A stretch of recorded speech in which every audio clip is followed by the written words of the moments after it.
Welcome, everyone, to a very special live stream of the greatest film ever made from the greatest trilogy ever made, the GOAT, as we say. Lord of the Rings, Fellowship of the Rings turns 20 years old today. So, I mean, that's great. And it also sucks because we all feel that much older because I was a full grown adult when I saw that movie. So I wasn't like some kid. Yeah. And I've got a murderer's row. We still got a couple of other people who are going to show up. And of course I'm late. I know people expect that, but I really didn't want to be late for this one. But, a wizard is never late. He arrives just as he means to. So, my name is Gary. I'm from Nerdrotic. And to the, I guess, to your, I'm not even going to figure out what direction right now. It's to your left. It's to my left, to their right. Yes. The quintessential drunk lord who just hit 1 million subscribers, the critical drinker. Hello, sir. Hello, my friends. Pleasure to be here. I would not have missed this for the world. The chance to finally talk about Lord of the Rings, man. It's great. I'm really pleased to be here. I feel like I've just been riding high this weekend. I went and saw Spider-Man, and then I finished off Midnight Mass. It's just like I've been watching loads of good stuff. It's great. Remember that? Yeah, I just feel really happy. Yeah. I haven't felt like this in ages. It reminds everybody like what it meant to be a fan, and it's been a nice reminder. I mean, I'm sure that cold hard reality will return in about a week or so, but I'm going to enjoy this. I'm right there with you, and thanks for being here, sir. It's my pleasure. Yeah. And then we have just some guy, and we have been talking about doing something like this forever. And I'm glad you were able to make it. And it is an honor to have you here, sir. How are you? Well, thanks for having me on. Hold on, though. Let me just get in character. Here we go. Okay. So that we understand exactly what we're dealing with, because I've been told that there are those like us. So I just want to make sure that it's clear that we are part of the entire Middle Earth world. Oh my God. They're all like us. So, thanks for having me. I've been looking forward to this for quite some time, and I love Lord of the Rings, as I'm sure people have been familiar with. So, it's going to be fun. I just watched it yesterday, just as a refresher, as if I needed it. I've watched the movie like 40 times, but yeah, I can't wait. Now, I don't know why I watched. Yeah, I'm right there with you. I'm late because I watched the whole damn thing last night. So, Gary, check your mic source. Oh, damn it. Are you guys hearing it regularly and they're not? No, you sound like you're off mic. Oh, you guys tell me that stuff. Yeah. I didn't realize it, to be honest. That's my producer right there, folks. Hang on. I don't know where that should do it. There you go. Hey. Thank you. All right. Hey, knowing is half the battle, folks. All right. Thank you, Frodo Blackens. Now there are some people in the audience who they'll feel like they've been seen and represented. Finally. Yeah. We always bring the fried chicken and the grits and the chitlins and collard greens. So. And I'm black. I can say it. I just imagine the Shire of where you live right now. Just imagine the remixed version of Howard Shore's entire music line. Just imagine that. Just go and get who should you get? You should get Jermaine Dupri and Timbaland to remix the entire score for Lord of the Rings. That would be awesome. I was going to say that would be awesome. That would be I would listen to that. Like, how come nobody's done that yet? I mean, someone's done it. It's probably Warner Brothers has pulled that stuff because they are very vicious about that. Yes, they are. This is true. Robert Meyer Burnett. Hello. It's great to be here. I have to say that one of the great joys of 2021 has been watching all of your videos, but I got to give a shout out to just some guys' coverage of the Tolkien conference that they had this past year. Oh And, yeah, I didn't even finish. I couldn't. It took too much out of me. dude. You mean you didn't want to know more about the queer representation in Gondor? No, I I didn't. I thank you for covering that. It was a joy to listen to those streams or those videos. You're welcome. Oh yeah, it was cathartic. We needed, like, I couldn't even get started on it, dude. I'd get like a minute in and I'd want to get violent. It was that bad. So much projection, so much need to have something in a story that has no business being there, and nor does it need to be that. Not everything needs to be in everything. We can just have a story that, I don't know, that we all connect with on the human level and not with just a couple of personal traits. Just saying. But Robert Meyer Burnett, you worked on Lord of the Rings, didn't you? Well, I worked on the I mean- special edition, the appendices. The appendices that continued on to even into the Hobbit movies. And I was at a company called Curdy Pellerin, and my boss, Michael Pellerin, he is a wizard. And I swear to God, he was from Middle Earth. He somehow scored us the job. And I spent years I worked on Fellowship and Two Towers. I was in New Zealand for months at a time, interviewing John Rhys Davies. Grabbed my ass once after we interviewed him, and We got he was right. it was very I'll tell a quick story. So we obviously had to interview the cast, and the way the primary interviews were done, Michael, Susie Lee, and myself were interviewing most of the cast and crew. And we spent, these interviews lasted hours. I wish that they would put up all the raw interviews somewhere, because like Peter was interviewed for 15 hours for each movie, and you only get a fraction of that material on the discs, even though, as just some guy was pointing out, that it's 9-10 hours of documentary stuff. But there was a moment that I actually got misty-eyed when we were at Imagineering, Disney's Imagineering, on the stage there, and I was interviewing John Rhys Davies, and he was saying, I'm really just a character actor, and I don't think a lot of people really know me beyond being a character actor. And I was like, no, sir, that is not true. And I just looked up and I said, anybody out there, just shout out a line of dialogue from one of John Rhys Davies' performances that isn't Lord of the Rings. And someone from the back goes, oh, my friends, I am so pleased you're not dead, which is what Sala said in Raiders of the Lost Ark. And he looks at me and he goes, why don't you say a line? And I said, I don't know, Inglés, should I? And that's from Shogun. And he couldn't believe it. And he got kind of teary-eyed, and he's like, I had no idea that the work that I've done is people remember me. And I said, dude, you were General Pushkin in Living Daylights. Come on. And he didn't know that. And I actually kind of got misty-eyed watching him get misty-eyed. And then afterwards we took a picture, and he grabbed my ass in a fun way, not in a lascivious way, not in any kind of a cancellation. I feel I was not being. He did it because it was his way of goosing me, because I don't know where the picture is, but I went woo, and that was the picture that was taken. But he did it because it was so much. He had so much fun, and that kind of that's what it was like working on the behind the scenes of these movies, because I've never met a bunch of people that were more excited about the work that they were doing. I mean, it was incredible. Everybody was so excited and proud. And when you were around them, like, we were just documenting what all these people had spent years doing. And it was the most uplifting experience to document those movies, because, I mean, the proof's in the pudding. Man, those people, man, they created new technology that didn't exist for movies, whether it was Massive or whether it was, I was doing all the pieces on Gollum, and they had to create this thing because of subsurface scattering. Skin is not opaque, it's translucent. And they had a real hard time creating a program that could duplicate the translucency of skin for Gollum. And they had to create all that. And it was incredible, man. It was just incredible. Yeah, you must, and we'll get into that. I mean, at the time, did it really feel like you were working on something like that historical, like this is going to be around forever? This is Gone with the Wind territory here.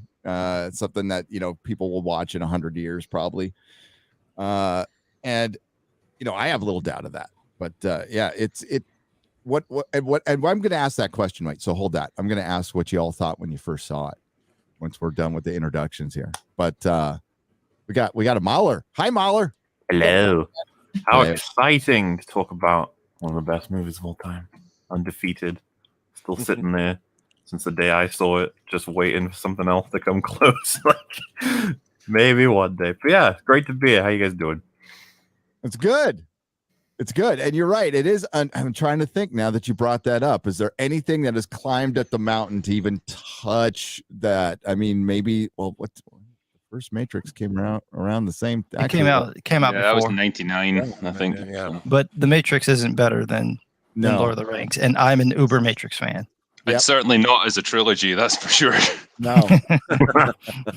It's not fair, Drake. Why would you say that?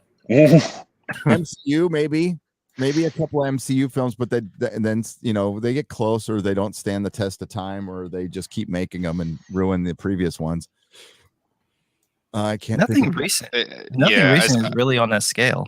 As a kind of nicely self-contained story, over those three movies that's got a defined beginning and end. Yeah, I can't think of anything since Lord of the Rings that's reached that level. No, and it's weird that Fellowship in the Ring, and they mention this. Peter Jackson's mentioned this multiple times, and was made in a strange time where like CG was coming into Hollywood, but it wasn't like completely taken over, so they were still using some practical effects. And it was during the shift of technology in Hollywood, so it was still made in a time where you still made a movie. And that's why I don't know. I think Fellowship is a lot of people's favorite out of the three. It's I don't know. I hate choosing. The one. It's one whole movie to me. I just treat it as one whole film. Two Towers has definitely got some incredible moments. Yeah, if I had to watch like one singular one, that'd probably be the one I'm watching the most. But because I like Theoden and all that. But, He's great. Yeah. What's interesting when you were talking there about how it came along at that interesting time when CG was taken off. It's interesting if you compare something like the Uruk-hai in Fellowship, which was just it was done with masks and prosthetics, makeup, that kind of thing, so that he could have his fight with Aragorn. You compare that to Azog the Defiler from The Hobbit, and it's just an absolute world of difference. Yeah. Which is weird because they have an actor. They had, what's his name? God, what is his name? He was in Spartacus. Something Mahu, something like that. Yeah. It'll come to me. He's a fantastic actor. And he does this thing with his eyes where he like makes them wider as he's getting enraged. So he like opens them really wide. That would be great in makeup. And the makeup that they had for Azog, you could put a person in that. You'd have to CGI his arm, but you could put him in the makeup, and he's physically fit. So you really wouldn't have to do much other than add maybe a few prosthetics around his neck, maybe on his face, the ears, and otherwise it would have worked. And they did actually use some of the practical stuff. There's his like lieutenant. That was a real guy. That was a person in makeup, and he looks better than the CG guy that he's standing right next to. It works. So it's it might have had something to do with the Hobbit shooting it in the high frame rate that they shot that was part of it. That was part of it, that it doesn't hold up when you start doing the 3D stuff. You can see how fake it looks. Yeah, it's really that was really problematic. I know it's going to make me sound like an old guy, but I really hate that 60 frames per second in movies. I think it looks so fake. It gives away the illusion. Yeah, it really does. Like it didn't kick off. It didn't take on. It's not here. Everyone's well, I don't even think it was 60. I think it was 45 frames a second. 48. Was that all it was? 48. Wow. Yeah, and you can still see it. When you watch the opening of The Hobbit, there's a point where where Bilbo lights a candle, and it looks like someone took that off of a camcorder from like the 90s. Yes. It looks that obvious, and you're like, what is wrong? And I thought maybe it would be fixed when I watched it in a 24 frame version a little bit, but you can still see it's there. It's too clean. Yep. That's the problem. It's too, you can see the illusion. And so when you put the 3D characters in it, because it's digital film, they mesh perfectly, but you can still see that it's a set. And if you shot it in film, because of the weird things that like the actual film does to the image, it breaks that up for whatever reason, and your eye just goes, yeah, that's real. I don't know why it does it. It just does it. Well, it's the way we see. There's more. You've got double the frame rate, so the persistence of vision, the way that works, with the way we perceive images, it's just clearer. It's more like real life when you're seeing something at 48 frames. I think 60 frames is basically how we see. But what happens is that filmic quality gets eliminated. So even like grain patterns and things like that, you don't see that haze, call it a reality haze or whatever. And I think it does, especially when you're making a fantasy movie. Like, I'd love somebody to make a horror film. I remember Douglas Trumbull, who was one of the people that came up with ShowScan, which is 60 frames. He also did visual effects for Blade Runner and Star Trek: The Motion Picture, and directed like Silent Running. He didn't want anyone to make a horror movie in ShowScan at 60 frames because he thought it would be too intense for people, because the way we perceive it would be too real, especially if you had like a serial killer chasing you or Leatherface in 60 frames. But I want to see that. I'm like, no, that's exactly the reason you should do a horror film and see what that would do. But yeah, I don't think it worked. I don't, especially for a fantasy film, because the artificiality of it all was so apparent. But why didn't it work when they shifted it down to the 24 frames? That's the weird part, because I saw it first in the 3D version, which gave me a headache because it was like watching a video game for 3 hours. Yeah. And then when I watched it in the regular version, it wasn't as like disconcerting, but you could still tell there was something off. I don't know if that's because they were using digital cameras, and so there's something that's being lost from it being a digital camera as opposed to actual film. But there it still isn't there. There's something about actually using film that makes the movie more real, especially high fantasy, which Yeah. should look like a portrait, a painting, which is what they did in Fellowship. And that downgrading still looked weird, especially the 48 frames per second when the goblins were running around. It looked like miniatures. It looked like little miniatures running around. I was like, that is bizarre looking. It just completely took me out of the movie. Yeah, the whole Goblin King sequence, I remember feeling something was just up. This doesn't feel like Lord of the Rings did. I don't know what's going on here. Well, it felt like an amusement park ride for the most part. Yeah, that whole sequence when they're like falling down the chasm, and like they tumble out at the bottom. They've fallen like 1,000 feet, and they're all fine. And I just thought, no, stop. Yeah. This is ridiculous. You compare that to the Mines of Moria. It's just, it's that was still a moving moment. When I watched that yesterday, I was wondering, when he gets to the part where he shows the full city, am I going to get that little swell in my chest like I did the first time I saw it? And sure enough, same time, it was like, oh my God, I wonder what it looked like when it was full blown and they were still around. Like, the magic of that movie is so impressive. It just pulls you in. And I've seen the movie, 40 times. I know every line. I know the music. I know the music between the two versions. I can tell you what version of the film it's from. That's how bad it is. And I'm still like moved by it. It's amazing. Gary, you asked the first time when the DVD team, when we knew we got hired to do the special features, we hadn't seen the movie yet because it wasn't totally finished. And they had released, the first time anyone had ever seen any of the films, they took a 20-minute reel to the Cannes Film Festival and unveiled it. And we got a call to see, we went to the offices, there's like 20 of us, and we go down to the screening room in New Line, that's on Robertson here in LA. We go into the screening room and we didn't really know what we were going to see, because I think there'd been the trailer where the Fellowship is coming over the top of the peak and you see all the characters. I think that was the only thing that was out at the time. And so they showed us this 20-minute sequence that most of it was the Mines of Moria. And I remember sitting there thinking, because I've never been a big fan of fantasy films up to that point. I mean, some of them, stuff like Dragon Slayer, the Vermithrax pejorative and Dragon Slayer was cool. And I did like, I just was not a fantasy film fan. And that Mines of Moria sequence, the first time I saw it, and the way it was, the suspense that is built up there, I I was sitting in that theater. I was like, I couldn't believe what I was watching because of how it felt. Like I was so on edge. Like it going into that thing and opening the books, you know, and looking at the remnants of what was there. And when all hell breaks loose, and there's that one great wide shot where you see them all illuminated, and the orcs or goblins are coming out.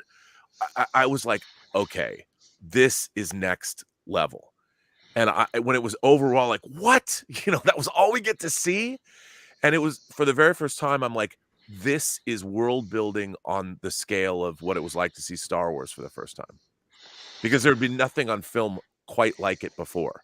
They'd never realized. I mean, I love things like Excalibur, but because of the kind of magical realism of Excalibur, but it was nothing like this. And the music, and it was just to see it, it literally was. I mean, I think of modern. It's funny because The Matrix had come out, and when Neo is red pilled and he wakes up in the battery, I was so free. I'm like, no way. I loved it. I mean, I'm like, because no one knew what The Matrix was, and they weren't paying much attention. And I saw an early screening of it, and I was like blown away. I felt like that. And there are very few times in the last 30 years that I felt that in a movie, but it was there, man. And you knew it. You knew like this is next level fantasy filmmaking. I couldn't believe what we were seeing.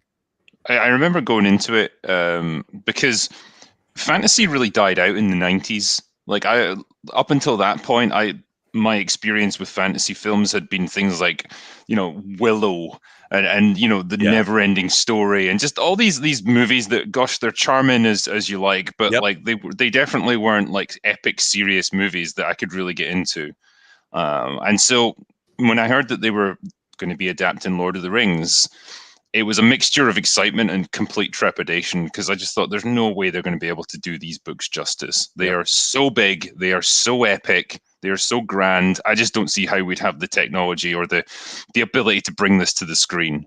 And then when, went and saw it, and I realized how faithful they were to the books, how much they'd been able to fit in, and just how great it looked, I was blown away. I just realized, yep, they have nailed it, and I can't wait to see the next one. Somebody mentioned in the chat Conan the Barbarian, and I will give you that. I loved Conan the Barbarian, but Conan was, you know, shot on real locations and with real, and you had a giant snake and things, but it wasn't like there were lots of fantasy creatures or big fantasy locales. It had a realism, verisimilitude to it that was really effective, and it was great.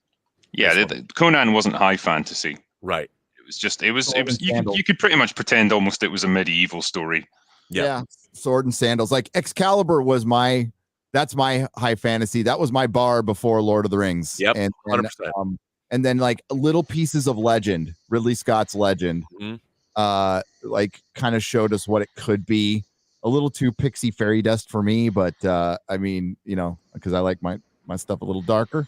But it showed, you know, especially when you're in Darkness's lair and you see just all the fucking attention that was put into like how good and like how lived in it looked.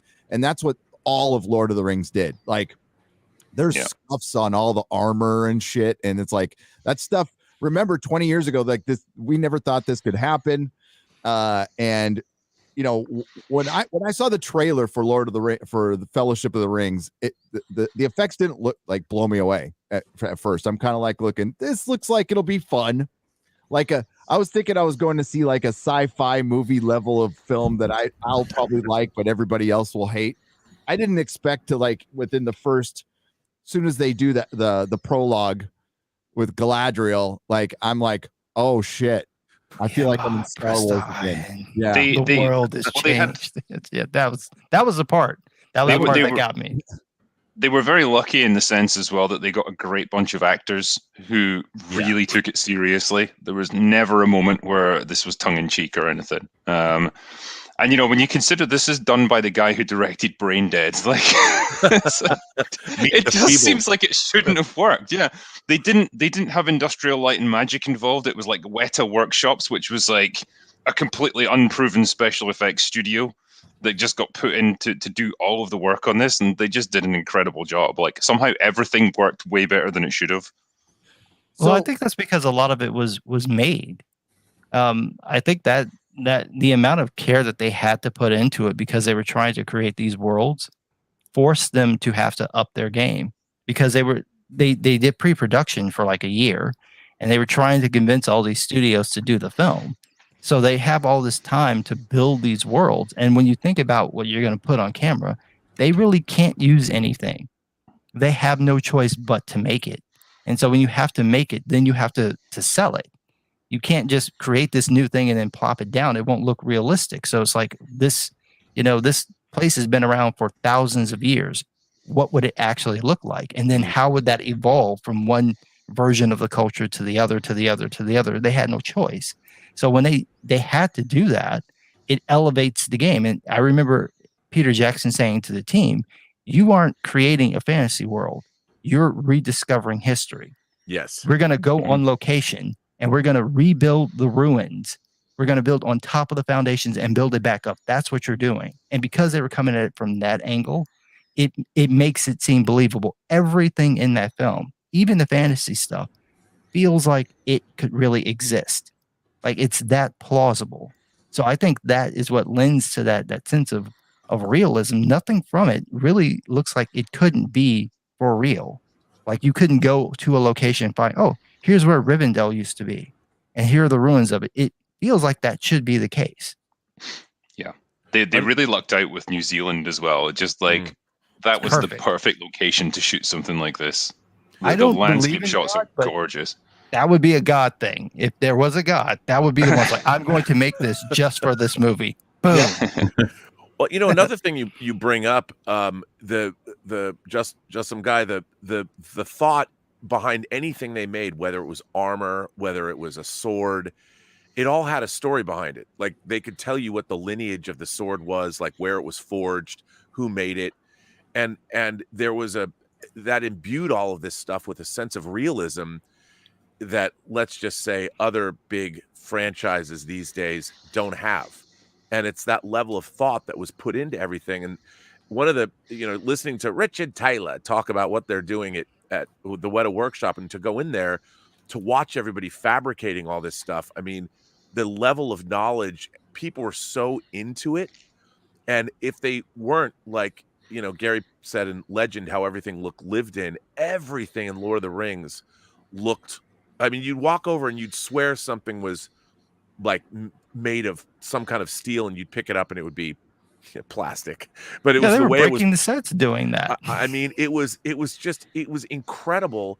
And that level of detail, like when you hand a sword like that to an actor's like, this is real, and it helps the actor get into character. And that's what, there's not a moment in that movie where somebody half-assed anything.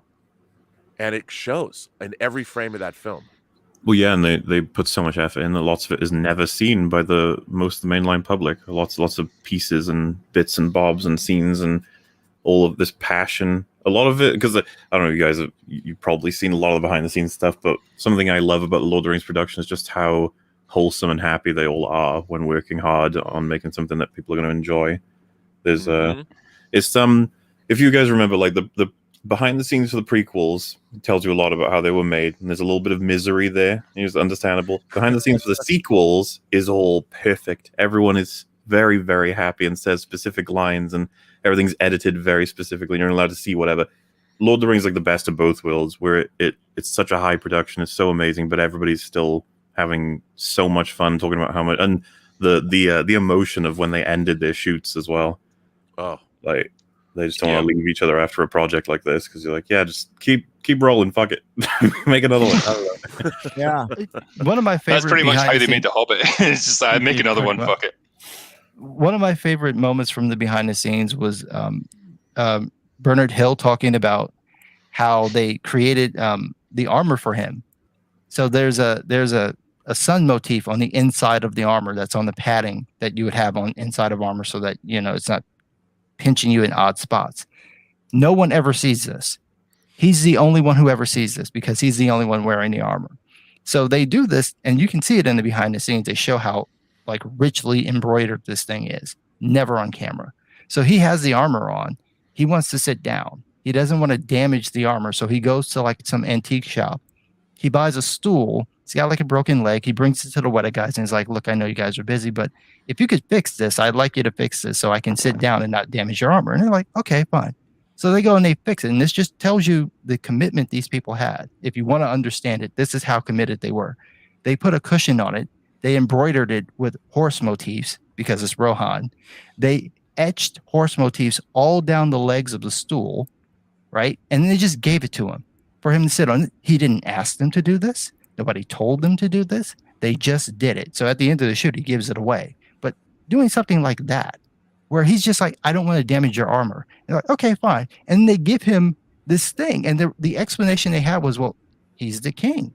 So the king's stool should look like this. Like, it's that insane. When you're that invested, you're going to make something really good. And also, you know, they don't know there's scenes. I think when the now for wrath, how did it come to this? The great speech he gives, now for wrath, now for ruin, and a red dawn. They don't. When they were making armor, they never knew what you would see and what you wouldn't see. So if there's a scene where Theoden was having his armor put on, maybe the camera would catch a little bit of that inside. If maybe they don't know when there are, and they were never going to leave that to chance. They wanted to make sure that this armor would be exactly as real as it would be in if it was real. Hell, it was real because they'd made it. But the camera had to be able to catch every bit of it and never give away that it wasn't what it was supposed to be. Which is just insane. It's absolutely, no one else is doing this. No. I don't know any other production that has gone to that level of detail for something that it's highly unlikely you're ever going to get a shot of the inside of Theoden's armor. It's not really likely to happen, but they did it anyway. Just nobody told them to, just did it anyway. I love that. And that's why I love everything about this movie, because every single detail, nothing went, they weren't lazy on anything. Like it just looked beautiful. Every fucking grain of film or whatever, pixel, whatever the hell you want to say, it looked like it was dutifully looked over, built, and developed. And it feels like a painting. I was just, watching it yesterday when Frodo and Sam are in Rivendell, and they're sitting on the balcony, right? And they've got the waterfalls in the background. Yeah. And, it's like, this is 2000. This is what? 2001. 2001 stuff, right? Yeah. And it looked so fucking good on the 4K. But I have some complaints about the 4K, but not many. But this one just looked beautiful. I even paused it for a moment just to look at it going, God damn, they still don't do stuff to this day. And, what goes over my head over and over again is what Peter Jackson said. I'm going to put it in every one of my Lord of the Rings videos. And when he said, we came here to honor what, Tolkien, we're going to pay respect to Tolkien's messages. I'm paraphrasing here. And we're not going to put any of our crap in this movie. And it shows. And it's just a love letter to him and to the fandom. And I was there opening night, and we'll finally get to that question now. And I was sitting right behind a guy who hated the fucking movie, hated every fucking minute of the movie. He was bitching the whole time. I wanted to slap the guy. And he's like, it did. Nope. Where's Tom Bombadil? Blah, blah, blah. It was like a whole fucking thing. And, it was some old hippie, and what I didn't know at the time, and I learned later, was basically this was the Star Wars of the freaking hippies. That Lord of the Rings had quite a resurgence in the 60s in counterculture. Counterculture really, because of pipe smoking and all that stuff. It was their Star Wars. And when they finally saw it, some of them were pretty pissed. But when I went to my first viewing, I'll just say, like, I knew I was in something special within 5 minutes. I knew I was in a Star Wars. I was like, I'm liking this more than I'm like, this is what Star Wars felt like the first time I saw it when I was 7. This is what. Had you read the book though? Yes, I had read the book. Okay, so you knew what it was. Yeah. All right. Yeah.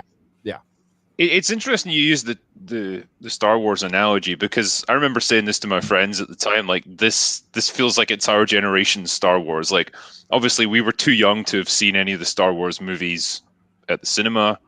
And so we we we I'm were. old. Yeah, but we missed out on that, and so we never got that experience. And we all got a chance to watch them as we were growing up, but that's different. We didn't collectively do it or anything. But with this was something we all saw at the same time, and it was a real kind of thing that everyone was talking about. And so it felt like our generation's version of Star Wars. Like everyone had seen Lord of the Rings, everyone had enjoyed it, and everyone was speculating about the next film and how they were going to do it. And it was just, I remember it just being a real cultural moment, if you will.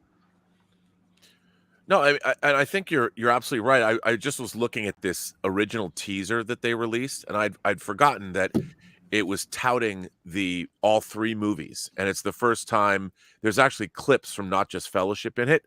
And at the end of the trailer, it says, "You will find adventure, or adventure will find you." Like even the New Line marketing department didn't quite know what they had yet. Probably because when they made this trailer, they hadn't seen the finished version of the films. But I think that one of the great things about this movie is the sense of reality. Like what people forget is the way they created scale between the hobbits, the dwarves, the wizards, and the way they used incredible in-camera trickery and addition to, like, they didn't reduce people using computer graphics. They had to shoot things twice, or they had to use a scale double, or it was all very in camera. And there's some incredible, really well thought out trickery happening. Because if they had reduced people using CG or made it wouldn't have worked. So when you're watching Gandalf next to Frodo or Bilbo or whomever, it's still in camera, even though they've used effects technology. You're still looking at real people as opposed to a reduced CG version of a character. Yeah. And that was something that was really audacious for them to say, let's try this. And that in-camera trickery made you believe in a way that I don't think anyone had ever either attempted or pulled off ever before. And, when after that, first of all, the opening prologue is dope. The first War of the Ring, the end of the Second Age, is so cool. And seeing Sauron, anthropomorphized into that great armor, just wrecking shop when he shows up, and hearing Galadriel's voiceover, it felt important.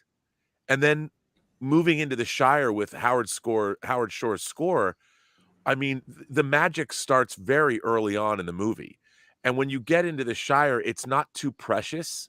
I mean, one of them scowls at Gandalf as he's sweeping in front of his hobbit hole, and the tones are it's perfect.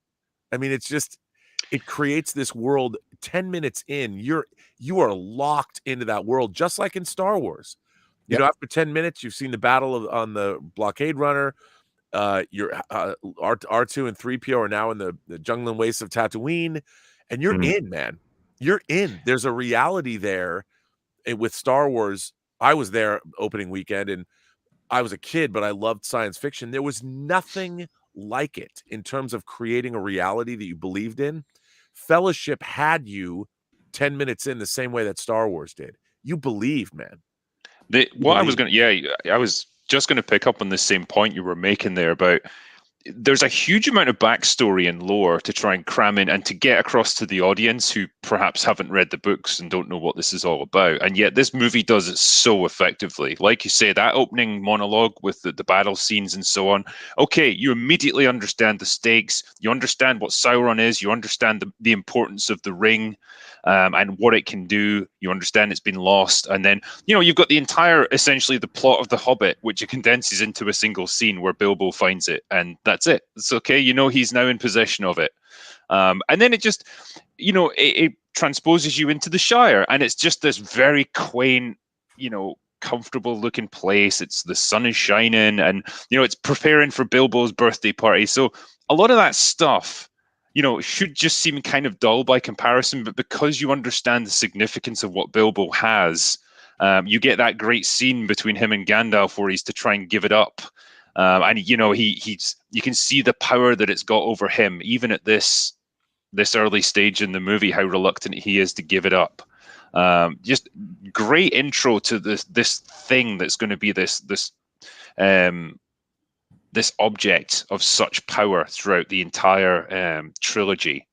I love how it's built up because it's just a gold ring. It seems like the most innocuous thing in the world, and yet it's got the power to change the entire world. Love it. I think it's great for contrast too, because we're in this dark, desolate horror with all these armies fighting over, and it's all because of what? A ring. And you're like, okay, take the ring out and put it in this really nice, friendly area that's super comfy, super just wholesome. All these townspeople, and you're like, these are the stakes. This is what's at stake. We could lose all of this because of what that ring represents. And so it's really good at getting that clear to the audience, as well as I think as the trilogy progresses, all of the landscapes get more and more like until we end up at Mordor, where it's like we're at our wits' end sort of thing. And Mordor and the Shire really feel like polar opposites. Yeah, they are. And so it really helps illustrate the journey, and that the Shire could become no different than Mordor if we don't win. What I love about this film as well, the pacing of it is so well done because it brings you from light to dark to light to dark again. You know, you're in the Shire. They go on the first stage of their journey. They encounter the ring wraiths. They're delivered to Rivendell, where they get their reprieve for a while. It's this beautiful place. Then it's off on their journey again. They go into Moria. They lose Gandalf. Then they're rescued by the elves, you know, and they're taken to their beautiful city in the forest. And then the final parting of the Fellowship at the end. Like it constantly goes that way from light to dark, from fast paced and dangerous to giving you a chance to breathe and take in what's happened. And for a movie that they had no idea whether people would receive it, you know, they didn't know if people would get this, but they had the guts to just really pace it out like that. That is like brilliant. Oh yeah, I can't imagine saying that this wasn't a risk. This had to have been considered a huge risk with the amount of money and effort that's gone into this thing. And it's like, what if people think it's lame? And it's like, well, let's do it. The temptation would have been to make it faster paced and have more action in it to try and draw people in just with the spectacle of it. But they were smart enough to. When they were trying to pitch it around, other places wanted to cut it down to two films. New Line was the only place that was like, when Peter Jackson was shopping it, he was shopping it as two films. Other places were trying to get it shorter than that, just one movie. He's like, I can't do that. But when he went to New Line, what's his name? Bob Shaye. Bob Shaye was like, this is 3 films. That's one of the great when we were doing the special features. The story that I don't know why we didn't tell was, so Miramax was making these movies, and they were making them as 2 films. And for whatever reason, Miramax backed out. And if memory serves, they needed $50 million to buy them out. So someone had to come up with that cash as well, and then to make the movies. And so Peter Jackson had come over here with a 5-minute reel, and he was in New York, and he'd been going to all the studios and the corporate honchos trying to get someone to buy off on this project, and no one did. And Weta had been working on this material. The last place he went was New Line, and he knew Bob Shaye. And if New Line didn't bite, he was going to get on a plane, and they were going to shut down all the development work, and Lord of the Rings was not going to happen. So literally, Peter Jackson went in a room and did his presentation and showed this 5-minute reel to Bob Shaye. The lights come up, and the first thing apparently Bob Shaye said was, well, wait a minute, aren't there 3 Lord of the Rings novels? And Peter Jackson's like, yep.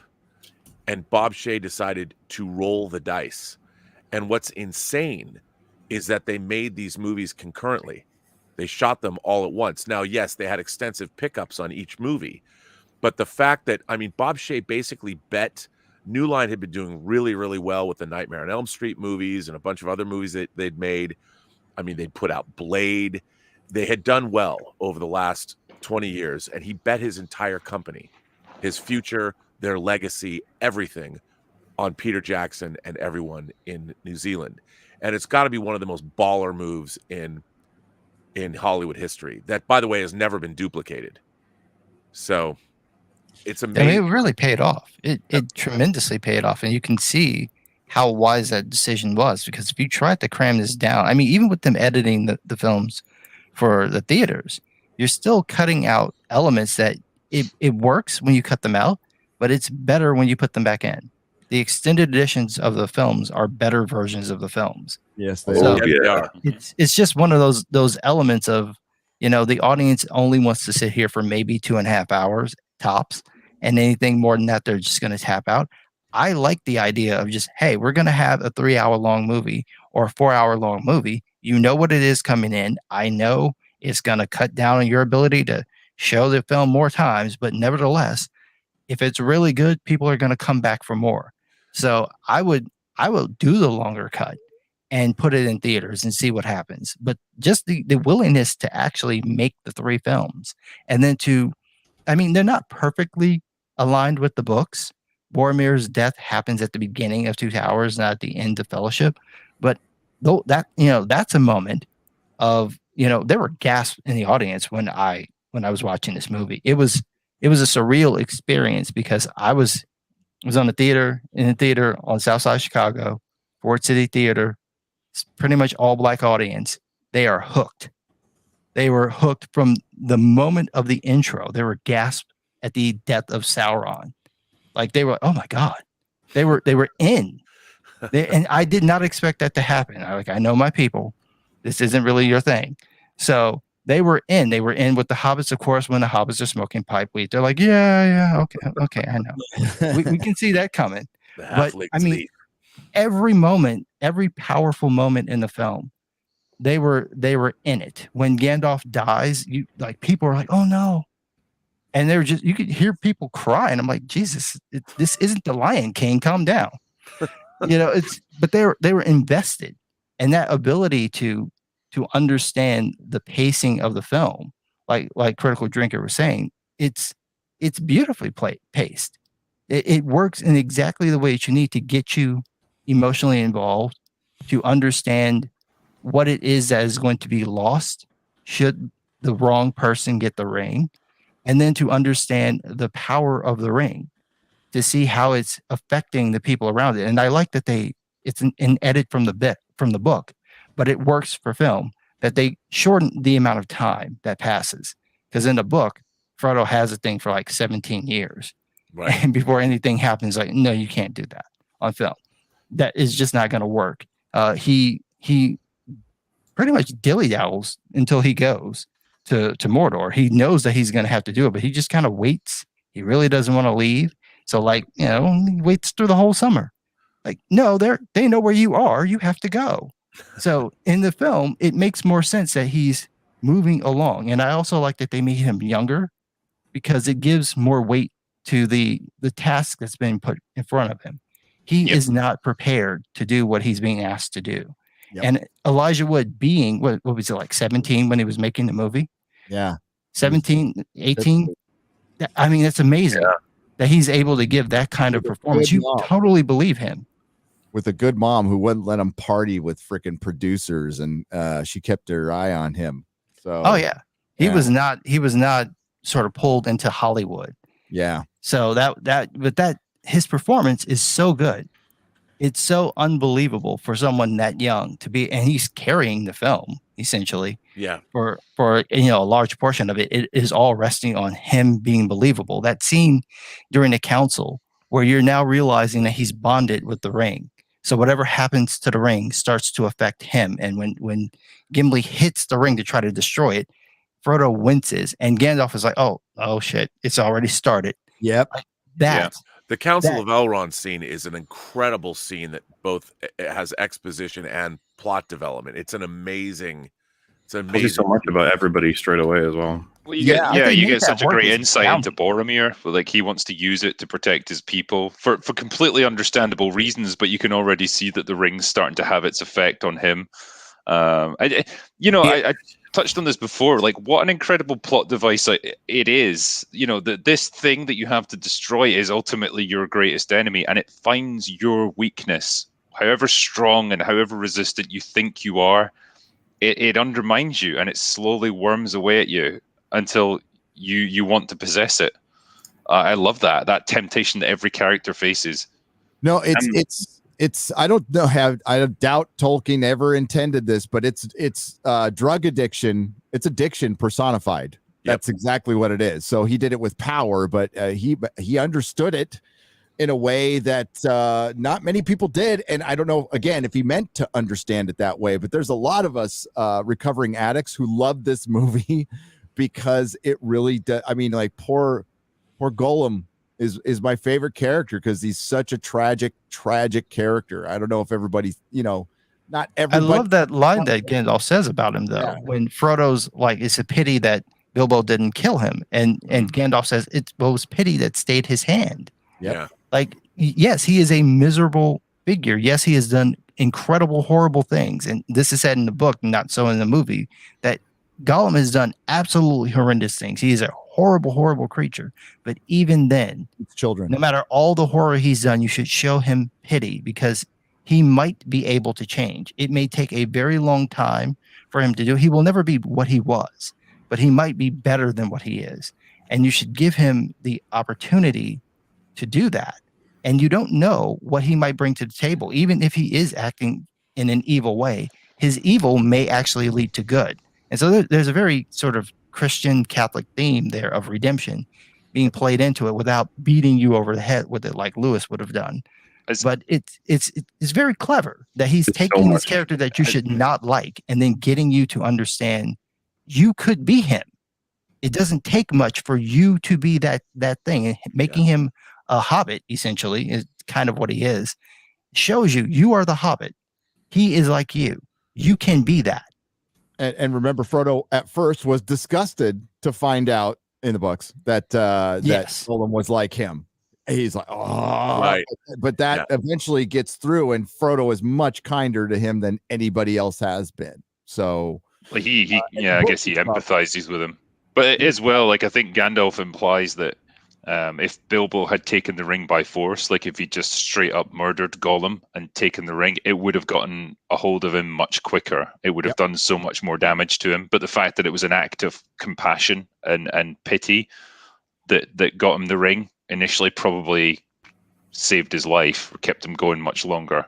Yeah, that's an interesting element and that's something that doesn't quite get into the movie, but it's in the book, that the way that the ring is acquired by people affects what it will do to you. Because if you're coming at it from a place of malice, it basically has an entry point that it can play on. But if you are just sort of happening upon it, it doesn't. And you see this played out when each person is offered by Frodo to take the ring. Yeah. That the people who are offered to do it, they have a completely different reaction than someone like Boromir who tries to take it. That it's a completely different thing. And I love Viggo Mortensen's performance when he does it. That is like absolute perfection. That you can see the conflict on his face, that he wants it. He can see what will happen if he gets the power, and then he realizes it and then gives it back and he pushes it away.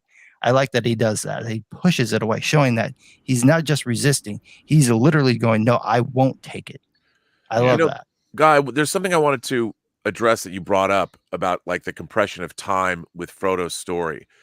There's a lot of people that they're literalists. When you're adapting something like this, a work like this into cinematic form, it's a really hard thing to do. Especially Tolkien's work is incredibly hard to do. So adaptation's important, and the choices that you have to make when you're adapting a literary work to film can sometimes be daunting. But you got to give a shout out to Peter, Fran, and Philippa for the adaptation work that they did. And I know, like Gary brought up the fact that this really was the hippies' Star Wars, because when I was a little kid coming out of the 60s, there was still, you go into a head shop and there were Lord of the Rings buttons all over the place. Oh yeah. Like you go buy your glass bongs, and you might, there were bongs that were painted with elvish, Sindarin and whatever. And it was a big deal.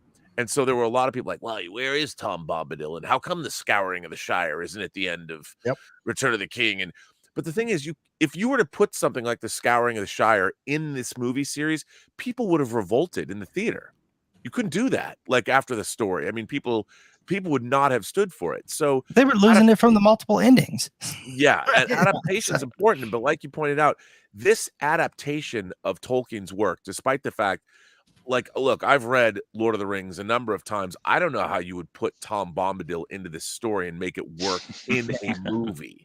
I don't know how You you do can't. that. I could happily remove him from the book, and like Yeah. I wouldn't feel that much was lost. It's an odd thing though to have in the story, because at the place that it happens, you're trying to build up the reason why I think they cut it was partly because it's just hard to make it work.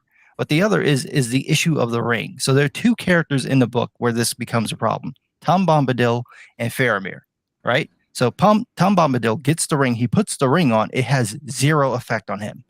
So this is right at the beginning of the story where you're trying to convince people that this is going to warp Frodo's mind. Yeah. He puts the ring on, and he's like, "Doesn't bother me." He takes it off. He doesn't even care about it. And in the book, at a later point, I think it's mentioned by Gandalf that if you gave the ring to Tom Bombadil, he'd probably throw it away. He'd forget about it. Yeah, I remember that, because it's like, can't he just take it to Mordor and destroy it or something? Yeah. They're like, nah, I'd probably No. forget about it and just wander off.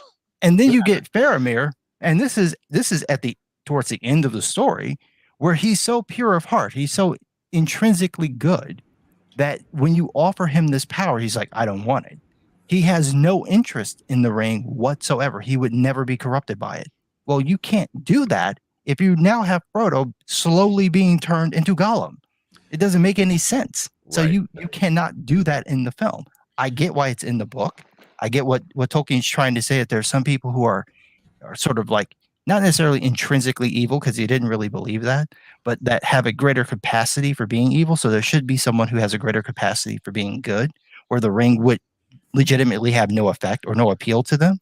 But you can't do it on film. It will just kill you. I think what you get from the book as well, like it's explained there that like Tom Bombadil is so much older than the ring. Like, he's been around long before it and Sauron even existed, and there's so much lore that goes with that even Sauron himself is just like the protege of an even more evil guy who was around before him. Like, that would just undercut everything that's happening in the movie, and it'd be too much for, like you say, it'd be too much for people to digest and still keep the sense of stakes that you want. And so it totally makes sense to cut all that stuff out.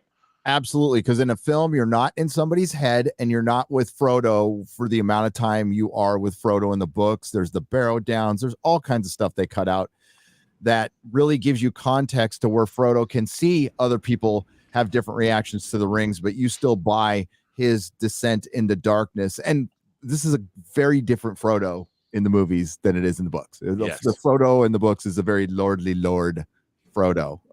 Sam is his underling, who is his friend, but Sam calls him master, and that's it. That's just the way things were. And if we go back, what makes this thing real and cool, or if we go back to the beginning, is you guys were talking about those contrasts, and what hooks you in, and how this world felt lived in. The Shire was everything Tolkien loved. That was his heaven, right? That was creature comforts, beer, food, sitting at fucking taverns and bullshitting with his boys for hours. That's what the dude did. And Mordor was hell. Was the combustion engine, was industrialization and everything coming in, and that's the parts where we kind of see that, but we don't necessarily. But the way they've dealt with time, I thought was fine. I know it was confusing to some, and I had to sit there and explain it to my wife, like, oh, he's older here, like he's much older here. So a bunch of time passed, but I'm so glad they didn't put like 17 years later and stuff. And I think what maybe you were getting at, Robert, is this is the art of visual storytelling, and what Peter Jackson relied on was just the intelligence of the audience. When Gimli hit the ring with the axe, and there was that little wince, and then there was that little look with Gandalf. You figured out that you didn't have to say anything.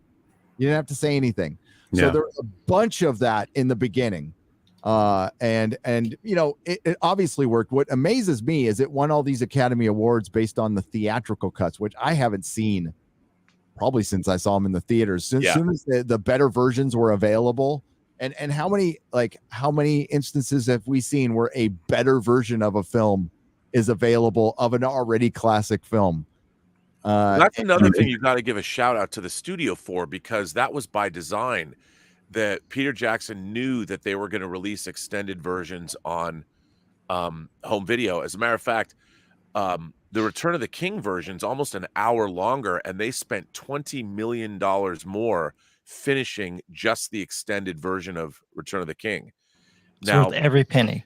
absolutely, and they that was something that is pretty unprecedented. So, I mean, I think that Peter Jackson will say now that the theatrical versions are exist, but anyone knows that, especially the first two films, Fellowship and Two Towers, are greatly improved in their extended versions. Oh God, yeah. And one thing I want to mention is, we talk a lot of this people here. We talk about franchises a lot, and we've seen the death, and we're not going to get too negative here, but we've seen the death of a lot of our favorite franchises. And I want to use today as an example of how unique something like Star Wars or Doctor Who was when they hit a seminal anniversary. And when Star Wars hit 20, it hit the theaters again. It was a huge event, and like lines out the freaking door. And it was like watching Star Wars all over again. Doctor Who, when it hit 50, worldwide event watched by millions of people, months and months of buildup. We're at the 20th anniversary of Fellowship of the Ring, and it might be showing in a couple theaters. It should be nationwide right now. All three of them, full extended versions in 4K on giant IMAX screens. This is the stupidity of studios. Well, it's Warner Brothers, really. Warner Brothers has a very well, Amazon, owning part of it too, but they seem to have some sort of weird, allergy to money. They do. Like, do you not want instant cash? I have not gone to a theater in almost 2 years. I will take my black ass to AMC right now. If you're take it off the freaking 4K Blu-ray and put that on the theater. I will go and see it right now. That's how much I love these movies. It's just a stupid thing to do when it's the anniversary. And even the release that they did was kind of like cheap. It's like, come on, man. We were expecting more on that Blu-ray release than what you gave us. We were promised more. We were promised extra footage. There's other footage out there that Peter Jackson said 10 years ago that he was going to put on the 20th anniversary thing. There's deleted scenes. I can't wait to see the ultimate mega cut edition that's like 5 hours long. I want it. I'll tell you a sad story. Michael Pellerin and Peter Jackson went to Warner Brothers, and Peter Jackson wanted to do a whole new documentary on the whole experience of Lord of the Rings, and they said no. Warner Brothers. They didn't want to give him the money. Yeah. This is my shocked face. Because the problem, I mean, what's really interesting about how things like in home video work, and a lot of people don't quite get this, is that studios have to figure out where is the money coming from. And when I worked in DVD special features for almost 20 years, the money came from marketing. So there wasn't like a DVD slush fund. It had to come out of marketing, usually theatrical marketing, and then there was home video marketing. And so there's no nowadays the kind of budgets that we had. I mean, the budgets to do the extended version or the special features for Two Towers and especially Return of the King was in the millions of dollars. The idea, if you went to a studio now and said, look, to do these special features, we need millions of dollars, they would laugh in your face. There is no more, the days of DVD special features like that are long gone. And so when Peter Jackson, they would look at him and go, we're not going to give you like $20 million to go do some great big special feature documentary about Lord of the Rings 20 years on, because that's old news. Why would we do that? Well, maybe they will because of Get Back, because that was phenomenal. And even that Get Back documentary, kudos to Disney, because they allowed him to keep expanding it. Because it was going to not be. It's now 8 hours long, I think, and it wasn't supposed to be. And they've delayed the release. I think that documentary is going to go down as one of the great pop culture artifacts of the modern age. Oh God, yes. I mean, It's absolutely that- fascinating. it's completely fascinating, and to see I can't believe that footage. Think about it; it was in a can for like 50 years, Yeah. and it took somebody like Peter Jackson, who's a fanatical Beatles fan, and was able to do that. I mean, I know it seems trivial to say, but that documentary is an extraordinary artifact about one of the most important music groups in all of human history. Yeah, that's like finding like footage of Mozart. It's like Yeah, man. It's that was insane. But that again, it shows how like just dumb Hollywood can be. They can forget about shit like that, or keep it in the can, or not do a 20th anniversary fucking run up to the greatest trilogy of all time. Totally just misunderstand what you own. Amazon plays a part in this too. You got a effing series coming out next year, and you're not doing a build up for Lord of the Rings. You fucking idiots. You're just they probably want to bury like the movies because like they know it's just going to shine a giant spotlight on how shit the TV show is going to be. Oh God, yeah. Wheel of Time.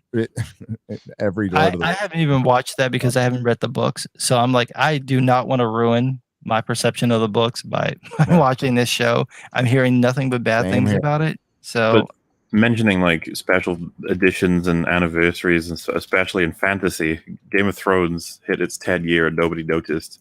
Nobody noticed. And well, they that's because the pain is still too real. That's what I mean, man. Like they would have noticed. It would have been really special, but they If killed you it. stuck the landing. Yes, and it set out to subvert the tropes of Tolkien, and George R. R. Martin is Tolkien's bitch, and we all know that. Absolutely. So, yeah. That's all right, Gary. He's still hard at work on his next book, Winds of Winter, coming to a bookstore near you in 2032. I was watching. Tolkien has released more books than George Martin has, and he's dead. He's dead. This is insane. There have been more new Tolkien books since Lord of the Rings has been over than George R. R. Martin has made, and he's still alive. Uh-huh. But I got to give insane. George R. R. Martin credit because he was, before Game of Thrones, he did write some wonderful stuff. He wrote a great vampire novel about vampires on the Mississippi called Fever Dream, and he created a superhero series called the Wild Card series. I hate it now. I hate that series now because that series has kept him from writing. We get 19 wild card books every month, and that's all he's like, hey, there's a new book. It was great in the 80s when it first started. Yeah. Well, now A Song of Ice and Fire fans hate it because like we'll go to his Not a Blog and he's all, oh, got a new book coming out. We go, he's all Wild Cards number 979. And they're like, fuck off.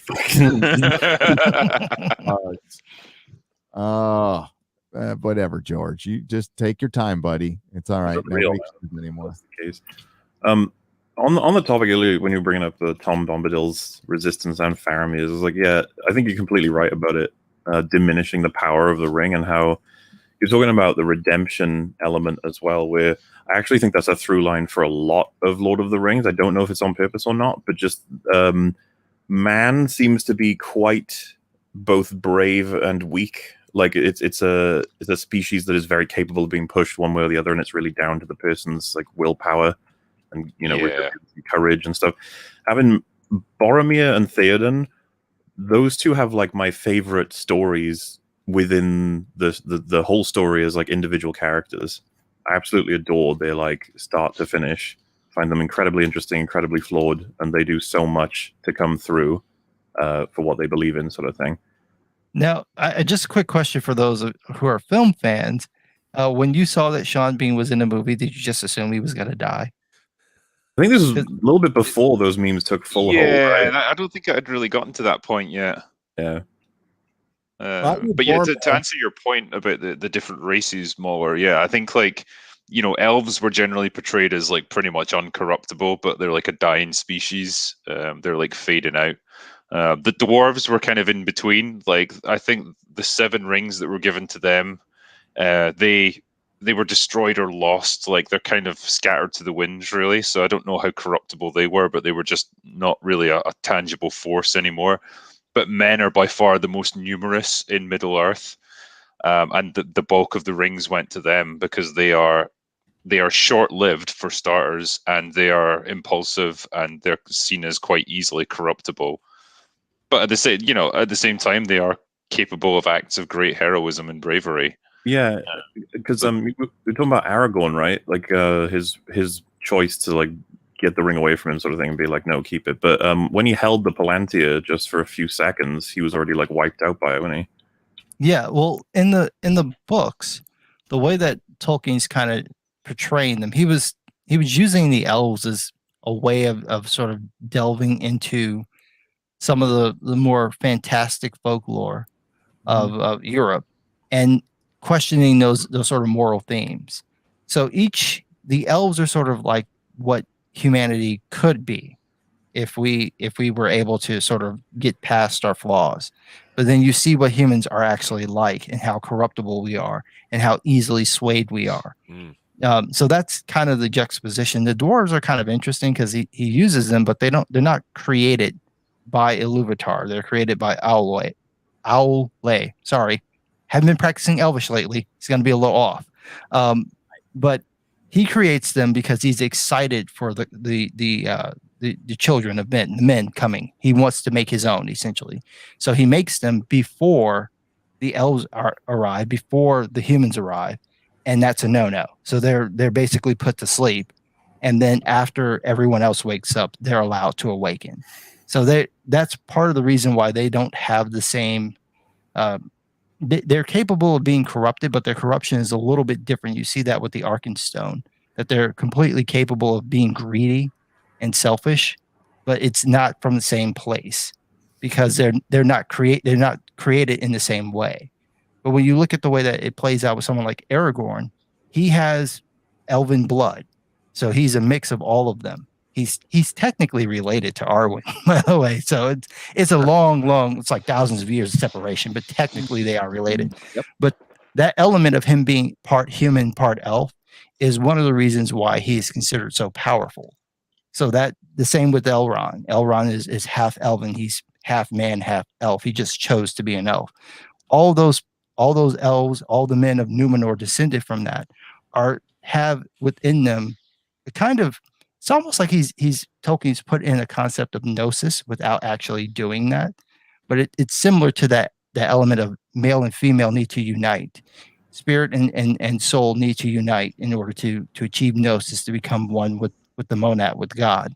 And he's kind of done a similar thing where elves and men have to unite, and then you'll be able to achieve that perfection that you should have. They have to come together. And so you're seeing that with Aragorn, which is why he's able to do some of the things he's able to do. But that frailty in him picking up the Palantir, he's doing something that's extremely courageous because he doesn't necessarily have the power to stop Sauron. So for him to do that is putting himself at risk of being corrupted, of being tricked, of being manipulated, as we've seen Theoden, we've seen Saruman, we've seen Denethor be corrupted by using the Palantir. Saruman and Denethor in particular have been completely tricked because the Palantir doesn't just show you the truth. It can be bent to the will of the person who's controlling the controlling stone.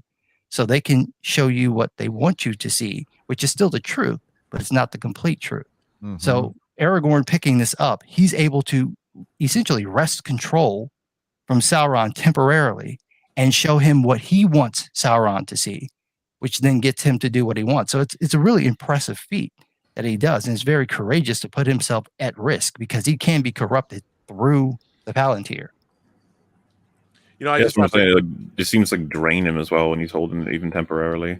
Yeah, it's a mental connection. So they're sort of mind melding at that point. So whomever is the more powerful could effectively control or kill you in that moment while you're using this thing. They can manipulate you in that way. So if you break the connection abruptly, for example, it could happen. Same thing that happened with Pippin, where his mind is sort of screwed up. Same thing.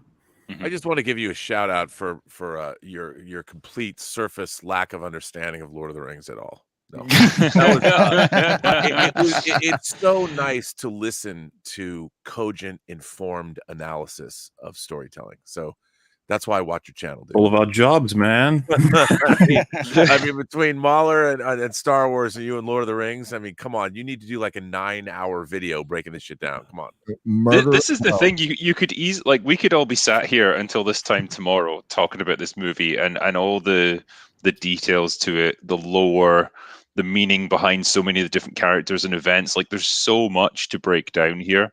Yeah. That's what I love. It's like we've been furnished with this enormous banquet in front of us, but we can only really sample little bits of it, in the time that we have. It's amazing they got that much of it into the film, though. Yeah, that's absolutely. the stunning part, is that they were able to get it into the film and still make it make sense without completely losing the audience. I watched this, like I said, with my Southside Black folks, and they were able to follow it. And usually this is not their thing, and they were totally invested. Yeah, but don't you think though that your Southside Black folks, they know good storytelling? They do. That's why it worked. They had the exact same reaction with the Matrix. I remember when I saw the Matrix Reloaded, saw the midnight show on 87th Street. They had this theater that had just opened, and it was the only theater in the city that still had midnight tickets available. Everywhere else was sold out. So we went there, and there were people dressed up, which was hilarious. There were more white people on the south side of Chicago than I've ever seen in my life, because it was the only place that they could get in to see this movie. So there was this girl, this skinny girl, who was dressed up like a Niobe. She had the little braids and everything. She was really skinny, very pale. Then there was Bathrobe Morpheus. He had he had all the gear. He had the glasses. He had the purple suit. But he couldn't shell out the money for that leather duster, so he just took his gray bathrobe and wore it. Okay, God bye. bless it. All right. No problem. So we go and see this movie, and like every time someone is explaining the plot, which everyone seems to hate, they were riveted. They were completely riveted by these moments. So it's like when you put good storytelling, you put good exposition, you get the audience invested, they will fall in love with it, whether this is a thing you would assume they would like or not. Yep. I really believe that all audiences, it doesn't matter what race, color, creed, religious preference, LGBTQ, it doesn't matter who you are. If you are a human being and you have a reasonable level of intelligence, I think great storytelling is apparent to everyone. And all of our great franchises are great franchises because they cross all human boundaries, because that's what storytelling is. It synthesizes human truths across all barriers. And the truer a story is, the better off the franchise is, whatever. And everyone knows it. And I don't think that human beings draw any kind of lines around a great story. You give somebody a good story that's true to itself, everyone will respond. People don't have to see themselves reflected in every story that's told. People that's the beauty of this. I mean, like, none of us are nobody looks like halflings, that. but we empathize with Frodo and Sam perfectly well. No, But that is the purpose of that film, and that's the purpose of the book. Is Tolkien's telling you this, is that you're supposed to see things from that character's perspective, but he called it applicability. Yes. So the idea is that you don't expect it to be a metaphor for your experience. It can be applied to your experience. So Absolutely. you just say, here's the ring. The ring is addiction for you. The ring is abuse for this other person. The ring is politics for this person. Everyone can do that. That's the idea. And so if you tell a story like that, it will be accessible to everyone, because everyone can see an aspect of, like, that character is similar to me in this way, or this can be applied to my experience. And then it works. Isn't that interesting, though, that that's how stories used to be done? Yeah. Now they've taken the completely opposite track nowadays, where it's like, no, it literally has to spell out these specific issues, and it has to include these characters who look this exact way, because otherwise we don't think people can understand it. And then it doesn't work for anyone. It doesn't work exactly. for anyone. And Hollywood's self-importance nauseates me. But the brief moments where they can actually do good in the world, like bring people together, quote unquote, save lives, is this: tell a good story. I mean, I don't want to talk about the movie because we're talking about Lord of the Rings, but just the experience with Spider-Man No Way Home was like something we haven't seen in a couple, 3-4 years. And that's the only time Hollywood can actually do good in the world. All your other stuff is a waste of time, and it's pompous and it's vapid and nobody wants to hear it. But you tell a good story and then everybody's just having collectively a good time together. That's where you actually do some good in the world. And the only time you do good in the world, and you can make money doing it too. With this, how many times in our live streams, guys, and we all do lots of live streams. Well, just some guy in your videos. You can see the comments that like Lord of the Rings or whatever other franchise is my happy place. It's where I go. It's where I escape when, like, you know what, I'm feeling down, just broke up with a girl, lost my job, or I just want to, I got a couple of spare hours on my time. You know what? I've got time. I just want to watch Lord of the Rings again. I want to feel good. That's what these things are. This is my happy place. I would watch this movie when I was like in the worst spaces like I've been in my life. I'd fire up this movie just to forget for a couple hours, and it would take me somewhere else, just for a couple hours. Well, That's what serves a good purpose. Well, That's just some escapism. guy. The idea of applicability is something that I want to incorporate that now into my worldview that you've brought it up, because applicability is the key to all of it. You don't have to see representation of you, but you have to see a story that has the applicability to allow people to bring themselves to the story, as opposed to them expecting the story to bring them. Everyone wants to see themselves in every story now, and that's ridiculous. That's not what a story is. It's You can't do applicability of the anything with story. that at all. You can't, like, even with, you take Spider-Man, for example, and they've effectively ruined the comic book version of the character because they keep making all these alternate versions that are supposed to be your version. Like, I don't want my version. I want Peter Parker because he's Spider-Man. That's what I want. Tell me his story, and then I will be able to take his experiences and apply them. One of my friends, and I got his permission, so I'm not putting his business out there, went through really terrible stuff. And when he first got into the foster home, he would not talk to anybody. He would barely eat. He had a very weird tick about him where if he knew that you knew that he liked something, he would no longer do it. So that gives you an idea of the things that were being done to him. Mm-hmm. So he started watching Game of Thrones while we were watching on Sunday. And he got interested. Nobody said anything. So he went, and I think this was like the end of the 6th season. He binged watched the entire series up to that point. His foster father caught him doing this, and he told everyone not to go into the room. Just leave him alone, because if he finds out that he's doing it, he won't do it. So just let him do this. And he went and he watched it. So the last episode of that season, there he is, completely invested. That is the power of that. He found something in that. So for that Christmas, his foster brother wanted to give him something special. Nobody knew what he liked. So his foster brother hacked his phone. In fairness, he didn't actually lock it. He just sort of closed the screen, so he didn't put a code on it. But technically, you shouldn't go into his phone. But he did anyway. And he found out that he was looking up stuff about Game of Thrones, particularly the Targaryens. So he got him a bunch of stuff related to Game of Thrones. Got him a bunch of stuff related to, like, the Targaryens, posters and shirts and clothes and stuff like that. This is the only time I had seen this boy smile. He had been there for like a year and a half.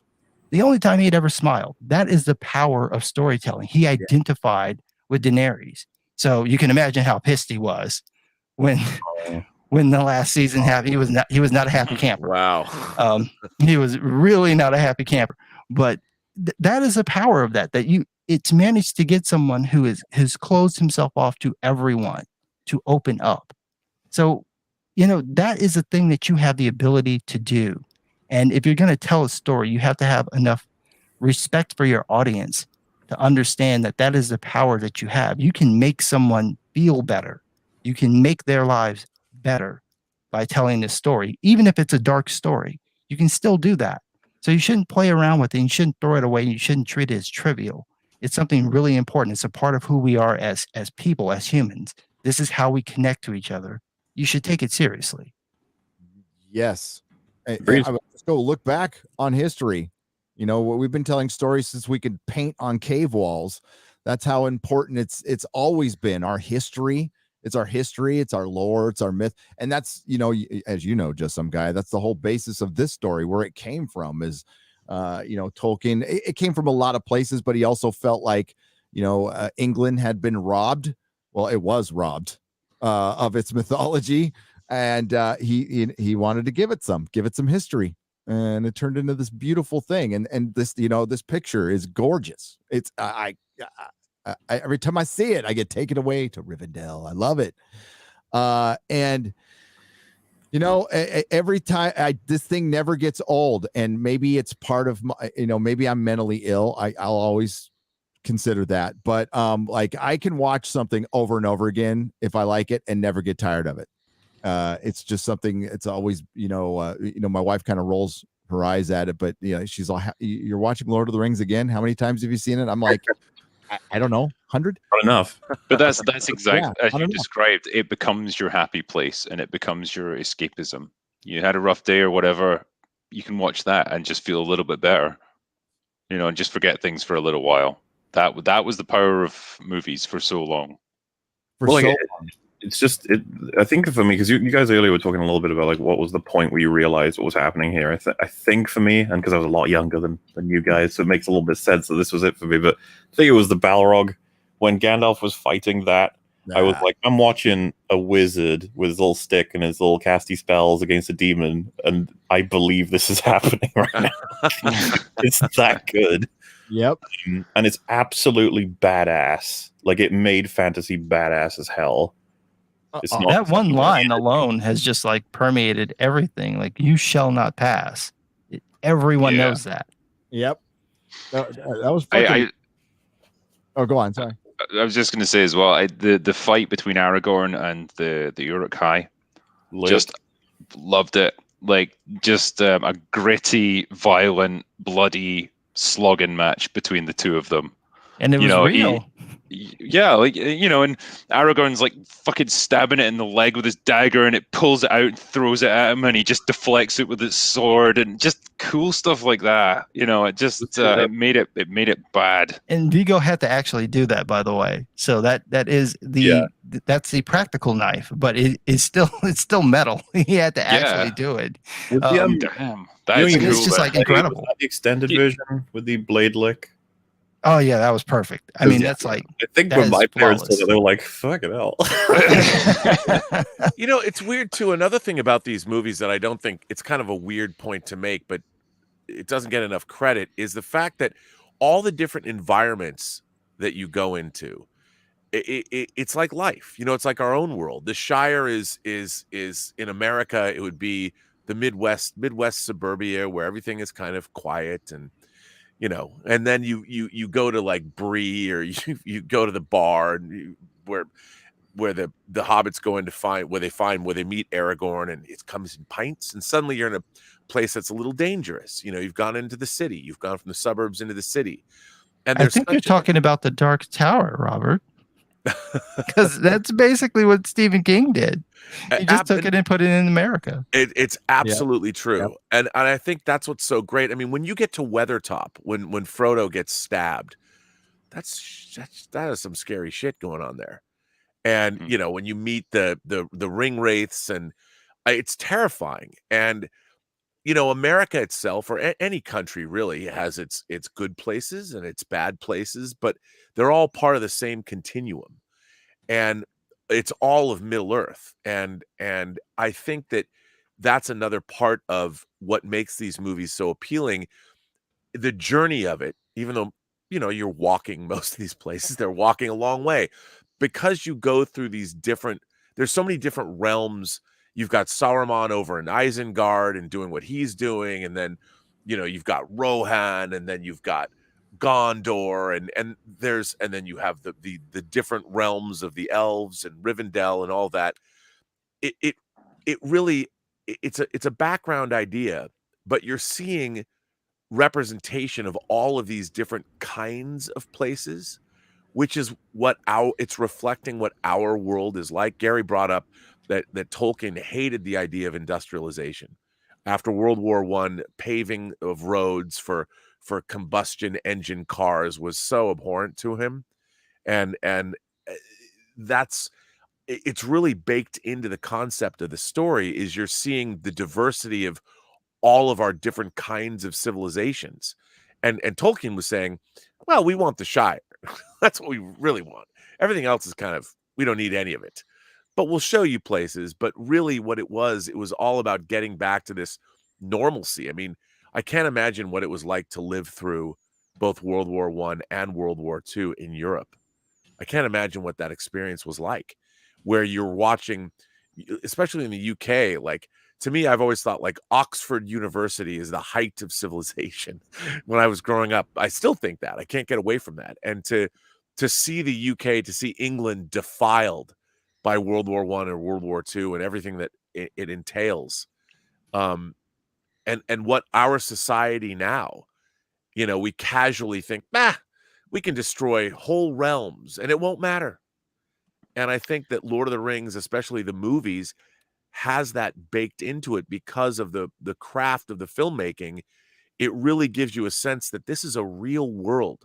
And despite all of this diversity in terms of lands and people, it's going to get wiped away. And I think there's a lesson to be learned. You watch Lord of the Rings, you think, oh, it's a fantasy epic. But I think it applies to our world today more than ever. Yeah. Yes, To pick up on the point you made about the industrialization aspect of it, it was obviously represented well in the books, and it comes across in the movie where you see the armies of orcs, their equipment, their weapons, it's all identical. It's all like it just rolled off an assembly line in a factory. Yep. And when they march, it's always in lockstep. So like you hear the as they're going along, like it's always in unison, like a machine just endlessly churning away. Like I love how that aspect's brought across. Whereas when you see the various forces that have to try and combat them, they're all in different kinds of art. They're from different places across Middle Earth. Their armor's very ornate. There's a lot of care and attention being put into it, and it's just that complete contrast of different worlds. I would say the best representation possibly is Isengard is gorgeous, and then it's just turned into this like molten factory for these demons, basically, through all this mechanization. And then they do have literally production lines of all the weapons, the shields, and they go from they spring out from the earth. They get cleaned up a little bit. The armor goes on, the handprint, this weaponry, and then they're off. And that's just I love how orcs are just spawned and they're ready to fight. They just like put a sword into their hand and they're like, okay, cool. What do I kill? Yep. They're big. They just somehow, melded goblin men and orcs and maybe some old elves there with the Urukai. But dude, the fucking Saruman versus Gandalf scene where they're just fighting.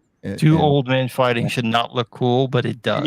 Yeah. Dude, with the music and everything, I was just like, oh my God, this is the greatest thing I've ever seen.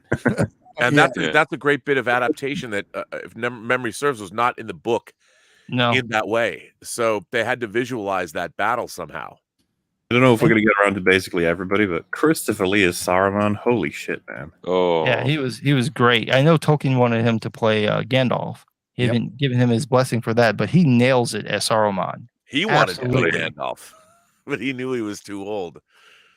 Well, I'd be curious to see what it would have looked like, because I know that he even submitted his audition, right? Because he really wanted that role, and it would be cool to see. But I don't know, man. I don't know anybody who could have done a better job than him for Saruman, and I don't know that I want to lose that in favor of his Gandalf. On Fellowship, when we were doing the special features, someone, I think my boss said, okay, you guys, one of you is going to have to go interview Christopher Lee. And no one was. I'm like, I'll do it. No one wanted to. No one. People were intimidated. So I went. I'd never been to England before, and it was the first time. And I flew to England, and I was staying in St. Martin's Lane in London's, the West End, close to Trafalgar Square. And what you do when you interview an esteemed celebrity is you get rather than go to their house, you usually rent some kind of a hotel suite or something. Mm-hmm. So we rented a suite at the Dorchester Hotel, and there's a lot of great companies in the UK that provide makeup and camera crews, and so we had those. And I went there and to interview Christopher Lee, and I was really excited because I was a huge Christopher Lee fan. I mean, my whole life, being a Hammer Films fan. I mean, hell, he was in an episode of Space 1999. I'm a huge Christopher Lee fan. But Billy Wilder had died that week, and he'd played Mycroft Holmes in The Private Life of Sherlock Holmes, which was one of Billy Wilder's last films. And whenever I dealt with celebrities that I didn't know, I tried to create a rapport with them by bringing up something that had nothing to do with what we were going to talk about. So he comes, and he was beautifully dressed, very imposing with his great Christopher Lee voice, and he comes in, and you never know how it's going to go. And I said, Mr. Lee, before we start, I just want to say that I'm very sorry to hear of the passing of the great Billy Wilder. Did you speak with him? And he stops, and he just looked at me, and he said, young man, I spoke to Billy every week, and I already miss him. And then he says, now what do you want to know? We talked for 5 hours. Oh, wow. I interviewed him for 5 hours. And it was an incredible experience. And unfortunately, on the Fellowship disc, there's maybe 10 minutes of that interview. Oh. And one of the things that always bummed me out about Lord of the Rings special features is that there are hundreds of hours of interviews with these people. And I thought, put them up online. Just put the raw interviews up online. If you can't hear the question, maybe just put interstitials up. And in terms of the stories that everybody tells, those actors tell, I've told this before, but in the middle of the interview, I don't know what prompted this, but Christopher Lee said, I'm in the new Star Wars movie, because Attack of the Clones hadn't come out before. And I'm like, yeah, I know. And he says, my great friend Peter Cushing, he was in the first Star Wars movie. And I'm like, yes. And he goes, I called Peter after I saw that film. And I said, Peter, you were just horrible to that princess. Why were you so terrible to her? And by the way, what is a grand moff? Anyway, and I laughed at that. And I said, well, because I can't believe he's telling me these stories. And I said, well, if Peter Cushing were alive today and he were able to go see, and I was trying to get, because Attack of the Clones hadn't come out yet, and I was trying to get something from him. I said, if Peter Cushing were alive today and he went and saw Attack of the Clones and he could call you, what do you think Peter Cushing would say to you? And Christopher Lee gets all contemplative, and he's like, well, I suppose he'd want to know what a Dooku was now, wouldn't he? And I knew that was the name of his character, and I laughed. But he was. We actually sent that clip to Lucasfilm, but they never did anything with it. But that was my favorite thing about working on Fellowship, even though it was meeting John Rhys Davies was great, but going to speak with him and going to London for the first time. And I was there for a day and a half. I just wandered around London, which is like one of the greatest cities in the entire world, especially when you don't know anyone. Like, I didn't know anyone. There was no one I could call or be like, hey man, let's meet. I ended up meeting with Brian Sibley, who was a great Tolkien scholar who worked with us, and we had a good time. But it was amazing. That was London is, if I could live, I'd live in Barcelona, I'd live in London, I'd live in like Tokyo if I could. Before I die, I'd love to live in London for. London is dope. I could never afford it. You're alone. You could go there. Gary, I think you could probably you could take us out of the stream. I could just listen to Robert tell these stories for the rest of the night. It's awesome. Don't stop. I mean, no, it was a great time, because when you didn't, at the time when we were doing these documentaries, we didn't know, because when we started, Lord of the Rings hadn't even come out yet, and we hadn't seen it. So we were working on these documentaries and didn't know. Like, I was doing a piece on digital grading. It's on the first piece, it's on the Fellowship disc. And no one wanted to do those kind of pieces because they weren't sexy, because they didn't. But I was interested in the technology of films, and they had created a new digital grading program to do these movies, and you could isolate people's eyes and bring the eyes out. And I was so astonished by what they were able to do. And a lot of the reason Fellowship looks like Fellowship, And the way it looked, the reason it looks like paintings is the manipulation that they were able to use with this software. Now people are like, whatever. I mean, on your iPhone, you have more technology to alter your Instagram photos than they did 20 years ago. But it was incredible, like watching the color timing of Rivendell and looking at what they were doing. It was amazing.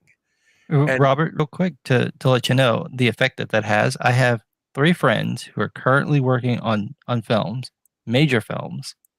They got into it because of that, because of the digital grading section from that film. They watched the behind the scenes and they were like, I want to know how to do this. And they got into it. One of my friends, he wound up getting a chance to work on the Dark Crystal remake that they did. Yep. He was a huge Dark which Crystal was fan. great, by the way. Yeah, that's the power of it, is that even the special effects, even the behind the scenes stuff is inspiring. I would tell my friends who are struggling to be creative, I'm like, just go watch the behind the scenes for Lord of the Rings. Within the first 10 minutes, you will be inspired to do something. It's impossible not to be. All the behind the scenes and production stuff was like gold dust. I don't know if people in chat will know what I'm talking about, 'cause I don't know if how many guys play video games, but there was on the Two Towers and Return of the King games on like PS2 and GameCube and stuff. If you completed the missions, you could unlock interviews with all the cast. You'd literally have Christopher Lee talking about how he's like, video games are interesting. I don't really know. He's holding a controller really awkwardly, but he's just talking about him playing voice acting in a game and how interesting it is, how much fun it is, and what it brings to the role. And just as a kid, after having loved Lord of the Rings, it's just like, I gotta complete these missions to unlock those fucking interviews. I need them. I gotta see what else they say. Yeah, I mean, it was incredible, and it was a real credit to New Line that they put up the money, that they spent the money to do this, because no one had ever really done it before, and all this footage, and then we were allowed. The real great thing is this is a testament that everybody would sit down, like that Christopher Lee would talk to me for 5 hours. I mean, nobody would do that now. When you interview celebrities, who's gonna do that? Nobody. And it was a testament to Peter Jackson and everybody that made the Lord of the Rings movies that these actors would talk about it. And they couldn't talk enough. It's like when the interviews were over, they're like, really? You don't want to know more? I'm like, bro, we've been here for 5 hours. I mean, you're like in your 80s. If your wife, if you don't come home to your wife or something, I'm going to get yelled at. It was so much fun to do that stuff and go. And we were given full access, and it was a great, and that was all because of Peter Jackson. It was all because of Peter Jackson, because he allowed it to happen. Behind the scenes for like the Hobbits or something, but they had like someone hired specifically to break up conversations between Christopher Lee and someone else, because otherwise it would just go on forever, because you just keep telling stories. Everyone would start grabbing chairs and sitting down. It was just like that, man. I mean, that guy, he was such a raconteur that when he started telling stories, you lean forward, it was the crew, everybody. I'll tell you, I'll admit this. So I was told that Christopher Lee never wanted to sign any autographs of Hammer Films material, playing Dracula or Frankenstein or whatever. And I had bought a French movie poster when I was at the Cannes Film Festival. There was a great street dealer selling movie posters, and I was flipping through, and I bought a Dracula Prince of Darkness poster from him, not knowing this was back in 99. So I didn't know what I was ever going to do with this. I was going to get it framed. It was original. So I took it with me. And after the interview was over, Mr. Lee got up and went to the bathroom. And I turned to this really hot, very proper British makeup artist who had done his makeup for the interview. I turned to her and I said, listen, I'm about to do something that is a horrible breach of professional etiquette. And she looks at me horrified. She's like, you are not going to ask him for an autograph, are you? I said, fuck yeah, I am. I'm totally going to ask. We had a great interview. And I pull out the poster, and he sits back down. I said, Mr. Lee. And I was like, I'm in too deep now. I said, sir, might I trouble you for an autograph? And he says, well, why, of course, you know. And and then I took out the poster and I said, before I show you this, I just want you to know I bought this from a street vendor in Cannes, at the Cannes Film Festival. I went through all of his posters and I found this one. I really loved it, and I got it a couple of years ago, and I hope it's okay if you sign it. And I unfurl it. It's in French. It's the French version of the poster. And he looks at me and he says, you know, this poster would be worth a lot more if it was in English. I said, okay, but I'll be happy to. I suppose you just want me to write my name on it, like thinking that I would sell it on eBay or something. And I said, no, Mr. Lee, I would very much appreciate it if you could personalize it to me. And he took it and he looked up and he smiled and he wrote, you know, to Robert, Christopher Lee. I have that poster mounted, framed, and hanging in my bedroom. Hell yeah. So there you go. And that's my story. Hey, beat that, guys. Beat that anecdote. Fortune favors the bold, okay? You gotta ask for stuff if you want it once in a while. I mean, I know it's embarrassing, and I usually the only autographs I ever really collected were authors of books. I never, you know, with all the people I've met and all the interviews I've done, that was the only time I've ever asked anyone for an autograph. The only one. Because how could I not? Dude, it's Christopher Lee. I know. I was like, dude. I mean, he was in so many movies that I loved. Well, I have an action figure of his Space 1999 character right over there. When you were talking as well about how, you know, he would just start telling anecdotes and people would gather around to listen to him, like, you can't blame him. The guy has been in everything and done everything. Like, he's got a movie career, or he had a movie career spanning like half a century. He was a paratrooper in the Second World War. Like, the guy has just lived a life. Dude. And He's a bomb villain. So nice. Yeah. So nice. And his elocution, the way he spoke, I mean, he should have done ASMR videos to put people to sleep. I mean, the guy's voice, you couldn't help but be seduced. Oh, his reading of just check out the books he's read on Audible. It's great. Well, yeah, and there's a couple bands I'm very into for symphonic metal, and like, unironically, I just was listening to the discography, and then he shows up in it, and I was like, the fuck, like, Chris Kelly doing narration and then actually like joining them and singing the songs. I was just like, oh my god.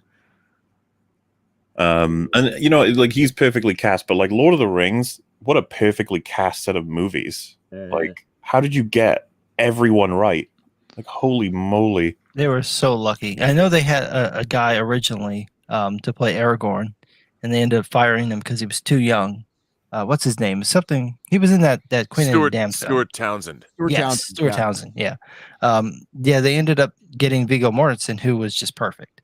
Yep. I mean, he doesn't match the book exactly, but in terms of for that film, he is absolutely perfect. He's perfect. He took it really seriously as well, didn't he? In terms of like Really the training serious. and preparation, the sword fighting. Yeah, all his that kid was stuff. really into it, and so that was part of the reason he took the job. And he committed. I know there was an anecdote about him.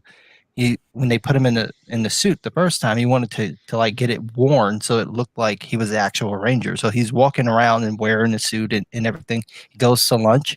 He's got the sword with him while he's at lunch. So he's just sitting down in a restaurant and people call the cops because it's like, there's a guy in his costume with this giant sword. Would you come and get him? He was committed to it. He was hanging out with the horse, Brago. He would go in there and he would practice with this horse so that the horse would actually bond with him. So when they had to do the scenes in Two Tower, the horse was actually comfortable with him enough to be able to do it and not accidentally crush him when he's trying to sit down. Didn't he take that horse home? Didn't he buy it? I believe so, yeah. It's I mean, it's impressive as well that because he wasn't like a huge actor before this. Like, I'd seen him in bits and pieces, but like, you know, he'd never really been a leading man or anything. And to suddenly see him put into this, like, he just absolutely came into his own for these movies. Oh yeah, he murdered it. It's one of the best performances I've ever seen of somebody who's committed to the role to the point that you just completely buy that is who he is. Like, at no point are you questioning whether or not this person is acting. You're just like, no, that's actually how he is. He must be like that off screen. And it's such a different version from the book. Yeah. Right. And a different version from the, my whole context of Lord of the Rings prior to the movies was the BBC radio drama, which is great. And the Vashki films, which and I looked at Lord of the Rings like prior to the film kind of as this trippy thing. So my introduction of it was very hippie-ish. I was, I saw the cartoons, right? All the cartoons, and did a lot of drugs. And then that's what got me to read the books. So I saw them in a very so seeing the movie ground it, a little more. I thought that was a brilliant. I loved it. That's why I was drawn into it, and that's why it works so well, because it is a very different version from the books. They do they make a lot of changes to a lot of characters, including Theoden and Frodo. But most of them work. There's not a lot of them that don't. I don't really think any of them don't work. They work for the film, and I know there were people who were sniping about certain characters being changed. I know like Glorfindel is not in the film at all. Nope. They cut out a large number of the cast from Return of the King. They're just completely gone. But it works for the film. You kind of have to consolidate some of this stuff. Yeah. Just so that you can get it on camera. If you crowd in too many characters, then everyone gets lost. See The Hobbit, if you want an example of what happens. Although, honestly, they have about the same number of people, and yet somehow made it not work. Yeah, I mean, the 9 fellowships. So I think with this, the difference is like they're usually kind of spaced out into groups, and it's slower paced, and they're not involved in so many crazy action scenes. And there's more time to build each of them up as well. With the dwarves in The Hobbit, I could not tell you a thing about probably 2/3 of them. Thorin's They the get, leader. That's all I remember. yeah, yeah, pretty much. That's it. That's all you get. Most of them are just there for comic relief. Like there's one that's just fat. He's like fatter than the rest. Yeah, this is like okay. But they were well That's his thing. cast. The casting of those dwarves was great. You just didn't know much about them. I'm assuming you guys may have seen a lot of the controversy surrounding The Hobbit that originally intended to have a lot more distinctive characters for the Hobbits, but it just didn't work out that way. It's a bit of a tragic production for The Hobbit. A lot of things went horribly wrong. Yeah, I'm kind of surprised they wouldn't give Peter Jackson the 1 year that he was asking for, because he wanted the 1 year to like prepare properly, and they wouldn't give it to him. It's like you should have been given everything, free reign. Yeah, he it's gave like you made like Lord of the Rings, you can film. have whatever. Right? Like, isn't that how Hollywood works? It's like, oh, you made us $1 billion, you get to make your next project. It's like he's going to make you at least $3 billion. They Let did it him with have the year. And we got Wonder Woman 84. Like, thanks. Yeah, It's just gonna bring that up. You let Patty Jenkins write a sequel, you don't give fucking Peter Jackson a year? Come on. They're dumb. Well, it's interesting because Hollywood has a very short memory, and when the executives change, Peter Jackson's not their Peter Jackson. He was somebody else's success story, and it's incredibly frustrating.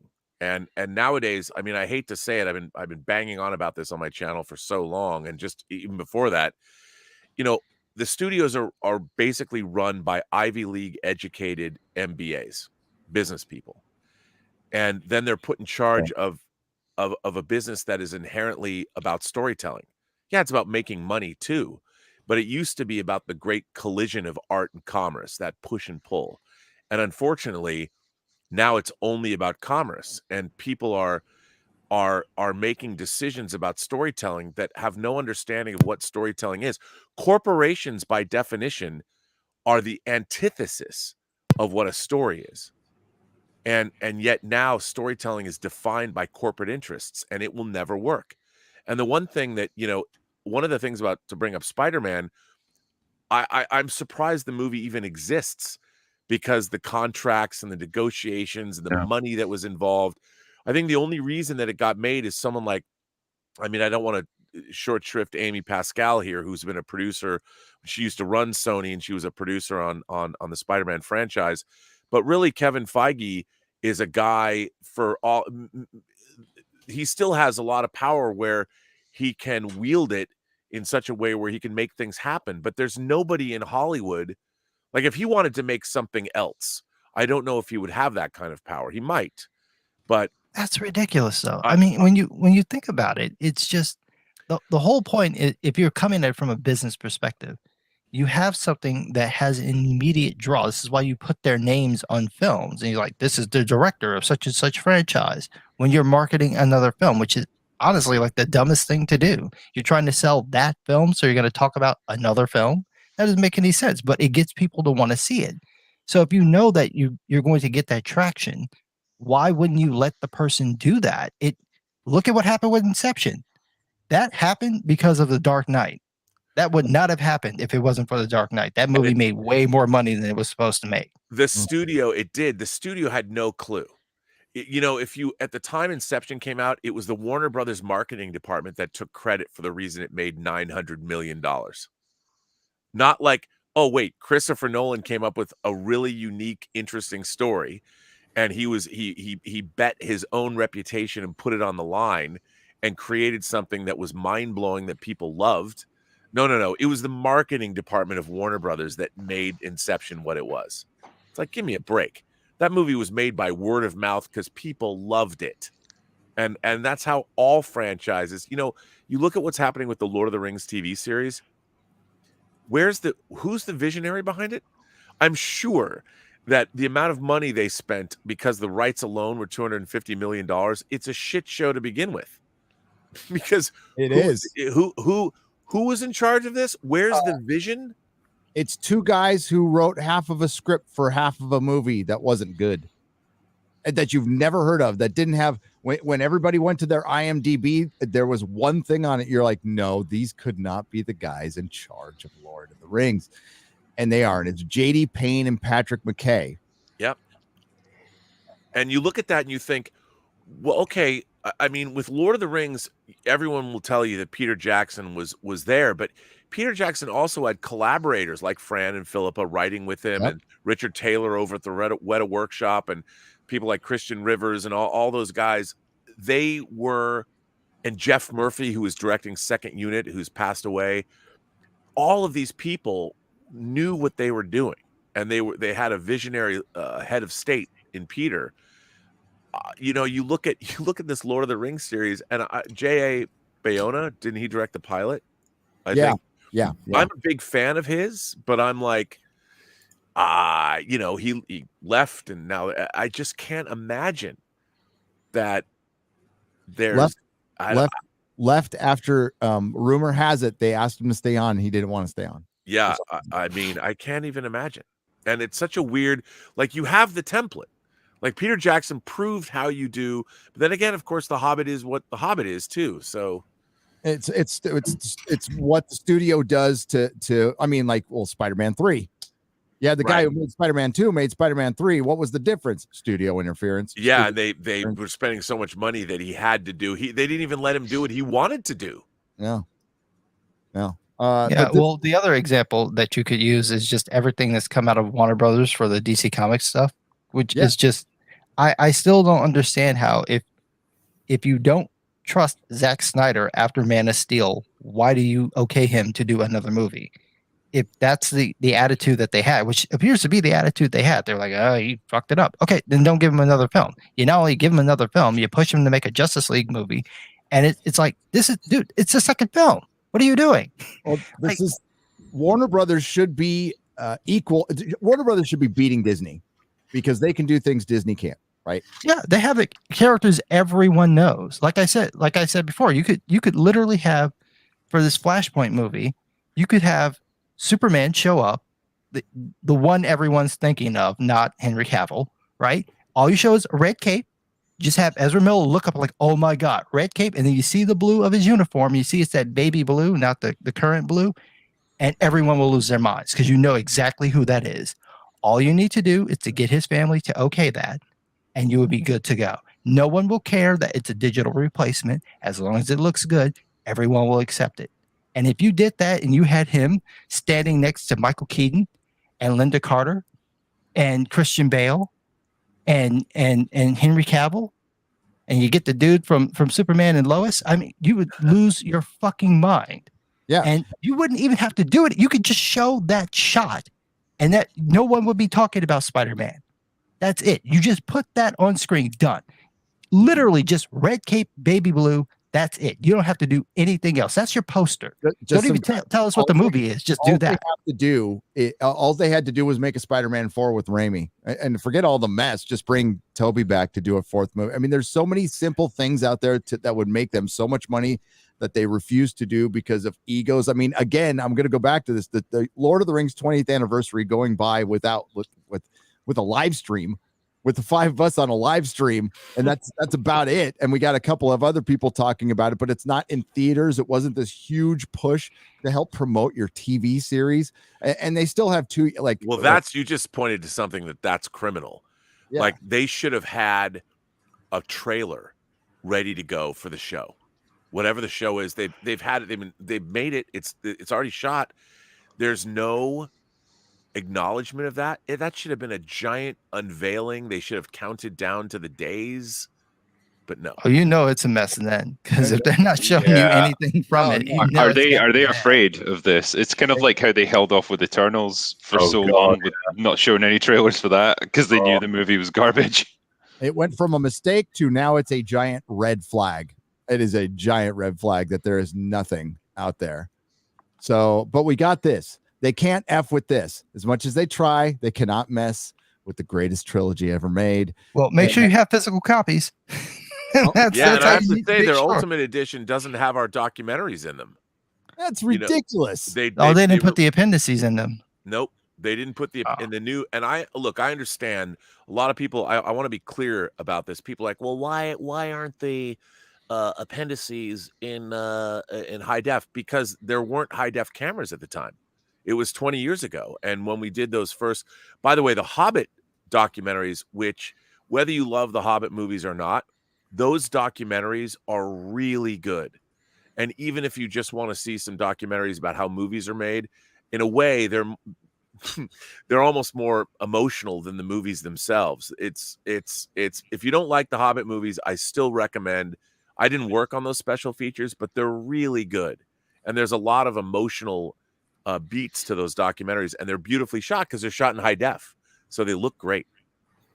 Well, I watched them not as much as I've watched the Lord of the Rings, but I have watched them several times, and my favorite moment from that is when they all lose their shit because it snows, and it's literally like 2 millimeters of snow is on the ground, but it hasn't snowed in that area of New Zealand for like decades. So they're all like, okay, we have to go and get emergency vehicles. You all have to get like your tires done. We're going to tell you how like get in and out of the studio. And everyone who's from a place where it snows is like, are you fucking kidding?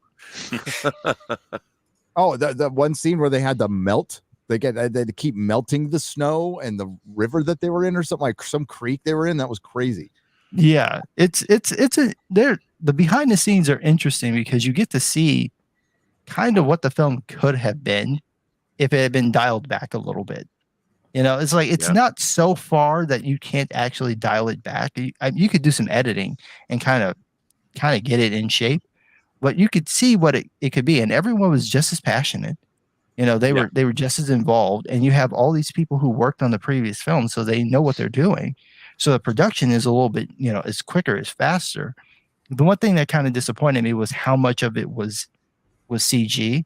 I understand that that's pretty much because of the 3D environment. It doesn't work because you can see the illusion. It just doesn't work.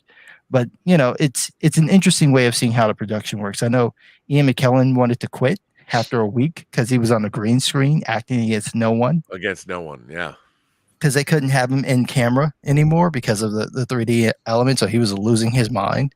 And there are a bunch of scenes like that where because of the way that the actors are scaled, they can't be in the shot with other people. So they're on the green screen and they're trying to give some impassioned speech and there's no one there to react.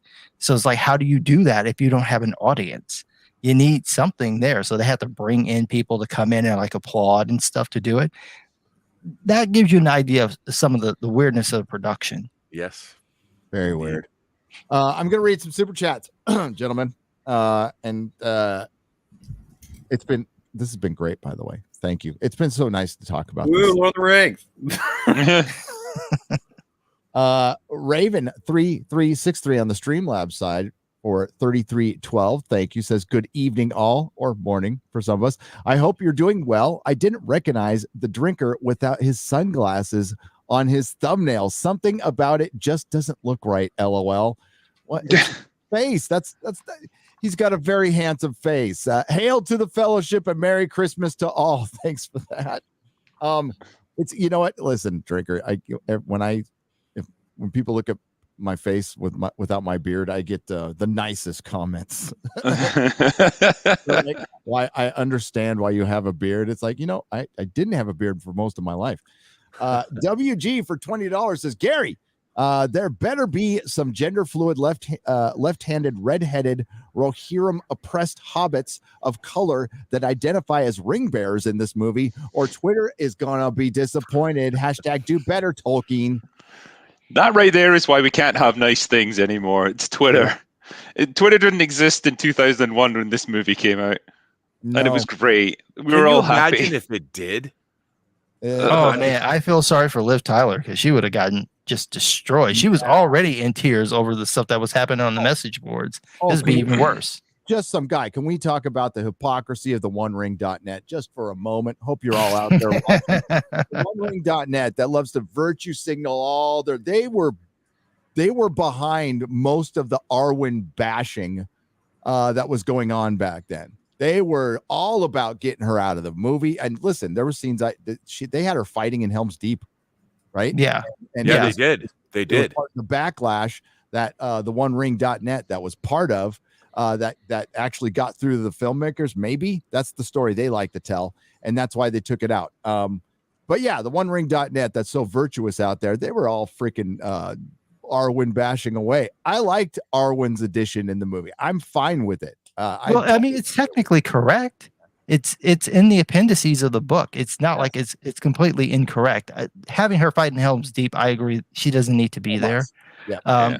But her role, I mean, first of all, Liv Tyler, smoking hot. Her chemistry with Viggo Mortensen is like the best thing out of that movie. So good. I wanted them to get married and have babies. I'm not even invested with them. I just want you to y'all are great together. But her role in that film is she's literally the only person who thinks that there's hope.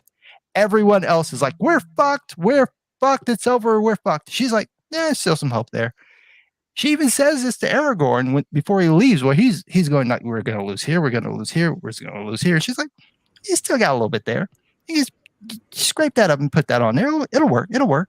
She's trying to convince everyone to just believe that they can actually do this. And it's a powerful thing. You don't remove that from the film. You add it to the film. You need it.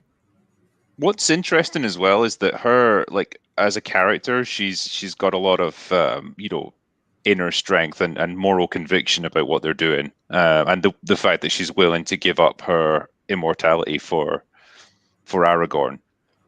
But she's also a very feminine character. Yep. Yes. And I remember reading hearing an interview with Liv Tyler when she was promoting the movie, and she was talking very much about this, like when they were discussing like the kind of wardrobe that she would have, the kind of costumes, they were all designed to be kind of flowing and very feminine looking, and that's exactly what they wanted with that character.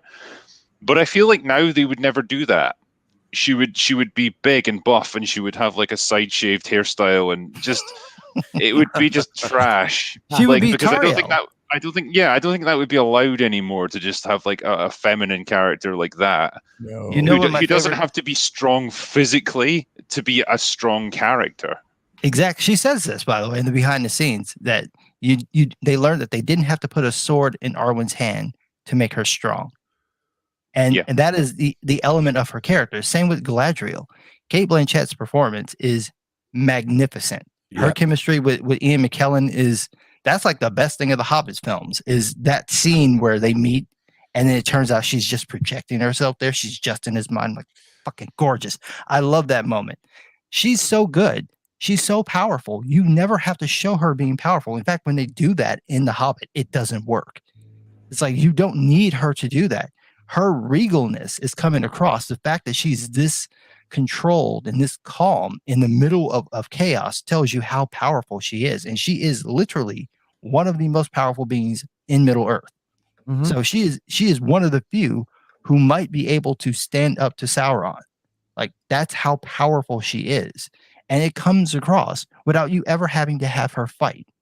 You don't have to have her do that. Same with Frodo. Frodo does not have to do anything. He doesn't have to physically attack anybody to show the strength that he has within to be able to resist the ring as long as he does.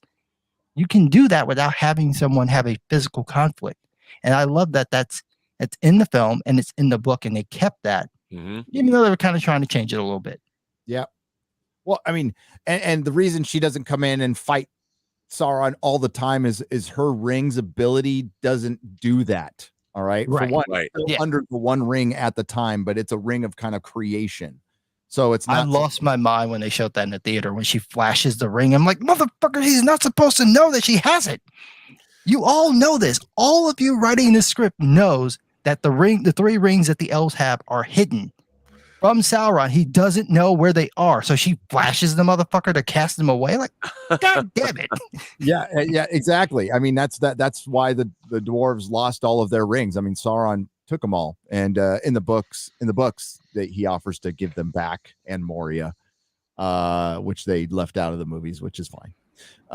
But no, she's brilliant, and this is going to be bad. Lord of the Rings television series, Galadriel, it's hers. She's the main character, and if it was like Peter Jackson's Galadriel, I'd be fine with it. But this is probably going to be Amazon's Galadriel, which Drinker just brought up. She'll probably be wearing men's armor most of the time, and there'll be a legion of Numenorian female warriors out there fighting Sauron. I cringe at what we're gonna freaking get from this Lord of the Rings TV show. I dare you, Amazon, give her the side shaved hairstyle. I fucking dare you.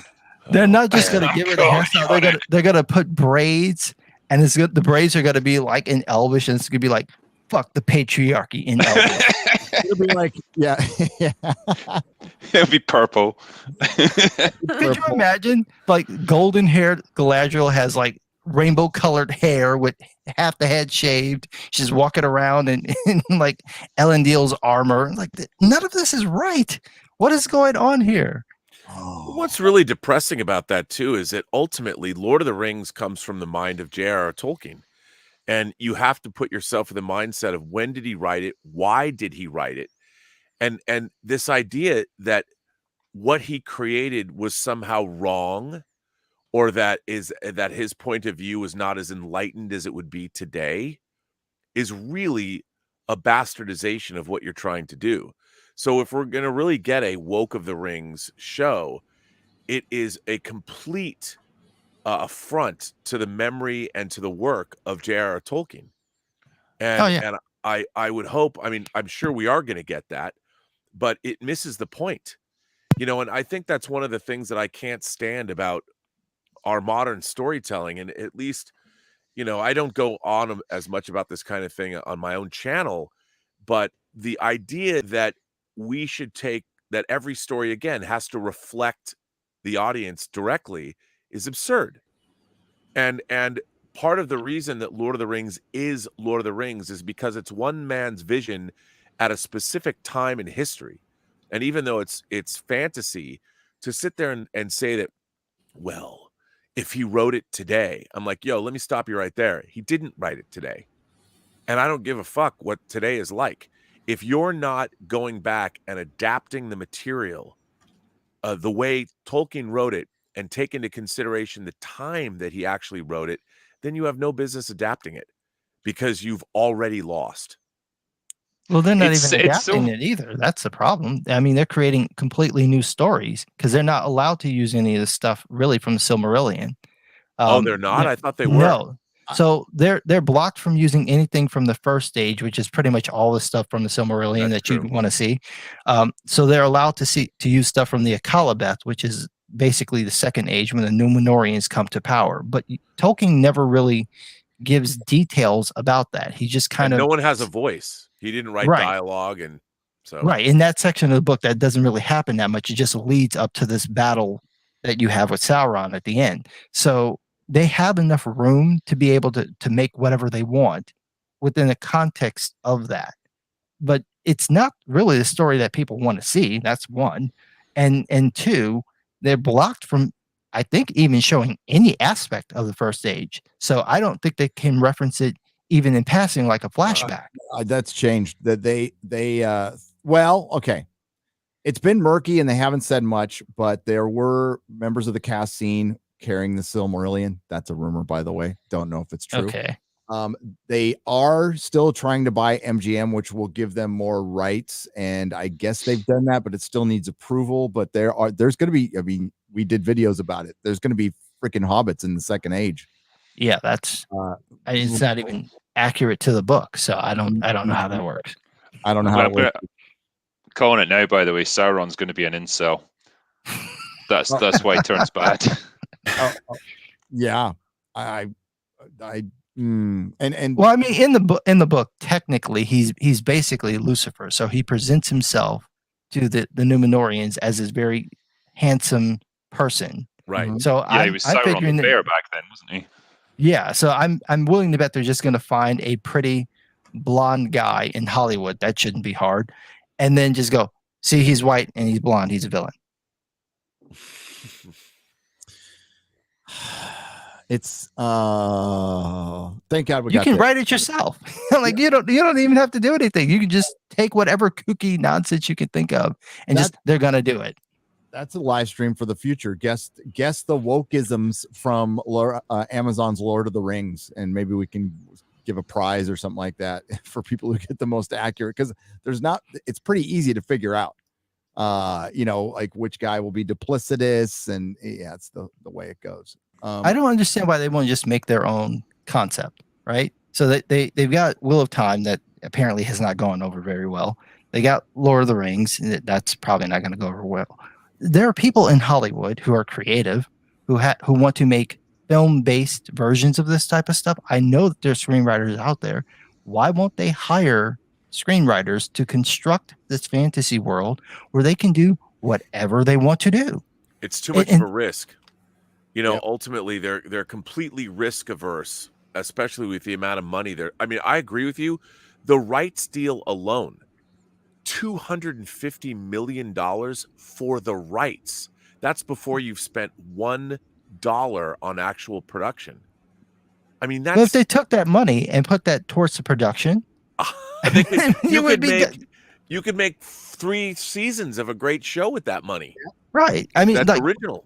It just doesn't make any sense to me that they're willing to spend this much money on something that is probably not going to have the return they want, when they could just go ahead and buy the script from somebody. They're going to pay them, shit anyway. So they buy this script for cheap. They develop it. They probably hired David Peterson, because he's the go-to guy at the moment, to create the languages. He'd come up with the languages. They sound good because he's really good at his job.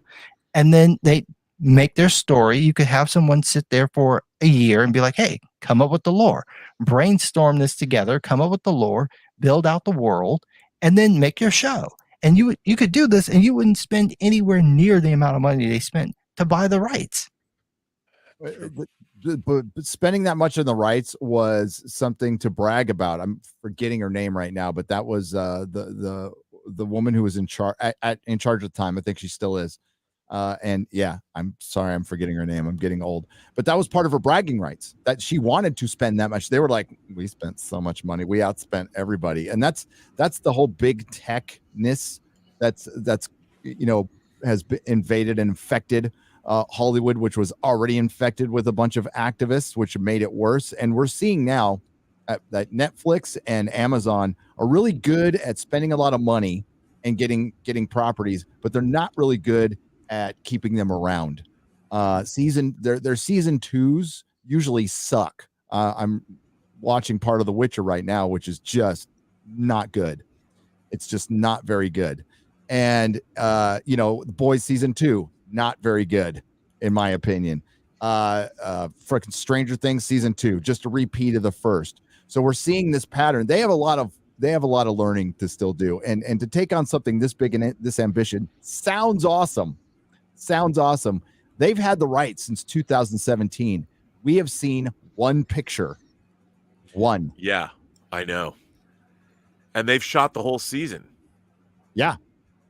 And how have we not? And we have a release date. It's coming out in a year. I thought it was coming out this year. It was supposed to. We were supposed to get a pilot episode this year. That was their initial plan. Is there was gonna be like this movie-ish pilot that they were gonna drop first and then do the season. But no, they've committed to 5 years. And remember, this is Hollywood turned down. George Lucas wanted to produce an underground Star Wars TV series, and he wanted studios to commit to 5 seasons. And nobody would do it. And dude, he had like a murderer's row of writers. Like Frank Darabont wrote an episode. And they wrote those episodes were finished. They're finished. They had wow. scripts. Nobody would touch them. I think that's what the Book of Boba Fett is doing. They're delving into that. Yeah, I think they're ripping off. That's all Disney does.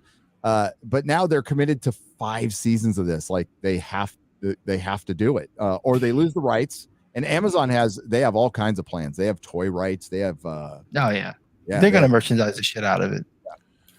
Although I do think the fact that we haven't seen anything except one picture is incredibly worrisome. Because with all the amount, like you said, Gary, today would be the day to drop something. Hey, maybe they will later this afternoon. Who knows?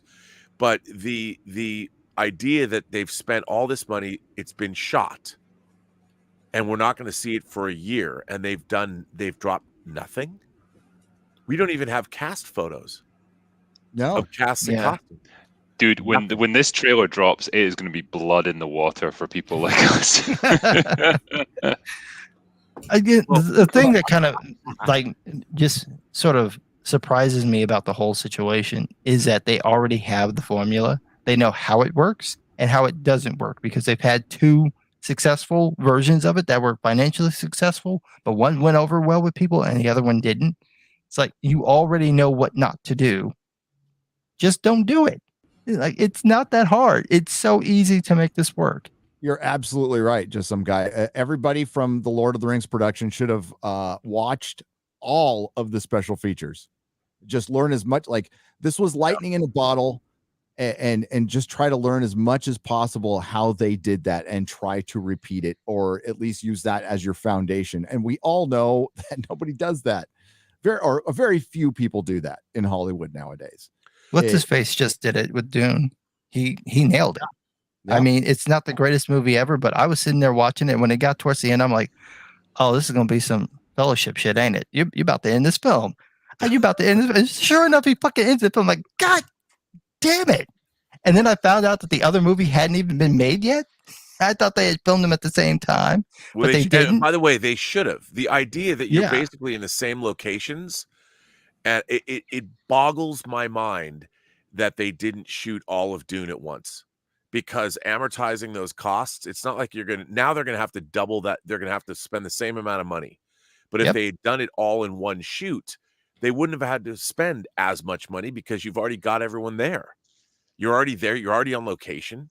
It was weird. But of course, no one, the risk that Bob Shea took by greenlighting all 3 Lord of the Rings movies, no one at the studio in their right mind would ever do that now.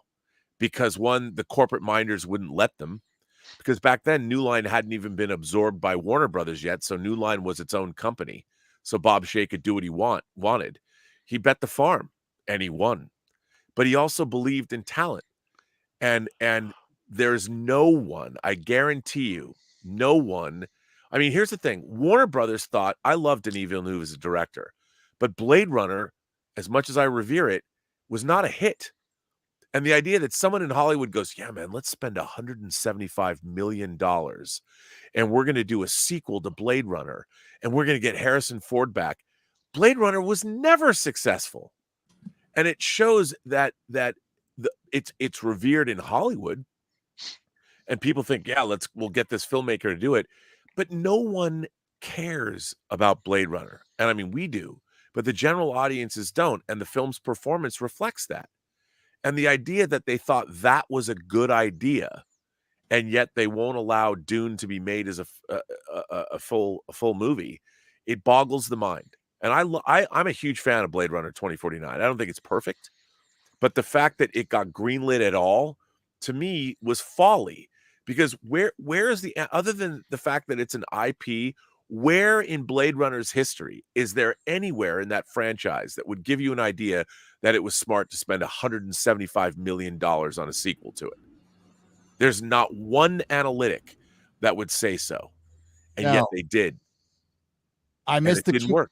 I missed the cocaine fueled days of Hollywood where the chances they took were kind of wacky, but they were cocaine fueled. So they kind of worked in a lot of ways. Now they're just so like business and analytics and marketing focus groups of people. And then the people making the decisions don't watch any of this shit. No, and I'll tell you something. Hollywood, no one ever gets successful following a trend in Hollywood.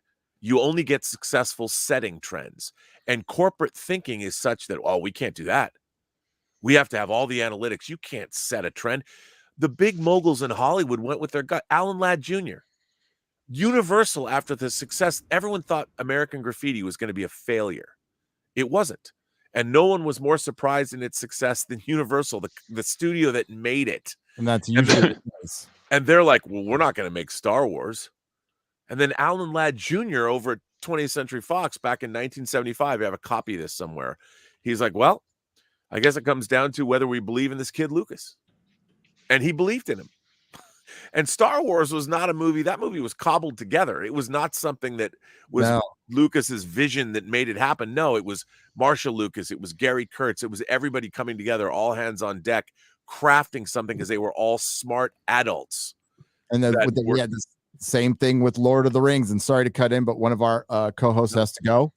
So it's been a blast. I love talking about Lord of the Rings. It's good shit. It's always good shit. And I love hanging out with you guys. This is a great cast, by the way. It's just nonstop insight and stories. But I mean, what do you expect when you talk about one of the most influential like pieces of media for all of us get into where we are at this point anyway? Like it's and an uplifting stream too. It's great to be streaming with you, sir. Yeah, no, I love hanging out with all you guys. So thanks for having me. Sorry I couldn't stay for longer, but I just, you know, how it is with life stuff going on. And well, can't wait to see you again. We can't wait to see you again either, MauLer. Take it easy. Keep killing it, buddy. Have a Merry Christmas. Merry Christmas. Have fun. See you, chat. Catch you soon, man. Bye, MauLer. See ya. Bye, MauLer. And we're gonna read some super chats, and I'm gonna show like one of the most epic images from this film.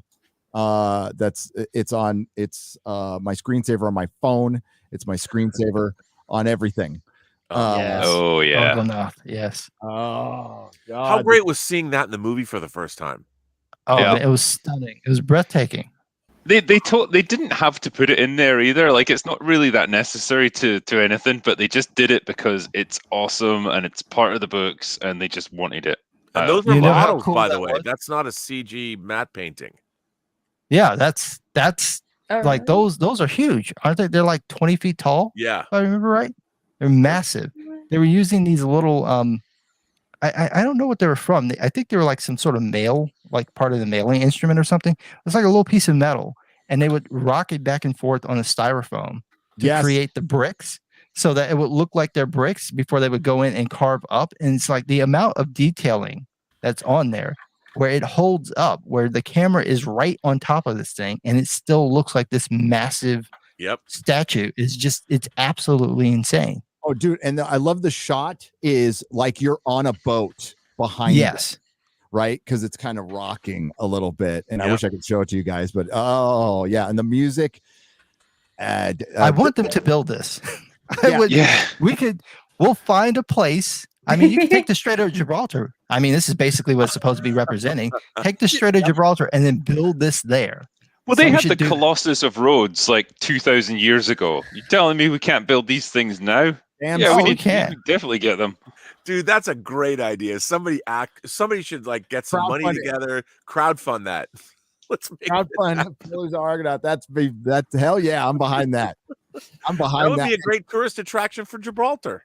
By the way, soundtrack. The soundtrack is so epic. So they recently released like a full version. Like it's just the most complete version of the soundtracks, and the disc, the CDs they look like books. So this thing, but they did a vinyl version of them too, right?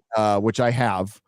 They're you could get them on Amazon. The first Fellowship is very difficult to get. I think it goes for $600 or $700 now on vinyl, and a couple $100 now on CD. But they're the special edition soundtracks If you could track them down, I can't. If you're a Lord of the Rings fan, it's like a must.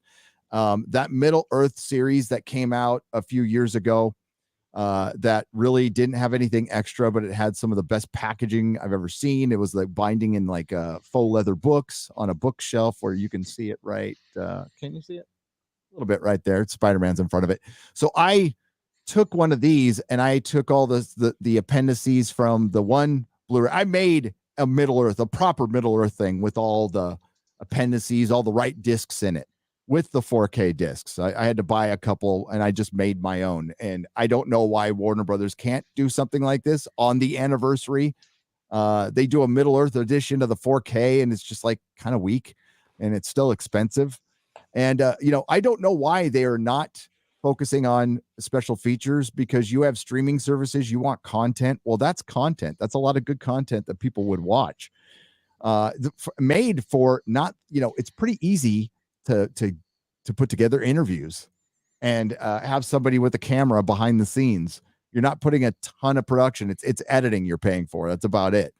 I hope the Get Back documentary makes Hollywood think maybe we can do this, because I mean I just gotten the box set for all the Beatles albums like a week before that, and then Rick Beato dropped a video about the Get Back thing. And I'm like, well, maybe I should check this out. And I watched that and I'm like, first of all, I know all these songs and I've never heard any of these. So just by virtue of osmosis, I know the entire Let It Be album, which is just weird. And then seeing how they put this stuff together, how they were working, the interactions, all that, you would think it wouldn't be fascinating to just watch people hang out, but it is. And that's, and that's not anyone asking them questions. That's just them being them. So if you tailor it like in an interview, that would be perfect. I would love to see all of the interviews that Robert did. I would watch all of them multiple times to the point that I would be able to tell his stories for him. That's how obsessive I would get over it, and I don't care. Well, I love listening to Peter Jackson's voice and Michael's interviews with Peter. Think about each one of the Lord of the Rings movies. I can't speak to The Hobbit, but the Lord of the Rings movies have 15 hours of just Peter Jackson talking. Insane. I mean, and a lot of that. I mean, all the movies, like even I've got all copies of the tapes of stuff I've worked on. Like I've often thought, I don't know what the legality of this is, but like on X-Men 2, for instance, I went up to the set and interviewed all the, for the DVD of X-Men 2. And like I've got this great interview with Hugh Jackman. Now, theoretically, I was contracted to deliver these documentaries, but I have copies of the tapes and so do they. Those standard definition tapes, they're going to rot. No one's ever going to do anything with them ever again because they're in standard def. And I've often thought that I should just go through all of my tapes. Like I worked on Superman Returns. I did a 3-hour documentary. I have 1,500 hours of footage on the making of that movie. And no one's ever seen it. And now I don't know if people want to see it, but we couldn't do everything we wanted to do on Superman Returns. I have all those tapes here. I produced a horror film called The Hills Run Red. I had shot 30 hours of behind the scenes footage. I just took my own camera to Bulgaria. And it wasn't until last year during the pandemic when COVID first hit, Shout Factory, Scream Factory said, hey, we're going to do a Blu-ray of The Hills Run Red.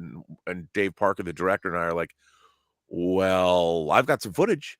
So I was able to go back into these 12-year-old tapes that I had shot in Bulgaria with interviews with all the cast. And we basically took everything we had and put it on the Blu-ray. And it was great to get it out there. I mean, for the people that love Hills Run Red, but there's so much material on the making of these movies that is languishing away. When we were working on Chronicles of Narnia, I had pitched sort of a primer disc, and we did interviews with authors, including Octavia Butler, who is a Black female science fiction writer. We did the last interview with her before she passed away. And it was going to be I had pitched this idea to do all these authors that were influenced by C.S. Lewis. I interviewed Clive Barker. We interviewed Terry Brooks, who does the Shannara books. And we interviewed Octavia Butler. None of those tapes ever saw the light of day because Disney canceled that video. Oh, Canceled that's that a disc. crime. That is an absolute crime. Absolute crime. The last interview ever done with Octavia Butler. No one's ever seen it. It's in the Disney vaults. My interview with Clive Barker. No one's ever seen it. And they canceled that whole disc for a ridiculous in-house reason. And it was, again, we had shot hundreds of hours on Narnia. Now, they did release a full-blown version of Lion, the Witch, and the Wardrobe, which is pretty good, but we still had, there's hundreds more hours no one's ever seen. All those tapes locked away somewhere. So do you actually, so when you say they're locked away, like obviously the studios are going to have some of them, but do you have the ones that you have copies of? Are you able to convert them at least to digital format so that they won't get? Oh yeah, no, lost? I could, and I've often thought about throwing them up on my YouTube channel, and I don't think like I did the interviews, so Oh, that's not going to stop them. Okay, well, no, but they will flag it anyway. But I wonder because there's no music, you know, it's just me. Like, here's an interview with Hugh Jackman. Here's an interview now. All the stuff I did on Star Trek: The Next Generation. If I ever post any of it, even or repost something, it's always flagged. Paramount always flags it, no matter what. And it's frustrating because there's a piece that we did that was a Best Buy exclusive. Here's a great studio bit. So we were promoting the high def restoration of Star Trek: The Next Generation, and I did a 15-minute documentary piece on the early effects tests. Like, they were going to try and do all of Star Trek: The Next Generation as CG, all the effects in CG. It didn't work. And we had uncovered these tapes that no one had ever seen. So we did this documentary. And so they give it to Best Buy as an exclusive, and they only ever released it in standard def. So here we did this whole thing to promote the Blu-ray high definition release of Next Generation, and Best Buy wants an exclusive, and they only release it in standard def. That documentary, sometimes it shows up on YouTube if it doesn't get flagged, but that documentary that we finished in HD was never released in HD. And it's like, it has footage that no one had ever seen before. We'd found these tapes and like, what are these tapes? Like, no one had looked at them in 25 years. That explains some of the stuff that was happening at the beginning of that series. I remember there's like a point where Picard's looking at like a hologram or something, and it was very Star Wars-esque, not Star Trek-esque. Yep. And was that the kind of tech that they were trying to use? Well, that was different because I think you're talking about it's actually a holographic image of a planet. I don't know if it's the Last Outpost. I'm not sure. I forget which episode that's in, but yeah, they were trying to do that. But this was CG of all the ships. Like, they wanted to CG like Babylon. It would have looked like Babylon 5, but worse. Okay. Oh, okay. boy. So it wouldn't have been. And you look at, like, I love Babylon 5, love it, but the effects, and what's interesting to me when I first saw it, when you go back and look at it now, it's kind of interesting because nothing looks like Babylon 5. So it's almost like watching the original Tron. I kind of like the look of the effects now, even though they're horribly dated, but there's something unique to, nothing else looks like Babylon 5. No. So when you watch it, it's kind of interesting. And again, I would love to see, I know people would do it too, to go back and remaster Babylon 5 in HD and redo all the effects. That would be the one time that would be acceptable. Yeah, Unlike Lucas did it. Yeah. When they went back and did it with Star Trek, what people will call the original series, I'll just call it Star Trek. People actually complained. They did. So well, it was very inconsistent. It's some of the early effect shots of the Enterprise. It's so weird because if you look at Star Trek, the classic series, and you look at the space shots of just the Enterprise traveling through space, they have a dimensionality to them. I mean, people forget Star Trek was not cheap. Like, well, cardboard sets and paper mache monsters. They were using sophisticated blue screen, optically printed effects work. The ship shots in Star Trek are awesome with a lot of dimension and depth. And when you look at the remastered version, it looks like space is just this one-dimensional black background that the Enterprise is. Yeah. And then some of it is like even the Doomsday Machine, which has a lot of great stuff in it. The Enterprise moves, it doesn't have weight. And the funny thing about effects and the way you make it credible is even though it's not real, like the ship conflict in Star Trek, the ships would never be within any kind of, they're thousands of kilometers apart. They're like it'd be like a ship is fighting in LA with a ship in New York, and their weapons travel at the speed of light or whatever. So it's instantaneous, and yet when you watch Star Trek II, The Wrath of Khan, you're watching naval vessels, their capital ships, pounding each other with their cannons. And even though that's not how it would work, from a dramatic standpoint, it's great.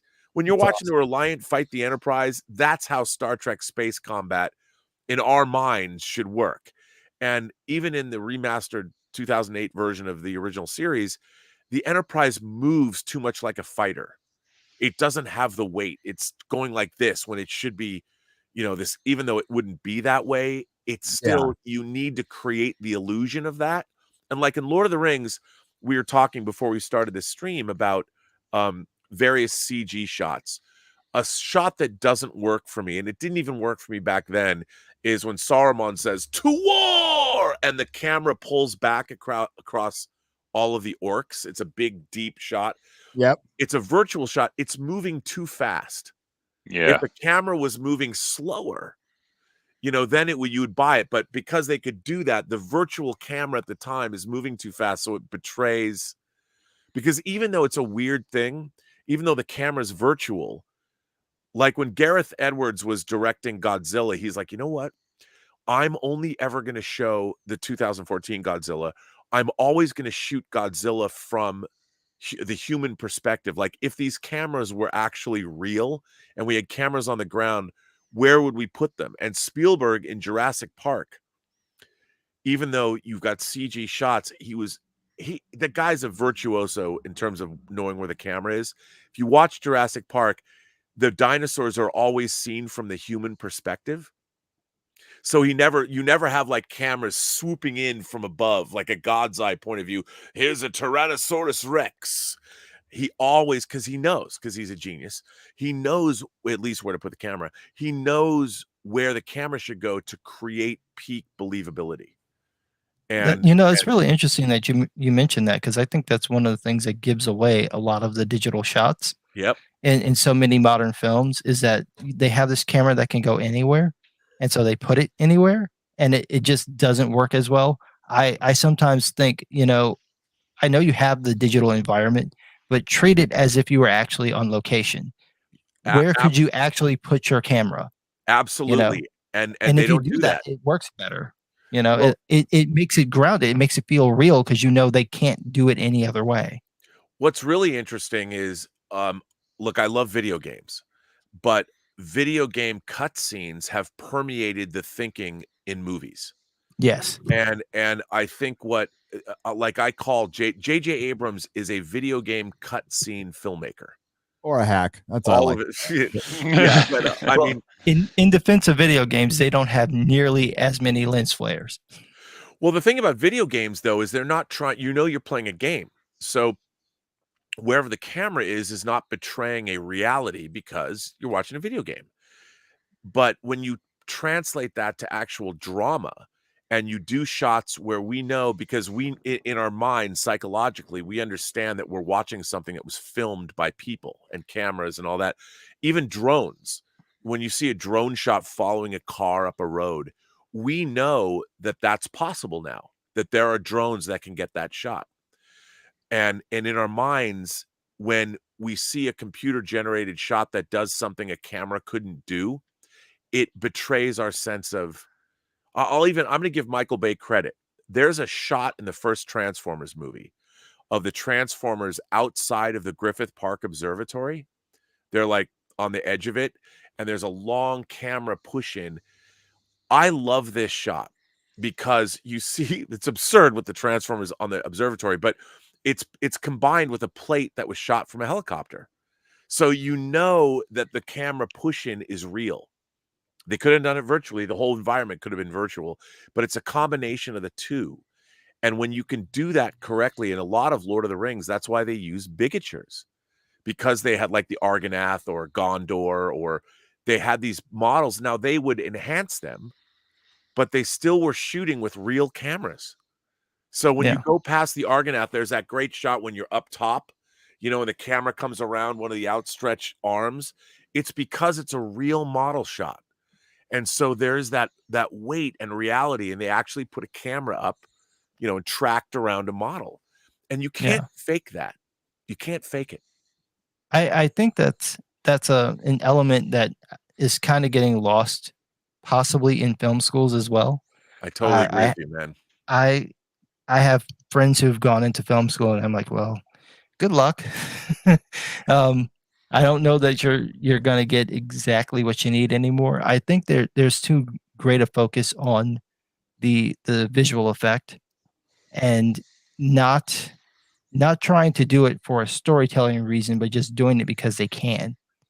And we're getting to that point, and they were already kind of doing this in the early 2000s, but now the technology is there where you can pretty much just do whatever you want. And so there gets to a point where it's like, well, what's the reason for doing it this way? I was watching clips from the Spider-Man movie because they were just popping up all over YouTube. So I'm like, might as well, because I'm not going to go and see the movie. And there's a point where when Doc Ock attacks the first time, and this is in a trailer, so I'm not giving anything away, Tom Holland just activates the spider suit. So it's crystal clear he's not in the costume.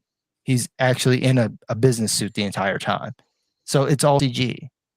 And the moment that happens, you're watching this fight happen, and it's like, okay, how much of this is in camera? How much of this is faked? Yeah. And because people are prepared for it to not be real, you almost assume that all of this is fake when it's not. When you look at it, you can tell where someone's actually doing something, but it's got all the CG and VFX wrapped around it that it looks fake even when it's real. Yeah, you're talking about the act of streamlining stuff for cost effectiveness instead of working within the bounds of a budget, which forces you to get versus, you know, forcing you to get creative, right? Yeah, That's right. First Matrix movie doesn't have that much money. This film only had so much money, and they had to build an entire world over 3 films. You know, Star Wars only had so much, so it forced them to get creative, and we got much better work for it instead of where we're at now with the MCU, which is like cookie cutter streamline. No, you don't have to wear costumes anymore. You just put these little dots on your face, and yeah, and we can tell, and it makes a huge difference. You know, I'm looking at this shot. I'd like my favorite part in this movie is this, you know, yeah, I like all the metal fucking battle scenes. That's me. So They're awesome. yeah, because they're fucking awesome. And you know, seeing a Balrog fucking for real. And this was at a time where dude, fantasy was not even thought of, like they weren't even considering it for screen. And it was so fucking cool. And it was when I sat through this movie, I was like, oh, I just saw this is Star Wars. There's another Star Wars here. And I think the only reason it didn't capture the generation like Star Wars did was they came out with a movie every year instead of every 3. And I think, and the company that did it, they had Peter Jackson, but he wasn't quite a George Lucas. Right. So that's the specialness of Star Wars. Otherwise, I think this film would have captured the generation kind of like Harry Potter ended up capturing the generation, because there was the movies and the books, and it was over a generation, over a long period of time, about, 7, 8, 9 years. We'd already got though, because this is post The Matrix. That was what got us was The Matrix, because I was in high school when that came out, and I remembered every line from that film when I went to school on Monday. It was literally, there was a time before The Matrix, and then there was a time after The Matrix. I had never seen anything like that, and this was right when anime was starting to get popular. So it was like, oh, it's a live action Japanimation thing. It was unreal. I had never experienced anything like that. Everyone had seen this movie. It's funny that you say this on the eve. I'm really curious about Matrix Resurrections because of the meta nature of the storytelling and all that. And the fact that the 2 sequels I like the sequels more than I think most people do, even though they're a mess. There's stuff in them that Reloaded's my favorite one, Reloaded, first of all, the car chase scene, the conversation with the architect, I mean, all that stuff's so bonkers. And what was interesting about The Matrix when it first came out is nobody cared about it. Like, it was pre-internet where you could watch trailers. You still had to spend 13 hours or something downloading a trailer, like, and it was pre-Phantom Menace where everyone's downloading that trailer. And I went and saw that movie on the Warner lot, I think 2 weeks before it opened. And I went there because the Steve Ross Theater that was recently built is an incredible theater. And I had liked the Wachowskis Bound. You know, I liked did that too. film. I thought it was great. Yep. So I went, and everyone, all anybody was talking about was Johnny Mnemonic. You know, the Robert Longo directed Johnny Mnemonic, which was based on a William Gibson story, and how it was so not good. And everybody was making fun. We're all like in line. Even I was like, I don't know. We're all reluctant. Reeves was a joke. Remember, he was a joke until this movie. He was, dude. Nobody was taking him seriously. I gotta tell you, and I think this was the last time I felt this way. Watching The Matrix, something you didn't know about that wasn't based on an existing IP, that shit was mind-blowing. Yeah. I mean, you're watching something, not just because of bullet time, but to me, it was the story of it all. And the idea, it's based on simulacrum. Simulacrum simulation. Yeah, Simulacrum simulation. Yes, that's the book. I mean, I went and got that book afterwards, and all of those heady concepts. Even now, we're talking about, well, are we living in a simulation? When you saw that movie, when the choice to take the blue pill or the red pill happens, and he wakes up in that battery, I'm a pretty astute moviegoer, and I'm usually 5 moves ahead of the plot. I'm sure just some guy you are as well. You didn't see it coming, did you? Dude, so didn't. And I was sitting in the theater. I'm like, I love the movie up to that point, but my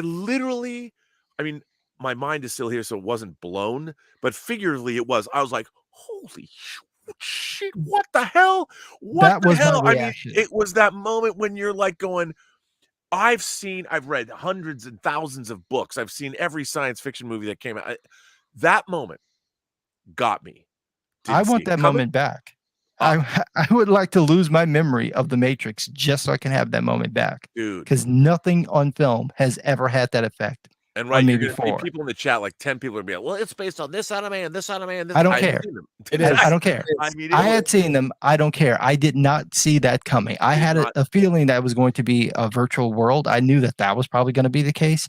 I had no idea that this dude is in a fucking vat of red piss with shit up in his booty hole. I had no idea that shit was coming.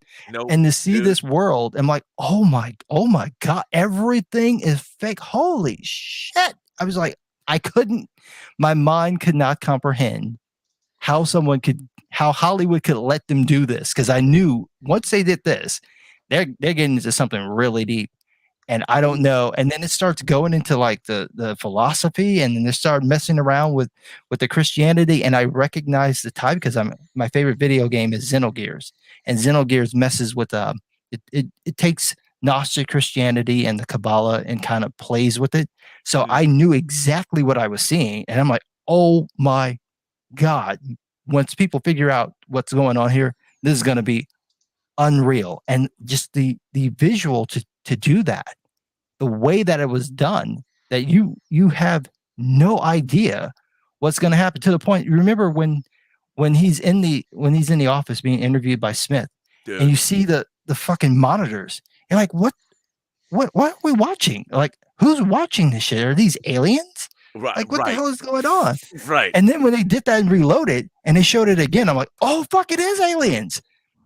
It is aliens, because there's an anime that's like that where that actually turns out to be the case. So I'm like, oh my God, I know what it is, and then it turned out not to be what I thought it was. But it was, and I'll tell you something. If you think about a time that we look at the movies that came out in '99, in 2000, we got Bryan Singer's first X-Men, a movie that opens in Auschwitz, and then after that, Sam Raimi's first Spider-Man movie comes out in 2002. But we had this verve of within the filmmakers who are making these movies that was an explosion of creativity. It was leading up to that. We had Tim Burton's Batman, but Batman is not a great movie. It's a great vision, but it's if you look at it now, it's a little the pacing of it, but I like the vision of it all. And then you see something like The Crow, another comic adaptation from 94, and then Blade in 98. You're seeing this ramping up of fantasy comic book material that's being treated correctly. And then The Matrix was, I mean, Jeff Darrow was the who's doing Hard Boiled with Frank Miller, an incredible comic artist. You seen the Art of the Matrix book? It's a beautiful book. Yeah, I have that book, and you saw that guy.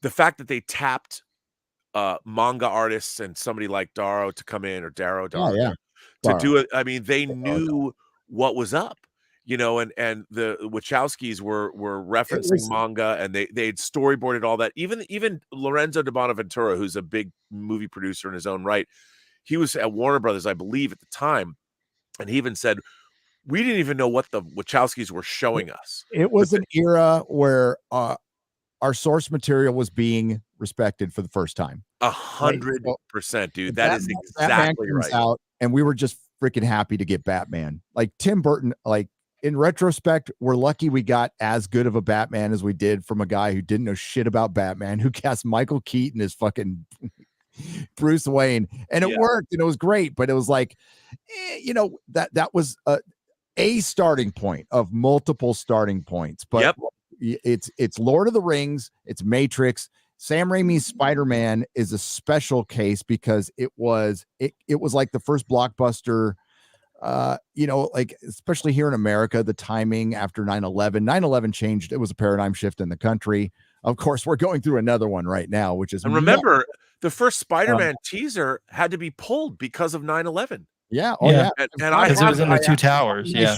I got a 35 millimeter roll of it right there on my shelf. I've got the poster with all the. Yeah, I've got that poster, that first Spider-Man teaser with the twin towers and reflected in his eyes, is one of the great movie posters of the modern age. Yep. And I have it right over there. It is dope. I love that poster so much. And what's interesting is that now the power was with the filmmakers. Even Warner Brothers didn't quite know what the Wachowskis were doing. And Sam Raimi, Mr. Evil Dead, comes in to do Spider-Man. Bryan Singer, they hired him because he'd done Usual Suspects, and he worked well with ensembles. And Brian comes in and goes, he wasn't an X-Men comic fan. Tom DeSanto made him watch all of the X-Men animated series from the 90s, He watched all that, and he's like, I see a way to bring a seriousness to this. And if you look at the first X-Men, it's pretty goofy, like Magneto and the Brotherhood of Evil or whatever. But you watch it, that opening scene after Auschwitz, when you see Xavier and Magneto square off, are you in my mind, Charles, at that conference? That scene of the two of those actors set the tone for everything in terms of superheroes that came afterwards, because there was a gravitas and an importance in the scene watching Patrick Stewart and Ian McKellen act as Xavier and Magneto that proved that you could take, as goofy as mutants could be, you could set it in a world that people believed in and were invested in. And once that happened, then it led the way to Spider-Man and then the rest of the MCU. I would argue that stuff that Singer might have thought he came up with was there. God Loves Man Kills was written. No, and they took it all from that. Yeah. But to realize that on film, it's still so many people would have made it goofy, and the way it was done. And by the way, God Loves Man Kills, still one of the great X-Men stories of all time that has been ripped off by Brian, by everybody. Destroyed. Okay, I got to get some super chats. This has been great conversation, and the critical drinker does have to dip out, so I want to thank him for his time. Thank you for your time, sir. Thank you for being here. Mouthing off, sir. No, absolutely. Like, honestly, man, I was just saying that earlier. I could listen to your stories all night. Like, you have been there and done it, and you've just done some awesome stuff. So it's great to listen to. And it's been a pleasure to talk about Lord of the Rings tonight. Been waiting a long time for this. Thanks, dude. And I gotta say, I love your stream so much. Like there are people that if a critical drinker stream goes up on YouTube, I will drop everything to watch it. Oh, thanks, man. Same with Just Some Guy, by the way. Thank you. I mean, Well, I bow to the drinker because this man's insights are ridiculous, and he's also spared me having to watch season 2 of Westworld. So, Well, I can consider my job done then. I wish I could have seen that before I saw Westworld season 2. That was tough. Witcher That was tough season going. 2 is going down that road, buddy. Witcher season 2 is going down that road. Same road. They never, ever, ever learn, brother. Yeah. But thank you. You want to plug anything? My Spider-Man review will hopefully be up tomorrow. So, and it'll be good. It'll be a positive review. So I'm looking forward to doing that. So will mine. Yeah, I'm looking forward to it. Can't wait to see it, man. So, All right. And congratulations on 1 million subscribers. Well earned. Couldn't happen to a better person. how cool is that? Yeah. Thank you very much. That's much appreciated. see you later, dude. Take care, All Bye, man. drinker. Thank you. All right. I'm gonna read some soups. Oh my god, this has been great. This has been great. Hey, we're demonetized. This is the tamest stream I have had on this channel in 4 years, and we're demonetized. Why? I think you protest showed that? Can like you ask several for- frames of Lord of the Rings. That's why. Oh Just no! Water Brothers. I know. But I've been. that's fair use, dude. It is. I This win is critical. every. You got to protest it. You got to ask for I a will. review, manual review. I've won every one so far. They're getting a little testy about it though, because they can take their time. But I've won every one because we're allowed to do that stuff. I didn't even play any audio. By the way, I'm praising the movie. We're all praising the movie. Go out and buy. If you don't have Lord of the Rings on 4K, go out and buy it if you can afford it. It's a great gift to somebody, and it's just the greatest trilogy ever made. It's the GOAT. It will never be touched. Satisfying beginning, middle, and end. I love every second of it. I love all the endings at the end. I love the credits. I love the music. I love the special features. I could watch this thing over and over again. It is a absolute 100% satisfying experience, and there is no franchise that can do what this trilogy has done. None. I have to ask real quick. When Return of the King ended, when it actually played the song, right, and then it ended, my question is, did anyone leave the theater? Because in my theater, everyone stayed until the screen went black. People No I one think, left. got up and then sat down, if my memory serves. I didn't. I stayed. Because I was going to be there until the credits were done, especially at the end. Because I think along with you guys, I obsessed over these films. And one time I had a bootleg copy of the Two Towers. And this was in the early 2000s, right? So you just didn't get movies all the time. And I'm flying to London, and I'm watching my bootleg copy of the Two Towers on my laptop, and a bunch of people, all of a sudden I got heads over the fucking seats, and they don't understand what's going on. And I've got my headphones, so I got a kid next to me, so I pop my headphones so a mom asked, like, hey, can my son watch them? Well, fucking of course, yeah. So I had 5 people around me watching the Two Towers on a plane ride, and most of them couldn't understand it, and they stayed there the whole fucking time. That's how good this movie is. Germified for $20 says there are few movies, let alone trilogies, that move me as much as Lord of the Rings. The story, the characters, cinematography, and musical score are master class. Absolutely correct in every way, shape, or form. And it's an honor to have somebody who, like, I'm not going to say peripherally, you worked on the film, you worked on special featers, that's an important part. Like, this thing is I was part of a great team. I always want to reiterate that there was a group of us crazy people that worked for this company for years, and it was such a privilege to be a part of it that I think anybody who worked on it would say the same. So absolutely. Hey, of course. I mean, you were just talking about we were gushing about the first Matrix, and by the way, there's only one Matrix movie. I don't know what's coming out. in a few days. Is it John Wick in another world? I think it's going to be wacky and weird. I do think it's going to be really. I just want to know. All I heard was subversion, and I was out. I'm like, nope, I will not see it in the theater. I might like review it on HBO Max, but the minute I heard the word subversion or subvert or subversive, fucking, I'm gone. Well, that's kind of what the Matrix is, though. So, I mean, in fairness, it's always been that. And the meta idea of it, like I've heard things people said that it actually rips on how corporations are dealing with franchises, and I want to see it from that perspective. I'm curious. That's interesting, considering this is a corporate franchise. Is I it know. kind of Rage Against the Machine, kind of ripping against things? Which is They take a shot at the corporate stuff in the Unreal 5 engine reveal. They like in the thing. It's like, oh, this marketing said this would be a good idea. It's like, marketing. I thought we had total creative control. Yeah, It's the Matrix. So yeah, exactly. No, I mean, I think the one of the last few things that's word of mouth now, because I don't know if movies are or maybe some obscure TV series like Arcane. I think I wouldn't have heard of it without word of mouth. I don't love it. I thought it was all right. I don't love it, but I didn't understand what was going on, and maybe I'm just old, so I'll take that.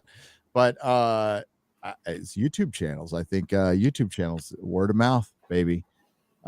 This is an epic group. I just rewatched the trilogy and it was glorious. Only downside is realizing how Hollywood has regressed and not evolved since this perfect trilogy. But as Lord of the Rings teaches us, there is always hope, says Will Meldman for $20. I love that optimistic point of view. And hopefully we get back. I think the creativity will come somewhere else, be it television, or it's going to come from somewhere else. I don't think it's going to come from the major cinematic release anymore. I've kind of abandoned the thought of it's just become too corporate to succeed in a way to where we'll have a franchise. There's no George Lucas's out there. You need that one visionary to kind of be a bit of a creative dictator. And even if there were, the studios wouldn't greenlight it. No. Yeah, that's really the problem, is that a lot of the stuff is just very expensive to do. There's the one guy who does the Warhammer shorts. Oh my god, they those come are out incredible. like once every year or something.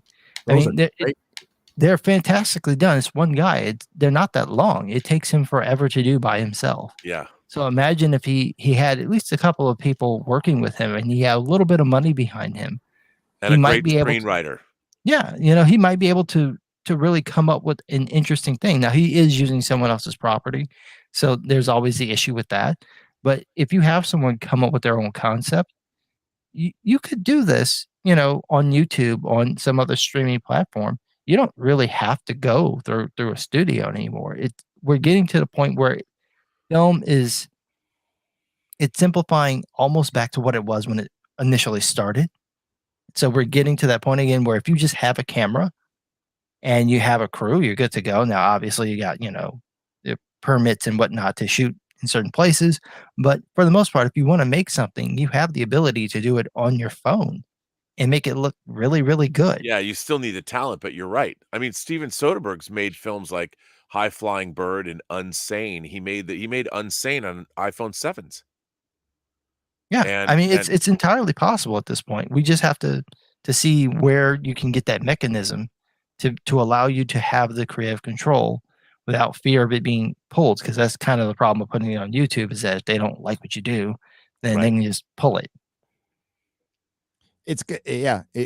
I am confident it will happen someday, and maybe even soon. It'll be some guy or girl that makes something on their own that just catches fire. It tends to happen, every 10, 15 years. We'll see.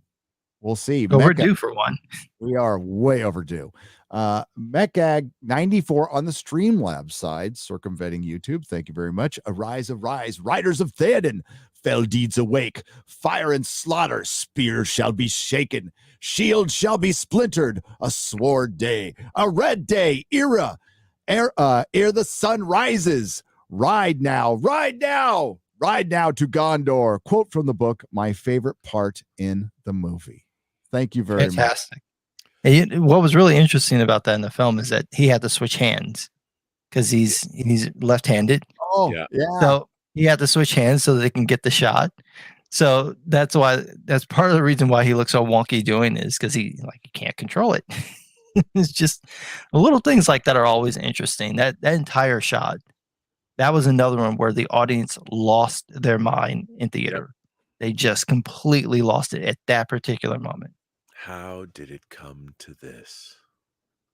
Yeah, I love that. I know. love By the way, Barnard Hill, how great. Like the casting, he was so, I can't even imagine anyone but him playing that role. He brought It was his depth absolutely to it. fantastic. Yeah, that wasn't in the book. Sorry, but holy shit, he was good. So good. The Grizzly for $20. There's a reason why they don't use practical effects anymore in Hollywood. It's because Wokefornia is one big union of the state. I'm from Michigan. I know a thing or two about unions, and none of it is good, guys. Yeah, I think the unions, in a way, have. That's all been a part of the process of Hollywood. Used just to be this Wild West place where people would go freaking on location. Remember back in the early days, there was no permits. They were just gonna fucking shoot somewhere. Yeah. But Yeah. remember, in terms of effects now are done all around the world. If you look at there's people that aren't unionized, which is part of the problem. I mean, they're getting abused but effects are being done all over the world now because they're looking for cheap labor and they're exploiting and I have to say, having produced things on a small level, I'm one of those exploiters, and I try to make sure people get paid. But if there's thousands of people that are working on these movies now, and there's too many people. That's the thing, is there are a lot more editors in Hollywood than there is demand for editors, and that's just going to make them cheap. And now we have these art fucking institutions like in San Francisco just cranking out people, teaching them Final Cut Pro or whatever they teach them now. And yeah, they're sending hundreds of editors to a town that already has all the editors they need. And it's a bummer. So you're much better off nowadays making your own shit. Make your own shit, and maybe it'll get noticed. But they don't even teach practical effects that much anymore. No. I mean, that's an art that's going to get lost. We kind of lost that with black and white film, that there are all these film techniques that work in black and white. And because a lot of those people who did that died and they didn't pass on their secrets, we lose them. You look at the black and white movies we make today when someone decides to do it, and they don't look anywhere near as good as they did 100 years ago. And you're like, how is that possible? Yeah. With all the technology, they're doing all these little tricks of the trade that are getting lost. And I think that's happening. We've seen it happen with animation, which is just a sin. We're seeing it happen with the VFX, where, they may not have any idea how to do this practically, but a lot of times the stuff that's in camera looks better. Yep.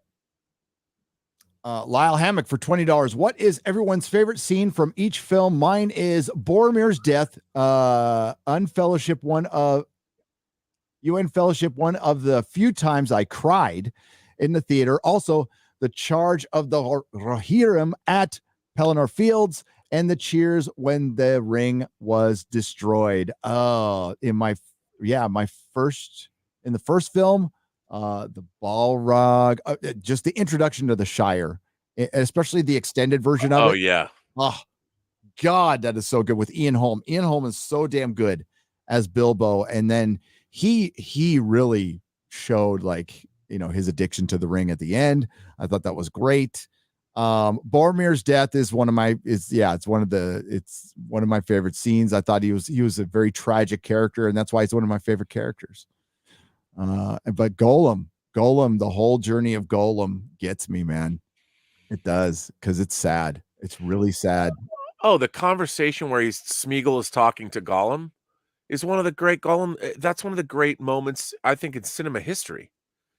And I know my entire college class doing that because I would not stop doing that voice all day. Must have the precious. I would do that. That's all really good, day. dude. That's a really good Gollum. That's a really good You one. know what upset me is that they put out that damn Gollum game for no reason whatsoever. Nobody wants this game, but you got like the worst guy to do it. I'm here, baby. You ain't even got to pay me. I would have done it. Like, come on.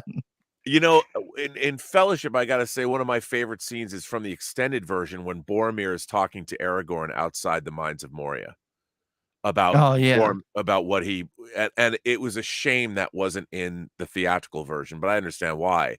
But where Boromir is that scene shows that he might be misguided, but he's not evil. Yeah. You know, he's not a bad guy, and even though he's under the influence of the ring or whatever, he is trying to do the right thing, and his point that he's trying to make to Aragorn is a good one. Well, he was there.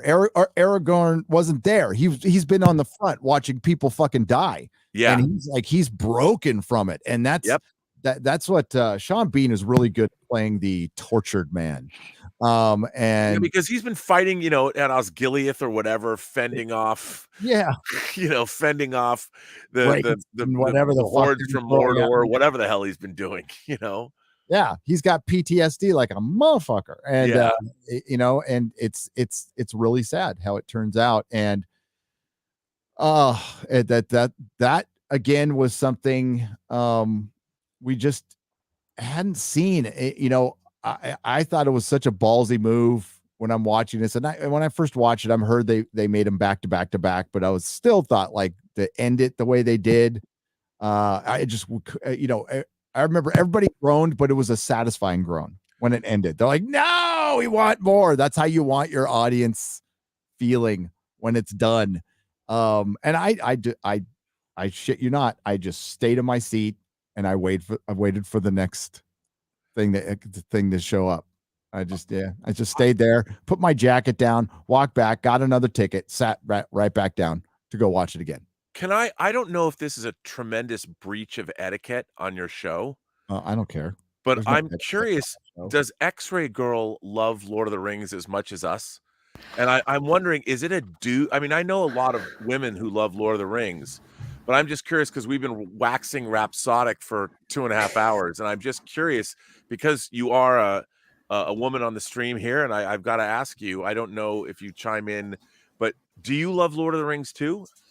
I never classically loved it the way you guys love it. Okay, cut her off. No, but I was about to say. So even the dog left or the cat is like, no, I'm out.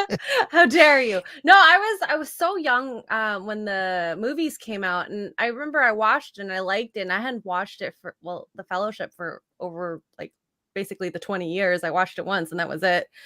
But it's so good because today our movies and shows are just not at that level, and the characters, they're portrayed so well in such intricate stories, and the thing that is missing is the nuances that this movie has. It's like these looks or this motion that yes. in a movie or a show nowadays, it's like, I am a woman and blah blah blah blah blah blah blah, or whatever it is, like that it needs to be explained, whereas these characters in these movies, a slight look and you have this understanding of what they mean.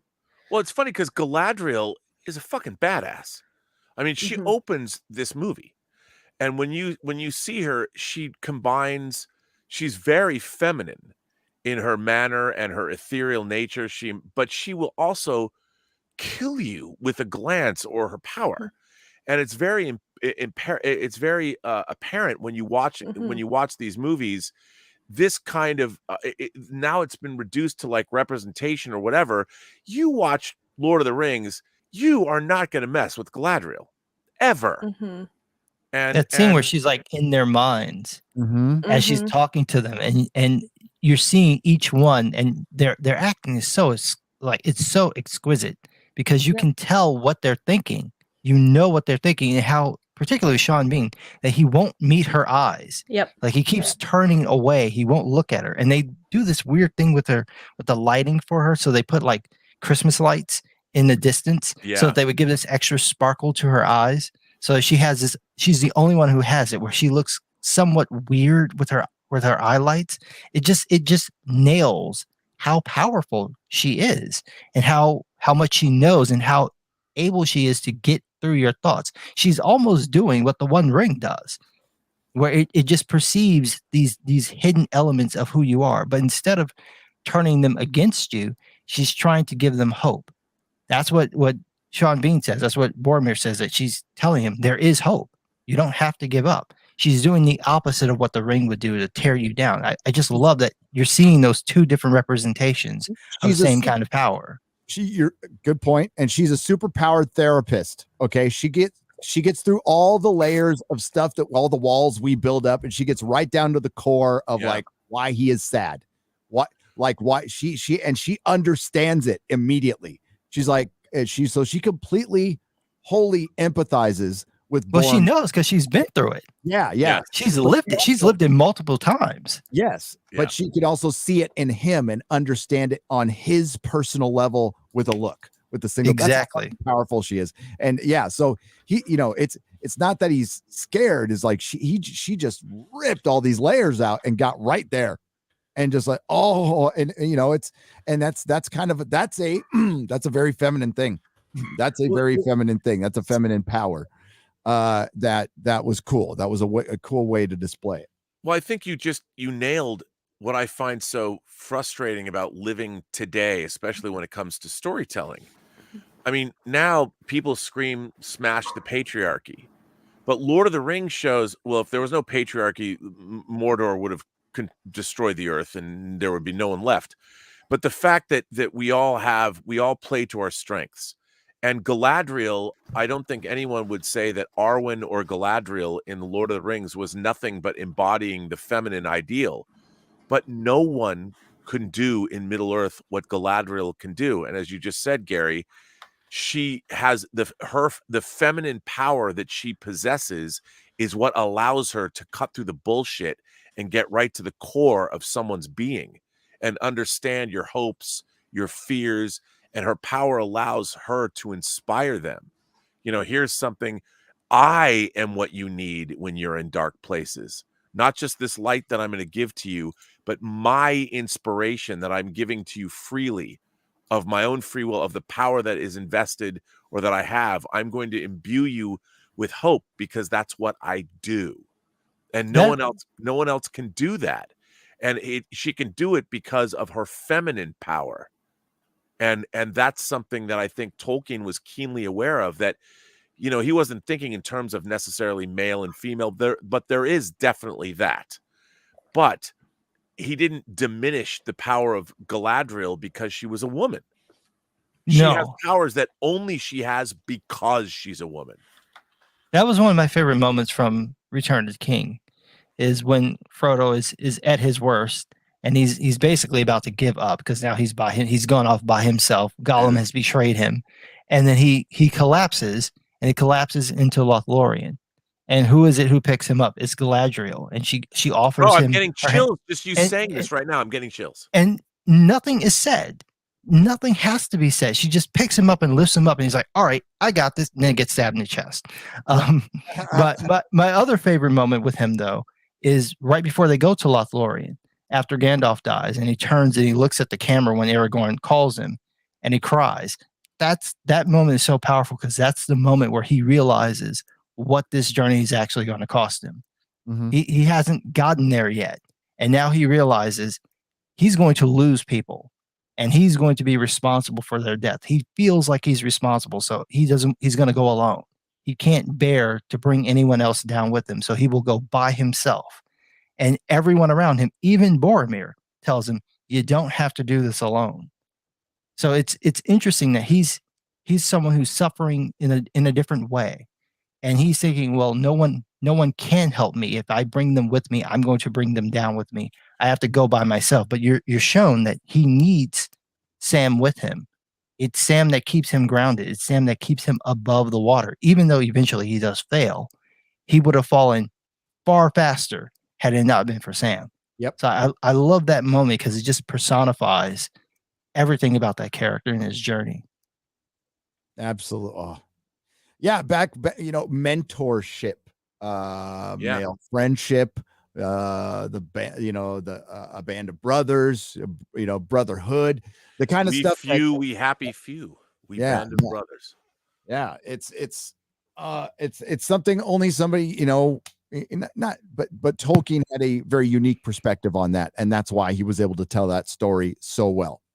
He lost all his friends Yep. during the war. Like Yeah. literally all of them were dead at that point, or like maybe 2 or 3 were still alive. He was very young. He was very young.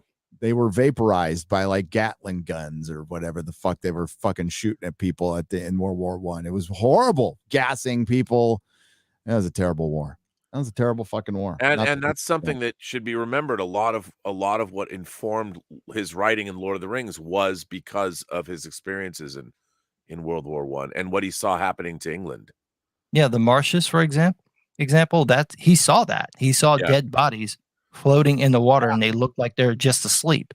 And you can find images of this if you're prepared to be disturbed. It is one of the creepiest things you will ever see, because it does not look like they're dead. It looks like they're just asleep and just holding their breath underwater. It is eerie as hell. And imagine the smell of this, having to walk through this. Oh, dude. And, you know, possibly knowing who these people are. And these being people you were talking to maybe the day before, maybe a few hours before. You know, the effect that has on you. And then to encode this in the story to show this is the scale this has happened, that, you know, 20 miles of land is just covered in this. That's how massive this battle was. You know, he's making a very particular point. I like that in the film they really didn't try to shy away from how disturbing it was. No, that's why made that scene great. And it was disturbing in the book. It was disturbing in the audio series. They really did that well. And like this is an answer we're never going to get, by the way, you know, because Tolkien never specifically answered it. I don't know if he even knows why he was so pre-built, I guess, to write brilliant escapism, because he was writing this stuff before he went to war, right? And then after he went to, it was already there, you know, at birth, his propensity to be able to create this beautiful world. But something has to be there for, you know, even George R. R. Martin, you know, lonely kid got picked on a lot, isolated, built his own world. And it just became a song of ice and fire. And I think that's probably the commonality with fantasy, right? That it's the hardest thing to write. It's the hardest thing to execute. It's hard to find good fantasy. Okay. There's a lot of it out there, but not by very many authors. And a lot of it's, you know, either the characters, we lose the characterization in all the world building, or the world building's kind of half-assed. Even with the Witcher books, like they set up a great mythology that he never really does anything with, you know. And you know, that's why it's so special when we have something this unique, this good, and it just happened to be, you know, the GOAT. Bear Business One for $20 says, we need the YouTube creator Cinematic Venom to be here. He had some thoughts about Lord of the Rings. Okay. What kind of thoughts? I'll go look later. I couldn't invite everybody. And I don't know. I'm not subscribed to Cinematic Venom. I don't know if I've heard of Cinematic Venom. I might have come across it. Nightwish fan 1991, but thanks, Bear Business, for $20 says, the Lord of the Rings films made me want to become a film director. They got me into fantasy and inspired me to become a writer, writing a fantasy novel saga. And I have these films to thank for inspiring me to do so. And that's what great art does. It inspires. I'm sure these films got a lot of people to read the books. The books. I've been warned off of reading the books because I was in fiction writing in college, and Columbia College Chicago I don't know if they still do it, but they used to have this thing for the fiction writing department called a lunchathon, where you would take what you would do in the classes, where you would share parts of your story, and then people would respond to it. They would call it recall, where they would tell you the parts of it essentially that worked, and then the parts that didn't work, they probably wouldn't respond to, so you know what worked and what didn't. So the lunchathon was a way of doing this with people who you weren't in class with. And we were going there before or during a class, and there was just a bunch of us talking, and the movie hadn't come out yet. It was due out that winter. And one of the guys was like, well, have you read it? I'm like, I haven't read it. He's like, well, if you read it, it's going to change the way that you write. So I'm like, well, I'm working on a fantasy story. I kind of don't want to read it then because I don't want it to affect the story. And I went and read The Hobbit just to read it before the film came out. And then I started reading Fellowship. When I read The Hobbit, I was like, this isn't going to do anything. I read Fellowship, and I got to the scene where Gandalf explains the history of the ring to Frodo. I'm like, that'll do it. Shadow That of the right past. there, The shadow of the past. Yes. that is going to change everything. I'm so glad I listened to this dude, because if I hadn't, everything I write would have been Lord of the Rings. It would have had that effect. Yep. Shadow of the Past was written long before the book came out. I think 20 years before the book came out. So that was one of the first, that was like one of his foundation chapters. Yeah. I was lucky to have an English teacher when I was young, back when I went to school. This is before I got kicked out. I had a very hard time reading. It wasn't dyslexia. And it was just my ADHD and poor eyesight. But I had a very hard time reading. That's why I only really read comic books. So I had a very kind English teacher who would let me just pick my books to do reports on. So Hobbit, Lord of the Rings, Hitchhiker's Guide to the Galaxy. And it's, it's the one class I got an A in. But that's where I read those books. And I came from a totally different perspective just because they were trippy, man. So, I'd smoke a couple of joints and I'd read Lord of the Rings. Did you ever read the Chronicles of Thomas Covenant? I did later when I was locked up. But those are awesome, dude. It's awesome. When in the 70s, when I was those came out, Lord Fowl's Bane, the first book came out in 77, the same year as Star Wars. Those 6 books, and I guess I've not read, he wrote more in the aughts, but I didn't read them. I read the first, it was 77 to 83. It was Lord Fowl's Bane, the Ill-Earth War, The Power That Preserves, The Wounded Land, The One Tree, and A White Gold Wielder. And those 6 books were as big as Lord of the Rings at the time. Like, anybody who read Lord of the Rings read the Chronicles of Thomas Covenant. And I'm surprised no one talks about those books anymore. Nobody. They get brought up in live streams, but like Hollywood probably doesn't even know they exist. I can't believe that, because those books were huge at the time. Yeah. And they've sort of, okay, they went and did C.S. Lewis. I am so surprised that A Wheel of Time came after, but I can't believe, I love those books, but I've never read the last books. The 9 Princes of Amber and all that. They haven't touched that either. So. No. And it's so weird that some of these books have fallen from like off the face of the earth, and yet at the time they were monstrously huge. Oh, Robert E. Howard, all of his stuff. I mean, he was world building before Tolkien. Like it wasn't as intricate, but it was there. And he was doing all the short stories, and like he's somebody. I was into the Conan stuff, but not anything else. And I've recently got into all the other stuff, which is fucking awesome, by the way. It's because of Razor Fist, wasn't it? Because of fucking Razor Fist. I knew it, because I got hit too. So you're not the only one. Yep. And God, is it good? It's so good. And I don't want Hollywood to touch it. Stay away from it. Well, it's strange to me because I used to work in development a little bit, and now I'm sitting here in a room. There's thousands of books in the room that I'm sitting in right now that I've read. And I'm surprised. And now there's a TV series on Netflix right now called Brand New Cherry Flavor. That's based on a pretty obscure horror novel from the 90s, which I own. I have a first edition hardcover. I bought it when it first came out. What's that? Is that the same title? Yeah, same title. And I'm like, I want to know. No, the series is actually pretty good, But I'm like, how the hell did this relatively obscure horror novel from the 90s? I know someone probably bought it, and I don't know, there's talent behind it. How did it get made?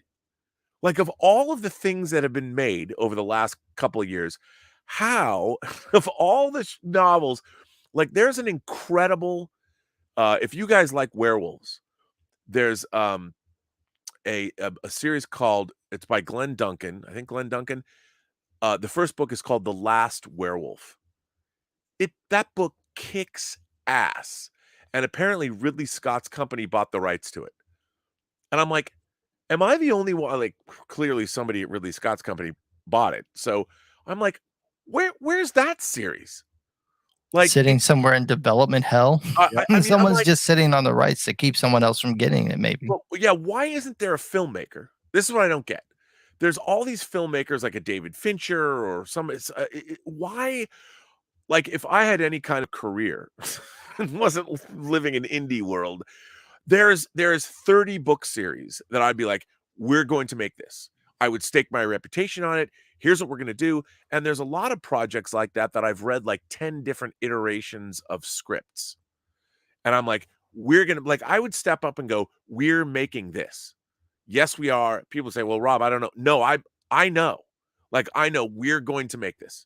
And it is so odd to me that I see something, and not that Brand New Cherry Flavor didn't deserve to get made, but it was made, 10 episodes, Netflix. And I'm like, how did it get made? Like, somebody clearly read the book 25 years ago and said, this is what I want to do. And some development executive at Netflix is like, oh yeah, of course we have to make Brand New Cherry Flavor. As opposed to, I'm willing to bet it's someone in a position of power at Netflix. Yeah, Probably read the book. Well, it had to have been. And I'm just like, of all the books, like, there's so many great books. And now we're seeing Dune got made. Foundation got made. I want to see that, Station but that's on Apple, isn't it? Yeah, Station 11 that just dropped on HBO is based on a pretty wonderful book. The Underground Railroad, that author is a great writer. And there's great stuff out there. So there's great literary material being adapted, but there's so much other great stuff that I feel like the Chronicles of Thomas Covenant. Like, has anyone read it? I'm sure I couldn't find the first book, so I haven't caught up to it, but I was trying to. I wasn't able to find a copy of the first book, and I like to read things in order. Oh, but you have to read it in order. You have to read that in order. Okay. Yeah, I had a cellmate just describe it to me because I had finished it in a day. I read for 20 hours straight, and I finished the book. Then I did The Stand, and then he's all, "You ever heard of the Thomas Covenant?" And I'm all, "No." And so he just loaned me the book because I was just, I wasn't going to go out in the yard. I wasn't going to go out and get killed. So I just read books. I read books, smoked cigarettes, watched Captain Kangaroo. Fizz and Thorpe for $20. A great movie is one where you get excited during the opening credits, even when you've seen it 10 times already. You already get the kind of bummed when it gets to the end and the adventure is almost over. It's a lost art. You're not wrong. And yeah, I'm a little sad. I was very sad at the end of when the credits finished. I was sad. I felt like I lost a friend. That's when you're watching something really fucking good. When Buffy ended, I felt that way. When even when Battlestar ended, I felt that way. You feel like you lost a friend. When Star Wars was over, it was like, oh no, it's over. That's crazy. Back in 1983, when Return of the Jedi came out. Captain, when the 10th Doctor left, Captain Happy Black Jack for $20 says they asked Mr. Lee to imagine what it's like to stab a man in the back, and he snapped around and said, "I don't have to imagine what it's like." Later, I found out he hunted Nazis in the war. He did, and he knows what it's like to stab a man. Oh, yes. He killed people. He killed Nazis. Yes, he killed Nazis. He did. Daniel for $50. Thank you very much, sir. Thank you. There's been no better. There have been no better friends to Lord of the Rings than Nerdrotic and Just Some Guy. Every true fan of Tolkien's work is blessed to have you guys telling the truth and fighting back on the damage attempting to be done to this eternal masterpiece. Why, thank you, Daniel. I appreciate that. Just Some Guy's done a great job. Robert Meyer Burnett brought this up earlier. The word update should not be applied to any story. When a story is written, it's written in its time, either of its time or the author is of its time. There is no need to update. Make a new story. You want to update something, then update stories. Make a new story. But, you know, you can tinker around with some stuff. I'm fine with that. But with Tolkien's work, that is work. It's sacred text. It does not need an update. It's supposed to be historical. It is not meant to have any modernisms in it at all.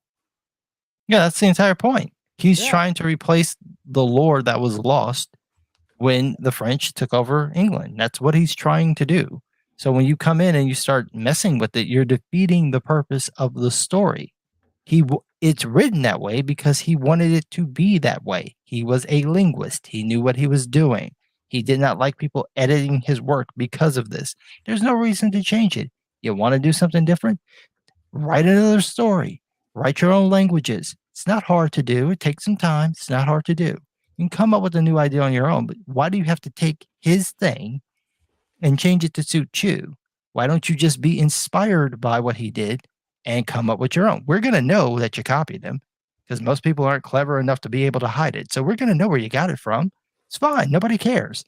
No one cares. We will be happy to let you do that. But you don't get to take the man's work and just twist it to be what you want, to the point that you're completely undermining the purpose of the story. Even at the most basic level, you shouldn't do that. Yes, and applying things to the man that just shouldn't. For one, he's just an author. We don't need to apply anything personable or personal baggage to him at all. It has no relevance in what he wrote.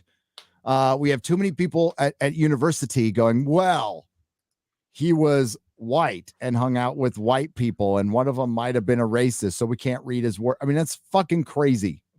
You won't be able to read anything historical if you like, have you looked at human history? Like you will be.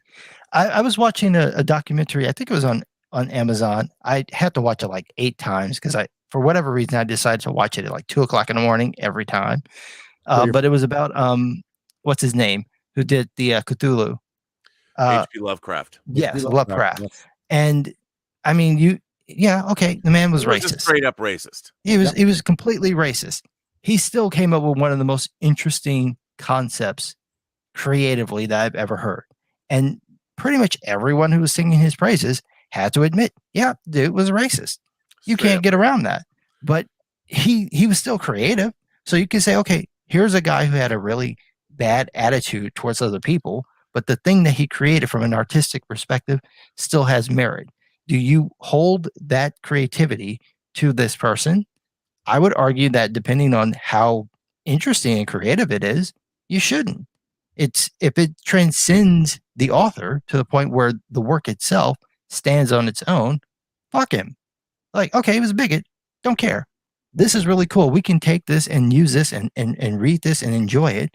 And then understand that, okay, a bad guy wrote it, but it's still good. We do this all the time. Yeah. So we can't get precious about it just with certain people. We do it all the time. It's fine. If you don't want to do that, that's your prerogative. You don't have to. I do that with Josh Whedon. I don't like his politics. I'm like, I don't want to watch what you're doing. I can do that. That's fine. But you can also say, well, I'll just pretend the two aren't together. And that's fine too. You're not going to have a lot of material to work with. You're not going to have a lot of stuff you can enjoy if you're sitting there looking at every bad thing that someone has done and going, well, your work is bad because of that. No, that's probably not the case. I agree with that. And it's look, we live in I grapple with this a lot because I'm a huge Roman Polanski fan. And he did something that was admittedly heinous. And he did it. He admitted he did it. It was bad. But I love his films. And the funny thing is knowing people in the world you know, I've seen people get angry and snap in a moment's notice, and they do things they're not proud of that I couldn't believe they've done. And I don't necessarily think that's them all the time. And you look back at human history is made up of very complex, complicated people who did some bad things, who have also done things that change the world. Do we get rid of them all? Do we get rid of everybody? Polanski, maybe. I think there's lines. Like historically, for one, I don't know, like H.P. Lovecraft. I don't know how racist he was. He just like, did he talk about it? He was He was like super. He's like the Nazis would be like, dude, tone it down. But see, Gary, the thing is, I'm not his biggest fan either. So like, I'm not like the big H.P. Lovecraft. I'm not either, but I think that there's an argument to be made that the work itself, like take for example, Bill Cosby. I like the Cosby Show. This is the toughest one of the modern age, I think. Yes, I love the Cosby Show. The Cosby Show completely transcended race. It showed black people in a way that they had never been shown before on TV. Everybody liked that show, and anyone who did is either a liar or you should never interact with them ever because they're a terrible person. That's how awesome that show is. It holds up. If you watch it today, obviously certain elements of it are dated, but thematically it holds up. It talked about very important issues that normally weren't discussed on shows. It's still funny. The characters are interesting. Everything about the show is awesome. The guy who made it, not so much. So do you say, well, we should never watch the Cosby Show? It should never be aired again. We should cut it off because of what Bill Cosby was off screen? Or can we say, okay, well, a bad person made this show, but look at all the great things that came as a result of the show. It changed the culture and the cultural perception of an entire race of people. Oh, it did. I don't think you can't just throw it out. No, you have to accept it. But I would say, like with Polanski, for instance, like he made Rosemary's Baby and came out in '68. You know, Chinatown, mid '70s. He did all Macbeth, his version of Macbeth. He did all of this work. And then the thing that he did, it was actually a one-time. What he did was horrible, like it was beyond awful, really truly awful. But I think what people have issue with, beyond awful, by the way, beyond awful, is he never took responsibility for it, and he fled, and he still fled. He can come back right now and go do his time, and his time wouldn't have been that long. No, and there's a lot, but you know, whereas like in the case of Bill Cosby had a certain pathology that he was in the grips of for many, many years, and he used his position to fuel that pathology. And like do we know what is true and what isn't? I'm not saying he didn't do it. I haven't looked into it enough to know how much he actually did and how much. Let's just assume that he did all of it. Yeah. Okay. Even if you do, you still have the work that not only he did, but the other actors on the show. Right. Like, Well, do we discard that stuff as well? And the crew too. I mean, the funny thing is, you got people, the writers, the actors, the people busted their ass, and they're all losing money. Well, they made a bunch of money off it, but they're all losing it now. And I think it's a personal decision. I think for one, I would never want a government to dictate something shouldn't exist. I think even with and we're going to go back to Lord of the Rings, but even with effing cuties, I fucking hate that thing. I hate everything about it. But I don't want they tried to bury it on Netflix. It still didn't work. And they didn't. I don't want a government coming in and saying it shouldn't exist. No. We have laws to protect children, which that absolutely need to exist and be enforced. But Hollywood has a stigma, Robert, I mean, we talk about this a lot in my chats, that it doesn't do a lot to try to shake. No, I agree with you. It tries to push it into conspiracy theory land when we know this shit exists. So like people get fired up about children. Like that's my personal line. I get fired up. Polanski hasn't done good enough work for me to watch his shit. Like I saw Chinatown before I knew that Polanski was the guy who, diddled a kid. And I haven't watched it since. Now, I mean, Polanski isn't George Lucas to me, so I can live without watching his stuff for the rest of my life without caring. And Sure. and to some people, him coming back and doing a little bit of time will never be enough. Even if the woman herself, I think she did she come out and forgive him or not? Yeah, okay. yeah, and Because it was but trauma or whatever from what happened, whatever, no excuse for it whatsoever. totally agree. Yep. I totally agree with you. But what I find interesting is I wanted to bring it back to Lord of the Rings, is that Tolkien never hurt anyone. No. And what I find disturbing about where we're at in our culture is that we want to judge J.R.R. Tolkien and the work he did based on what we think today. And culture is constantly fluid. The beliefs of a culture are constantly fluid. And if you look back, I've always said on human history is a charnel house of horrors that mankind has perpetrated against itself. No one is immune to this. We've done terrible, horrible things throughout history. And yet somehow our species has tried, and there is one race on this planet, the human race, and we have tried to strive to do better. And the stories that we tell one another, the reason that we tell those stories is to try and convey our experiences in a way that everyone can understand them. And for me, one of the things that I was enamored about of movies is that people of all walks of life, every shape, size, color, creed, sexuality, religious beliefs, all of us will walk into a theater and sit next to whomever. You know, maybe there's some racist fucks who won't sit next to certain people, but for the most part, when you go to movies, I've never seen someone look at someone and like, oh, I'm not going to sit there. On the vast scheme of things, that doesn't exist. It does in very small numbers, but it doesn't exist. I've never seen it. And we all come together and we sit in a darkened room. The lights come down, curtains open, and all of us crazy human beings will sit down in a theater full of strangers, and we will forget everything, and we'll all collectively together, despite our political differences, despite whatever, we'll forget all of that, and we'll watch Tobey fucking Maguire and Andrew Garfield and Tom Holland fight together and talk about the only way we can make this work is work together as a team. And people will cheer together. You know, they're focused on that story. And that's the amazing power. I mean, I prefer movies because it was the great art form of the 20th century. But the fact that we have that, and the fact that we have something like Lord of the Rings, where all of us, you know, together, collectively, differences. I mean, the south side of Chicago, the north side of Boston, Long Beach or Orange County, you know, across the nation, China, Russia, Italy, Sub-Saharan Africa, all of us can watch Lord of the Rings. All of us. And dig it. Yeah. And that's why great storytelling is important. That's the and the single truth of those stories. That's why thing Star about Trek it. Discovery has no truth in it at all.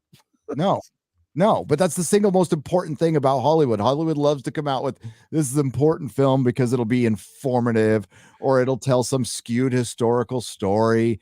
Bullshit.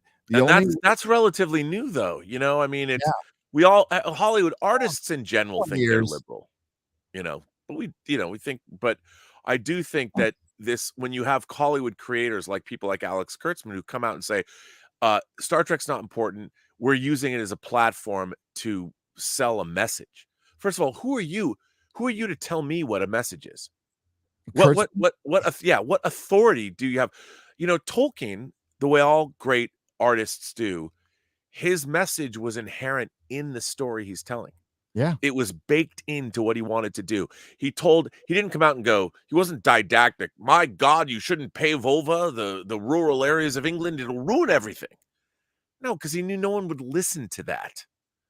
He told this great fantasy epic that ultimately, at the end of the day, is through camaraderie and fellowship and an understanding of how we must live with nature, that it's a part of us. He told this great fantasy story that you could really love when you heard it and experience it. You didn't know that you were learning the things that you were learning because the story was so amazing. And when it was over, you're amazed at how much you actually learned and were taught and the illumination that you might have been given because the story was so great. And that is the best way to get people to listen to maybe an alternative point of view. But if you tell people that here I am with my story, which is so important, it has messaging in it you must listen to. Well, then your story is going to suck. If that's what you think you're doing, you are not being true to the very story that you're trying to tell. Well, we had a Wendig come out. I'm blocked by him, thankfully. Come out and spew his ignorance. And by the way, I read a half of one of his stories, Star Wars Aftermath, and it was like Helen Keller wrote it, but I read that book. It was not good. Terrible. Didn't dig it. It was bad. But the people who look back on Tolkien and say that this story is simple, like no, stories that last for decades and will last for another 100, 200 years are not simple stories. They are unique, pal. Subverting things doesn't make you cool, doesn't make you interesting. Just It makes you boring. Makes you boring. You have nothing to offer. If all you can do is undermine someone else's idea, you have nothing to offer. So after a certain point, we already know what you're going to say. What point is there to listen to you? This is one of my problems with a lot of the woke nonsense is that fundamentally, I don't have a problem with the idea of creating characters who defy what you normally see. I like that because I get tired of the same thing. This is one of the problems I have with fantasy novels, where they're all essentially ripoffs of Lord of the Rings to a certain degree. Yep. The other is that every fucking person has it's book one of the series of blah, blah, blah, blah. Like, this is your first novel. How about you just write a fucking novel? One novel and end the book and never come back to this world again. God damn it. It's so frustrating. And I have been gotten so many times because I didn't carefully read the book. So I'm like, oh, this looks interesting. And I flip over and I read the back. Oh, yeah, I like that. And I'm like, okay, all right. And then I'm reading it and then get to the end. I'm like, it doesn't seem like this story is about to end. And I look at the cover. I'm like, oh, son of a bitch. And so I hate that. But I like the idea that somebody does something that's different. So if you want to tell a fantasy story that's set in Mesoamerica, I'm all for it. Feudal Japan, all for it. Yeah. I like people doing things like that, but you can't all just go, well, it's not about Europe, and that's all you have. And I look at some of the winners of the Nebulas in recent years, and the what's the other one? It's the Nebulas and the Hugos. Yeah. And the books are like, what in who wrote this? It is. They're not inventive. They're not pushing, like, they're not Ender's Game. I read Ender's Game. I avoided it because I don't like Orson Scott Card because of his anti-gay politics. So I was like, I'm not going to read this. And then eventually I'm just like, you might as well read it. It's one of the highly praised novels. Just give it a go. And I read this thing and I'm in the middle of this book and I realize I am reading someone's thoughts and I've been doing this for like 20 pages and I'm fucking riveted. I'm like, oh my God, this book is better than it has any right to be. And dude, I have to tell you, Orson Scott Card wrote a scene in a book called Lost Boys that I've never heard anyone ever talk about, which was one of the most staggering, moving scenes I've ever read in any genre novel. And it basically was about a parent uncovering the hypocrisy of a teacher. And I was like, this is one of the greatest things I've ever read. And I hate his politics as well. It's astounding though. Like you have people who are able to do this. And by him writing this way though, it's creative. It's different. You know, he's got the ability to pull you in so that you care about the characters you're reading about. So even if he has an agenda, even if he has a point, he at least understands I'm telling a story. I have to get you invested in those people. It can't just be, I don't like this thing, so I'm going to attack this thing. And that's all my story is about. Yeah. The Matrix is nothing but woke nonsense. If you really get down to it, that's basically what it is. But it's done in such a creative way that it completely blows your mind. Yep. Razor Fist did a book here that you should get. The Long Moonlight. It's 100 something pages, 116 pages. There you go.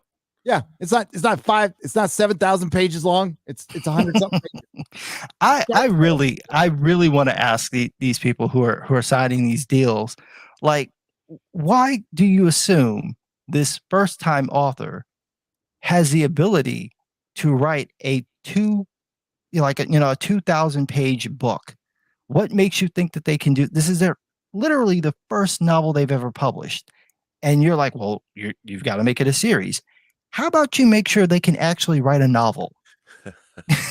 just once, like a novella, just a couple of novellas. Nobody writes novellas anymore. Write a novella. Why does it have to be like 6 books?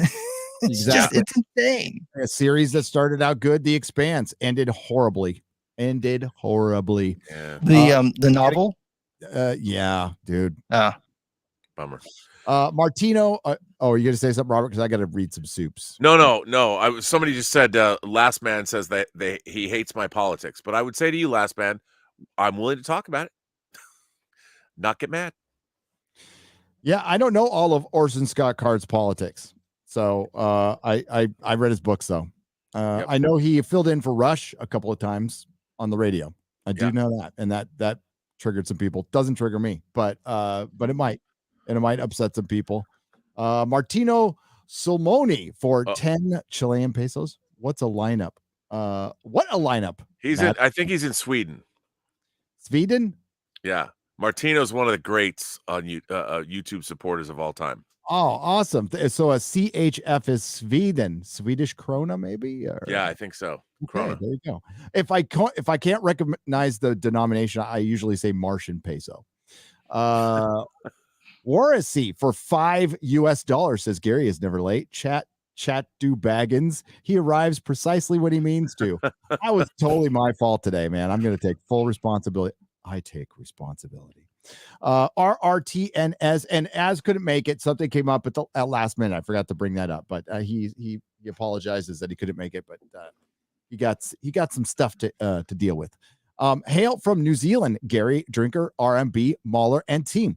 A wonderful film, perfect balance of darkness, light, despair, and hope never will be equaled. Yeah. Well said, and thank you for the 5 Middle Earth dollars.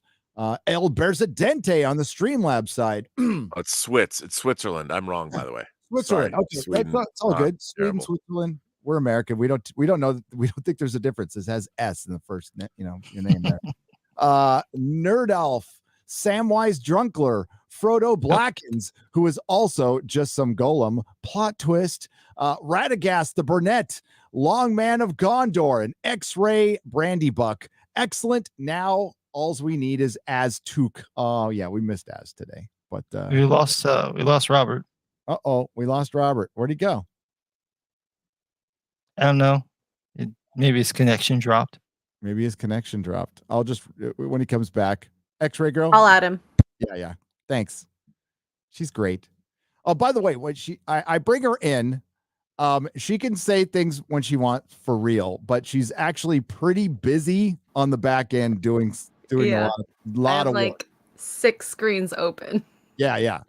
She earns her money. This one. Jester of Roanoke for $1 says, hail to the fellowship of the panel. What are your favorite moments from the trilogy? Both the ones most people might think of and the ones that are subtle. I think let's answer the subtle ones because we've gone over like the big ones. Then that most might have forgotten. Do you have a subtle moment from Fellowship that you like? Subtle moment. Oh, I'll have to think about that. It's very tricky. It really is. I don't know if this is subtle. It probably isn't. But Bilbo's regret for what he's done to Frodo is you could just see it, the look in his eyes, even the first scene, not the second scene where he goes, but the first scene, he's immediately he goes there. And you could see that's Ian Holm, man. Ian Holm, one of the greatest character actors to ever live. Oh my God. Just passed. Is so sad. Sorry about that, by the way. I just got, Oh, good. I just was dropped out of the stream. Apologize. No, that's StreamYards, man. It does that once in a I while. was like, what did I do? You didn't do anything. Ian Holm, by the way, the GOAT. I mean, Ash in Alien. Yeah. He's fantastic. He was absolutely fantastic in this movie. When I was watching it, I'm like, he should have gotten an Academy Award So for his performance in this movie. It is so unbelievably good. And from what I remember, he would do different versions of the performance each time he would do it, so it wouldn't be exactly the same. And I think Martin Freeman would do the same thing, incidentally. Like they just incidentally would do the same thing when they So were good. performing.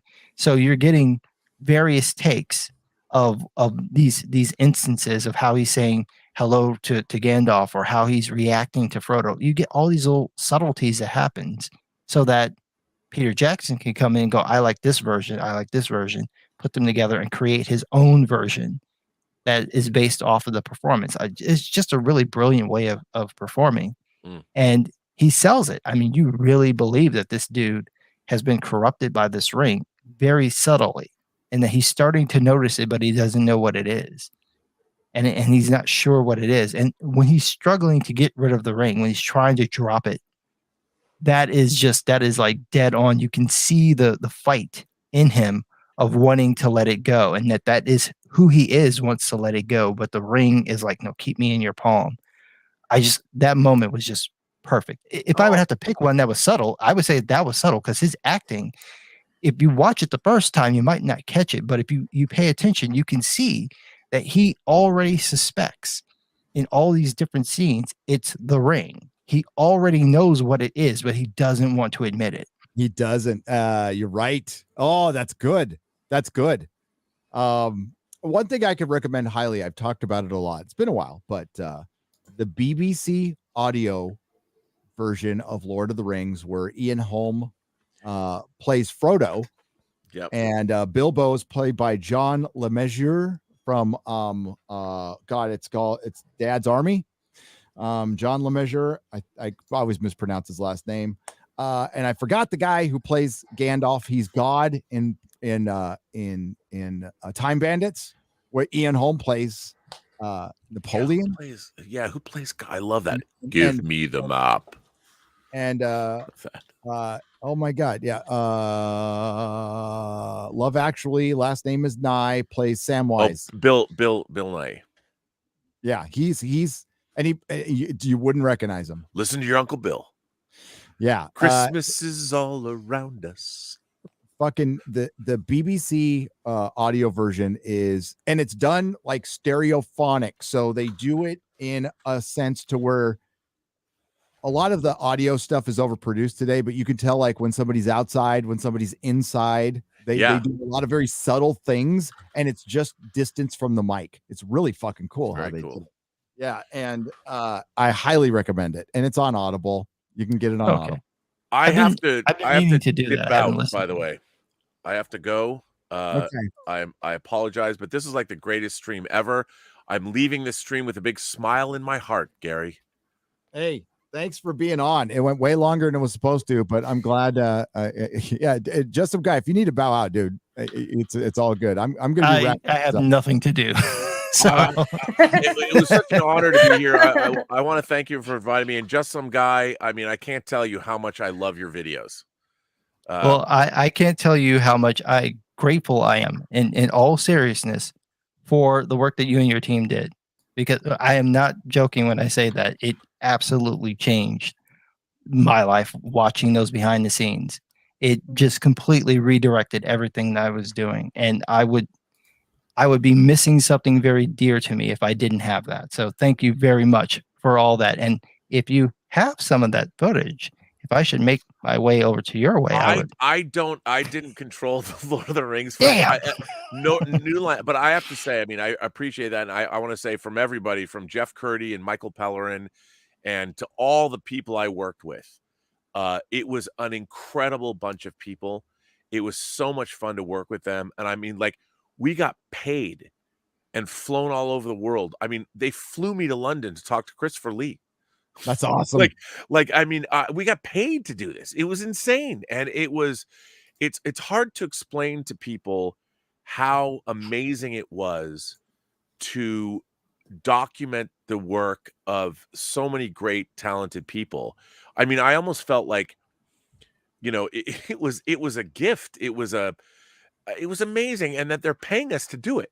I was pinching myself going to work, every day. And the team, I thanks to New Line for spending the money, and thanks to Peter Jackson for, one story I didn't tell. I'll leave you with this. So when we were working on Two Towers, Peter Jackson at the time lived in like this, you went through this gate and his house was here and Philippa Boyan's house was here.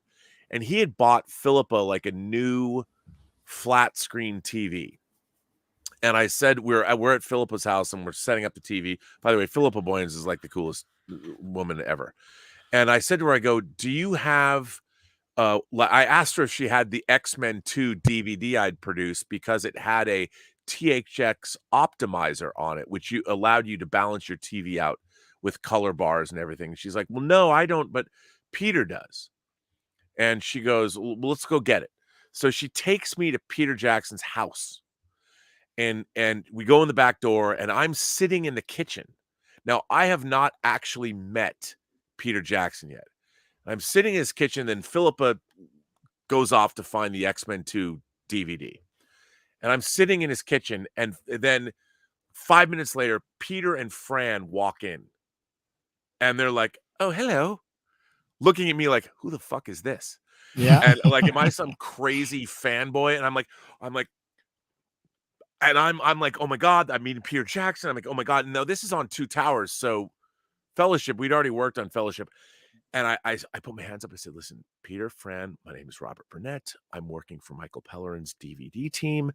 I came in here with Philippa and she's just looking for a DVD so we can fix the color on her TV that you bought her.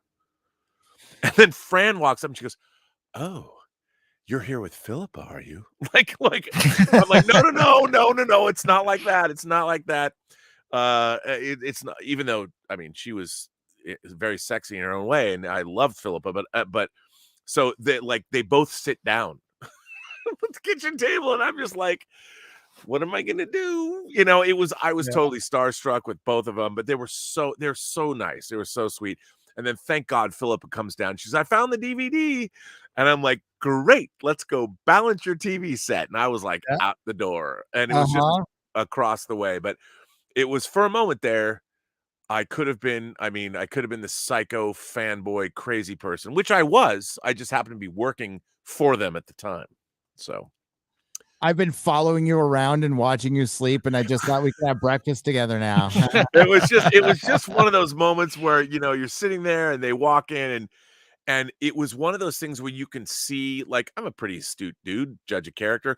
I could see in their eyes, like, they're like, are we in trouble? It was just that one moment. And then that's why I quickly said, no. I just want you to know I'm here with Philippa. I'm part of your DVD team. And then they were like, oh, you could see the stress just flow out of them. And that was my big meeting Peter Jackson. That's story. awesome. So on that note, thank you, X-Ray Girl, for all the work you do. Gary, thank you so much for the invite. It was a real honor and a pleasure, sir. It was fun. I wanted to do something fun for the holidays. Hopefully, something people can enjoy, at least in future days too. If you missed the live stream, thanks for being here. It was freaking awesome. Had a great lineup today. And so much fun. It was an MauLer and Critical Drinker. Always a pleasure. You guys are amazing too.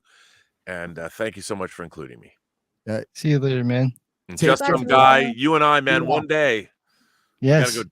I don't know if you drink. I don't know what you do. We'll go skateboarding, whatever. We should do that one day. I'll just make sure I don't bring my wallet so you don't have me buy overpriced toys. Oh, yeah. Let's go toy shopping in Chicago. They don't have toy stores here. There's no problem. There are no toy stores here. So we'll be fine. All right. I've got my Janeway figure I got. Oh, cool. Hey, well, when I go up, I'm going to do an LA thing before I leave California. So I'll let you know, Robert. I will come. I want to shake your hand, sir. Cool. We can go to Blast from the Past in Burbank. Yes, we can Drop some money. You know what? They had a Sean Bean Game of Thrones figure there for the longest time. I never bought. Maybe they still have it. They probably do. Yeah. All right. Well, as would say, be seeing you. Be seeing See you. ya. Bye. Bye. All right. I'm gonna read some soups, and I'm gonna. My back's been killing me all day, so it's part of getting old. And also sitting in this chair for live streams and recording videos and watching a movie twice. I gotta say, my Nerdrotic Jr. blew his mind. Spider-Man blew his mind. Me seeing it second time, got some problems with the first part, and I've got some questions, but I liked it still. Sounds like it was like Spider-Man 3 then, where the first part of Spider-Man 3 was okay, and then it just goes completely off the rails after that. It's like a reverse of that. Yeah, if you ever read Peter David's novelization, to sound like a nerd, it does a much better job of what they did in Spider-Man 3 because you can get in the characters' heads, which you couldn't get in the movie, right? Yeah. You could tell Sam Raimi wanted to tell a Sandman story and not a fucking Venom story, period. Yeah. And it's too bad. It's too bad because the one thing Spider-Man No Way Home does, and it's great, is it brings closure to those two characters in a wacky way. But man, I just saw something I never thought I'd see again, and it was. Yeah, I don't want to ruin anything yet. You'll hear my review, but there's like moments in it, like it's unheard of. For one, 3 white male characters. That I'm sure Feige or whoever or Pascal had to fight for that. Now, Which is ridiculous. which is fucking ridiculous because look at how much money it's making, and it's not because they're fucking white. It's because they're Peter Parker. Okay, it's because they're Peter Parker. Yeah, that's And- why they have to take the masks off to prove that they're actually on set. Yes, and they take the masks off constantly, but Yep. that's part of it, I guess. Just so you know, in the comic books, he doesn't take his mask off that much when he's fighting bad guys. Not at all. No, they're just doing that to prove that the actors are there and probably that they're doing some of the work. I would imagine there's more CG there than you think, but Lots. hopefully it's not. I think Andrew Garfield is actually in the suit. I'm not sure about Tobey Maguire because I haven't seen enough clear images of it to be able to tell. Yes, he is in a couple. He's in shape. He's definitely in shape. I think he got in shape for this movie. But Garfield, that guy's a good actor, man. He's like he's like a real Hollywood, real life actor. He's very good at what he does. Be a good doctor. Be a good fucking doctor. I want him to. I'm like Nerdrotic Jr. I liked Andrew Garfield. I didn't like Spider-Man 2. Yeah. I was like, I kind of want to leave, but I don't normally leave movies. But I kind of, after I saw what they were doing with the lecture, I'm like, oh, it's the Riddler again. No. And No. you know, once they showed the death of Gwen Stacy, and like once you've done that once, it does take away from the impact of like seeing that for the first time on screen, which was, I mean, the second most important thing to happen to Spider-Man since Uncle Ben's death is the death of Gwen Stacy. And if you've read the comics from that point to that point, it really does reset why he's a hero, because he's getting angrier. He still gets angry afterwards. He's angry. There's a comic where he's going to beat the shit out of J. Jonah Jameson. He's like, enough. I'm tired of being a bad guy. I'm going to go fuck Jonah up. And he's like, he's getting ready to go fuck Jonah up.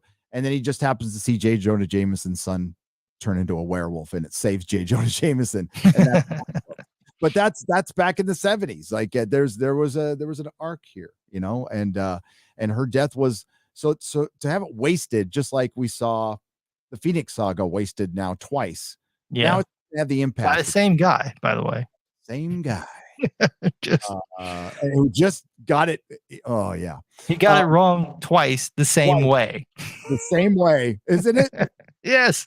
Exactly the same. It's like you already saw it fail. I'll just tell the same stories again. What bad will happen? It's the same thing. It's different He goes actors. to It'll be parties, fine. and he goes, I fucked something up twice and got paid for it. And I got paid better the second time around. Fucking Hollywood. Unreal. Yep.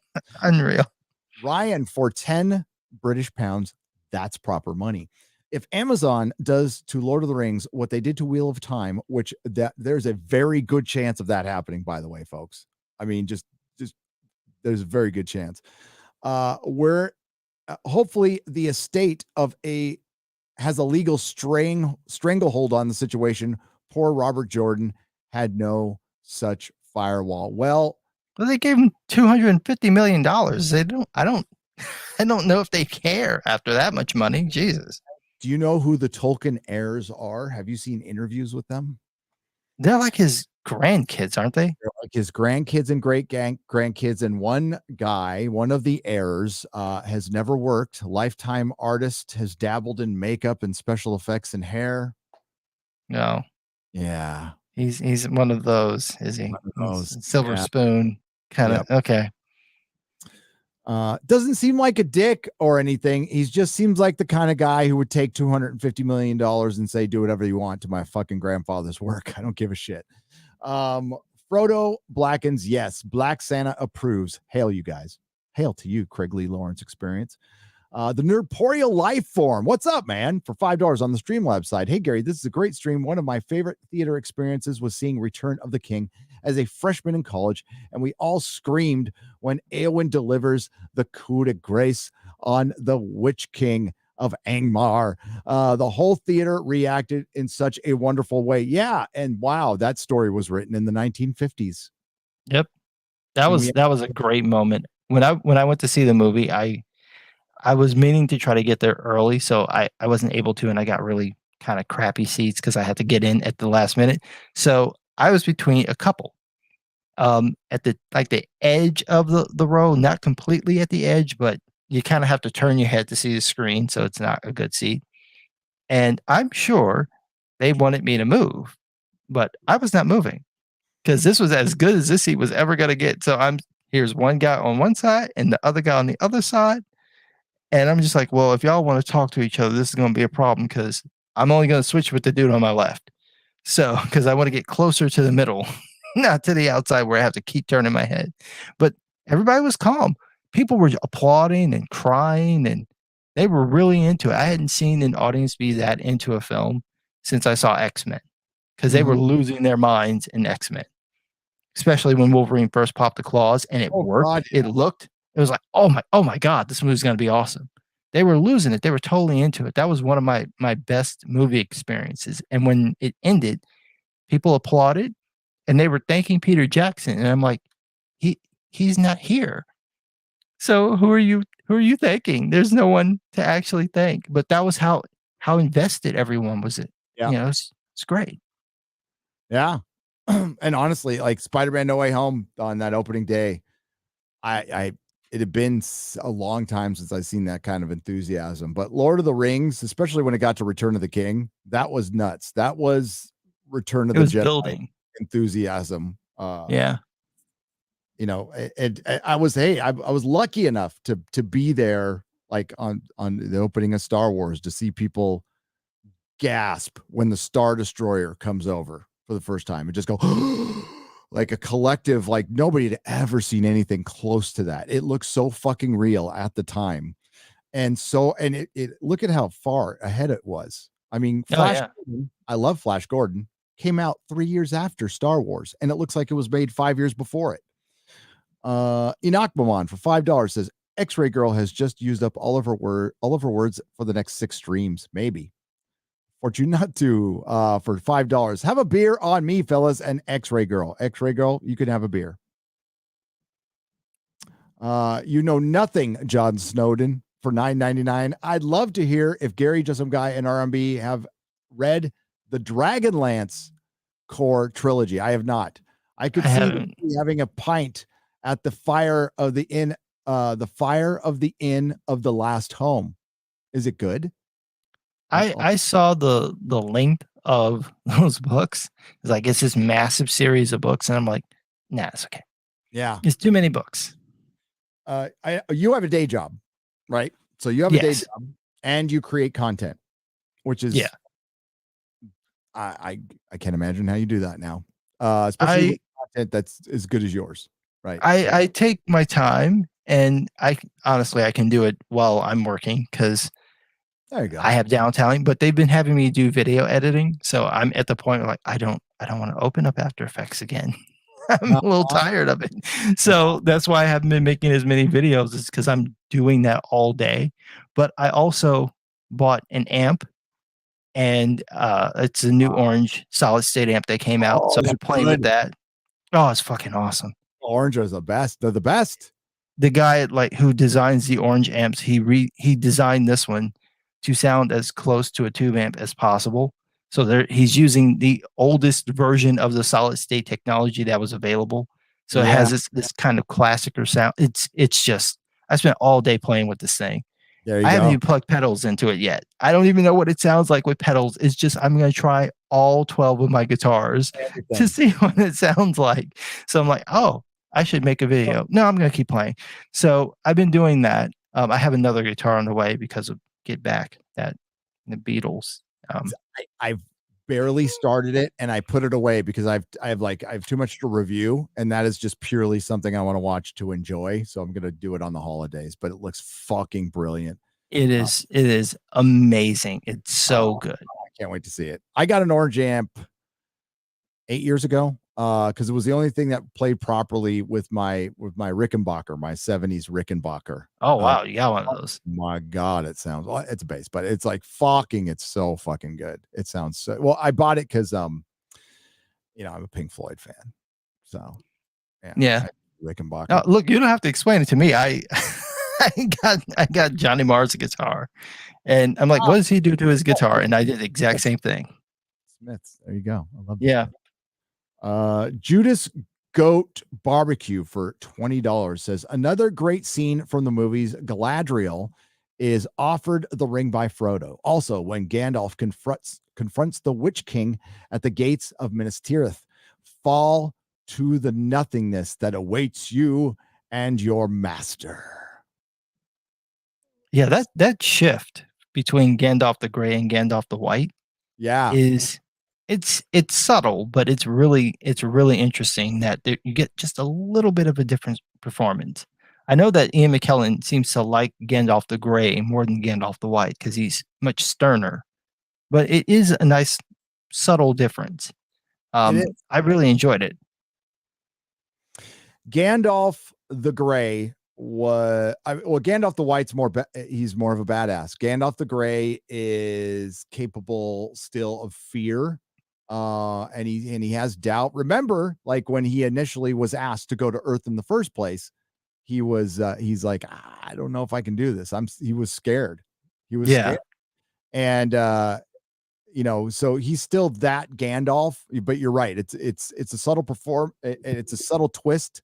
I like I hate to choose. I like them both. I hate George R. Martin's whole fucking thing. Like Gandalf should have stayed dead. You don't even know.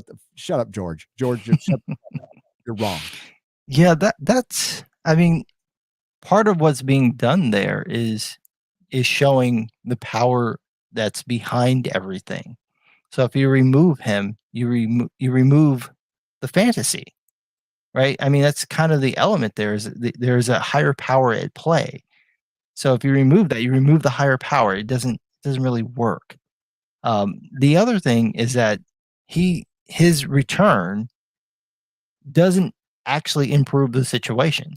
So if that's the objection is that, well, he comes back and he's too powerful, he's still fucked. He gets manhandled by the Witch King. So he's fucking powerful,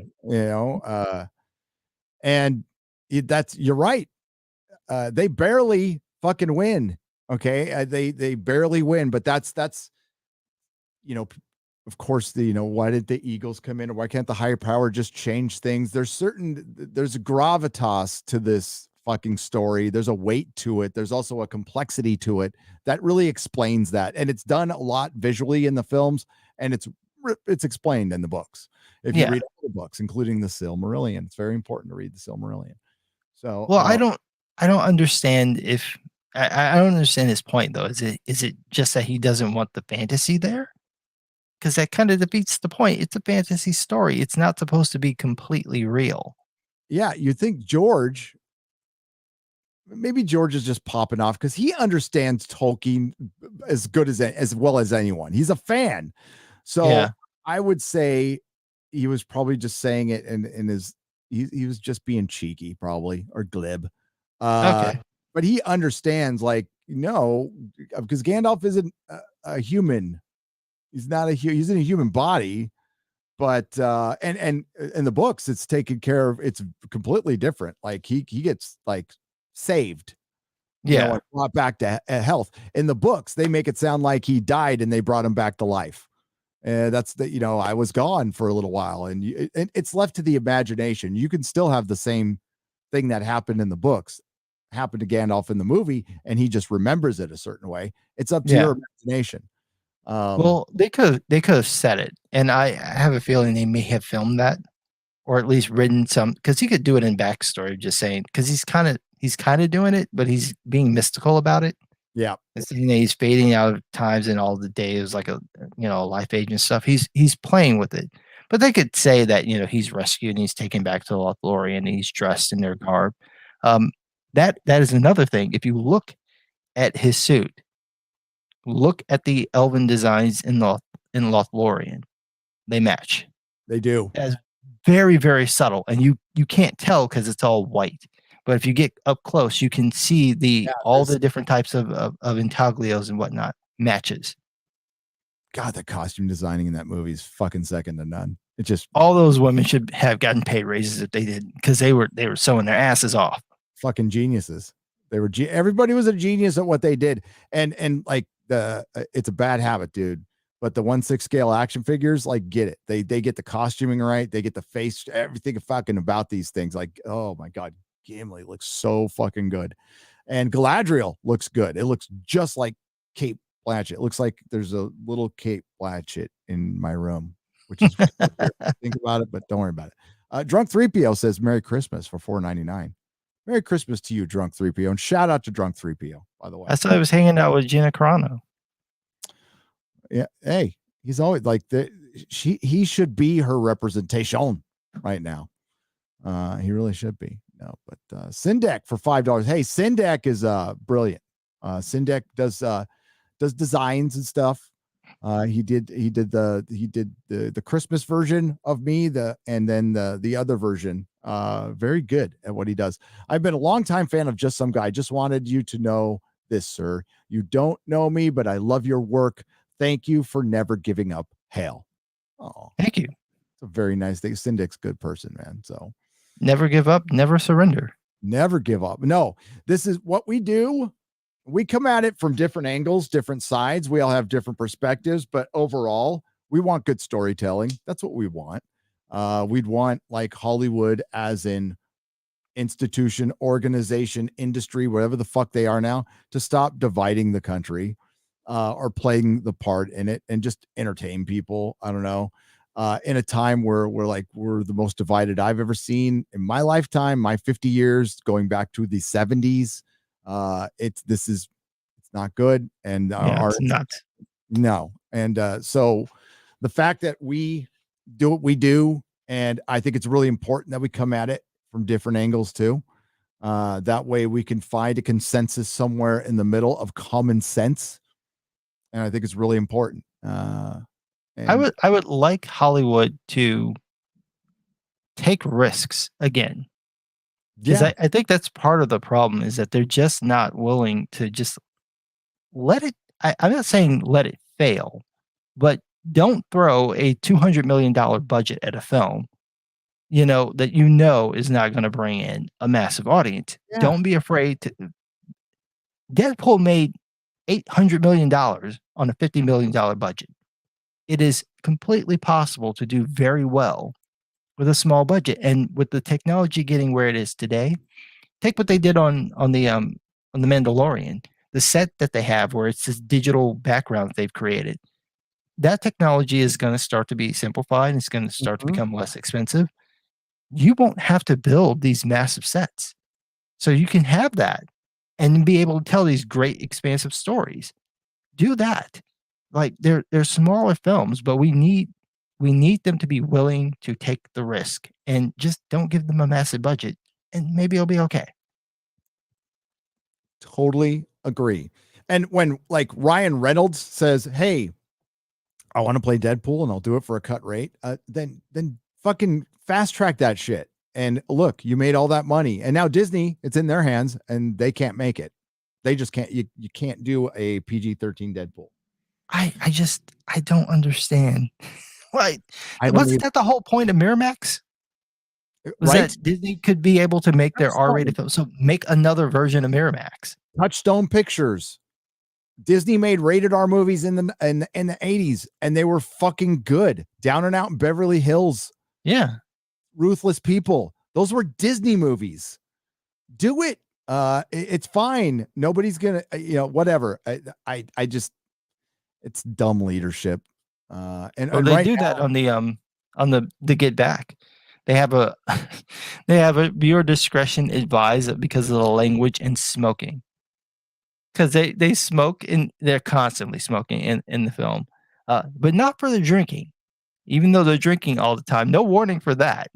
but the smoking and the language, that's the one. There was a language and smoking warning before The Witcher, and people got disemboweled, and I didn't get a warning for that. I don't understand. It's like it was the 60s. What did you expect them to sound like? Everybody was smoking. My grandma, bless her soul, my little Nana, she was the size of a hobbit, by the way. She was about 4'11", tiny little thing. Smoked Lucky Strikes till the day she died. No filters. Jesus. Yeah, she lived to like 92. So, John Ghost, thank you for the $20 super sticker. I appreciate it. Hail, thank you. Enoch Maman for $50 says, one of the dumbest things I've ever read was a thread about plot twists ruined by trailers. It's brought up the Two Towers. It says showing Gandalf ruined the surprise of him coming back. You know what? Yeah, actually, I would agree with that. I don't know, but I thought the book was based on that. Hang on, I got to scroll it down a little bit. A lot of people didn't read the book, Anak Maman, but I don't know. I thought that the book it was based on did that first. Yes, it did. And the book was written, what was it, in the 50s? So it came out to 50 years before the movie. A lot of people don't read Anak Maman. A lot of people. That's why I was just asked at the meetup on Thursday. Somebody was kind enough to ask. It's like, hey, I'm writing a fantasy series, and should I do it book format first or graphic novel? I said graphic novel. Graphic novel. Like pushing a book, getting people to read is tough. It's very tough. If you have to collaborate, but if you can or draw yourself, make the graphic novel at first, at least to get people towards your book, you want to do that. But thank you, Anak Maman, for the $50. Lots of spoilers. I knew he was coming back. But there were a lot of people who were I mean, there was applause. It was cheers like you could not believe when Gandalf came back. I got the same thing. It was powerful though, because you're not sure who it is. So the way that it's done in the film makes you think it actually is Saruman. So that when you see who it is, it's coming. But at the same time, you don't know that this is a spot, and it's done so well that you're like, oh, that's perfect. That's absolutely perfect. But I would have liked to not know that was going to happen. I think it would have been a little more special. Hey, I think studios might learn from Sony in practicing restraint because. But everyone knew. Everyone knew, but you know what? There's still that little thing in the back of your mind because I went in pretty cold. I stayed away from spoilers. I managed to skip the emails that mentioned them. I was just staying away from live stream chat. So I'd watch the live stream, wouldn't watch the chat. And yeah, when a certain character shows up early on, I was surprised. I was like, oh, I didn't think that character, even with what happened in Hawkeye, I was still surprised. and it was nice to see that character come back. I doubt Disney will know what to do with them. I would recommend, I know everybody wants to stay for the last credit scene. I would recommend skipping the final credit scene in Spider-Man, because it might take away from your enjoyment of the film. I've seen both. So yeah, I would agree. Despite having not seen the movie, I would say skip that one if you just want to have a good time, because it is definitely a killjoy. It is. Oh my God, it is. And I know Raimi's directing that film, and bless his heart, I know the guy's going to do what he can. Sam Raimi? Yeah, Sam Raimi's directing Doctor Strange and the Multiverse of Madness. Huh. I don't know if I've still forgiven him yet for Spider-Man 3. It's not entirely his fault, but still. Because I watched it. He took responsibility for it. He did. Yeah. He did come out and say it's a bad movie. So that was fine with me. If you come out and say that, we're good. Because he came out and did Ash versus Evil Dead, and those first 2 seasons are fucking great. That is a great show. I was so pissed when it got canceled. 3rd season wasn't good because they lost one of their co-showrunners because of rights issues and fucking egos, and it did kind of hurt the show, which is too bad. Bubba Doom 1 for $10 says, every year my old man and I watch Shogun. I'd love to see that on Blu-ray. I have loved John Rhys Davies since. I like Shogun when it came out. That's a show, right? Yeah, it was a mini series in the early 80s with, I'm blanking on his name now. He came out of the closet and it surprised no one. Was his name Richard? Oh my God, who was in Shogun? He was in all the miniseries and popular amongst the ladies. It was 1980. Richard Chamberlain. Huh. Okay. He never made it to movies. He was just a TV star. I don't know many African myths. I don't know a ton, but I know there's thousands, tens of thousands. But I know that myths are just as randy and blood-soaked as the Greek classics. Also, lots of non-humans mentioned in the histories. So no reason not to delve deep. Says this is a brick O for 10 New Zealand dollars. No, you can interpret some of the mythology, if you want to call it that. Some people might get offended at this statement, and I apologize, but some of the stories, we'll say, from the Bible. And a lot of people have. I did in the comic book. I took the Nephilim and played with that big time. And well, you've got our friend Doug Ernst. Yes, he's delving, and I owe him a review. But I mean, the world that he's built is very interesting, very, very, unique, and he is a believer, but he's still playing with the lore. Yep. Lots of stuff to work with. The Japanese do it too, but they're not as familiar with the stuff. So when they do it, it is really crazy. It is nuts. I kind of like it though. I'm okay with it. I think you should be able to play with any lore. There's a certain religion that you can't play with the lore, or the French have tried. Yeah. But I would say just go to the source, and then you could sidestep the problem by going back to Judaism. But that's just me. There you go. Pick fights where you should. Like, haha. I know, right? Choose your battles. Choose them wisely. Or just have fun. Buck Jackson on the Streamlab side for $10. Hail Gary and panel. When I was younger, I hated to read till my mother got me The Hobbit and Lord of the Rings. And I remember being so excited to see Lord of the Rings in theaters opening night when I was 14. What a timeless classic. Oh, what a great age to see it too. Oh, yeah. Standing age to see it. There is something about that. I noticed that my excitement for Lord of the Rings was different than my excitement about The Matrix, because I was in high school. I was 16. So it had a different type of effect on me that compared to Lord of the Rings. It still affected me, like thoroughly affected me. But yeah, there's something about being that age where you're just learning about things. So when something comes in that's that transformative, it really does just shake up all of your worldview. Yeah.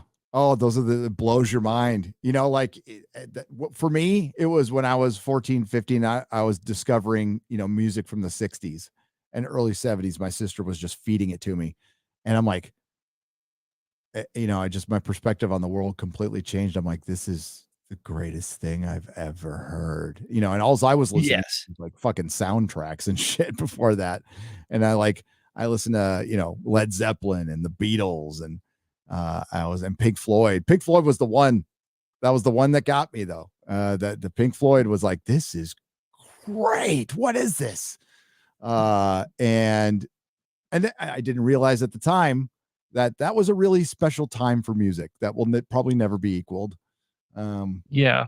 I've been listening to a lot of music, and there is something about that time period of like the late 50s to maybe the early 80s where you just get something happening in every genre that just completely shifts everything. And anything that comes after it comes from that. Like it is literally just this little 20-year period in the US and in Britain. And that's it. And everything else comes out from that. Yep.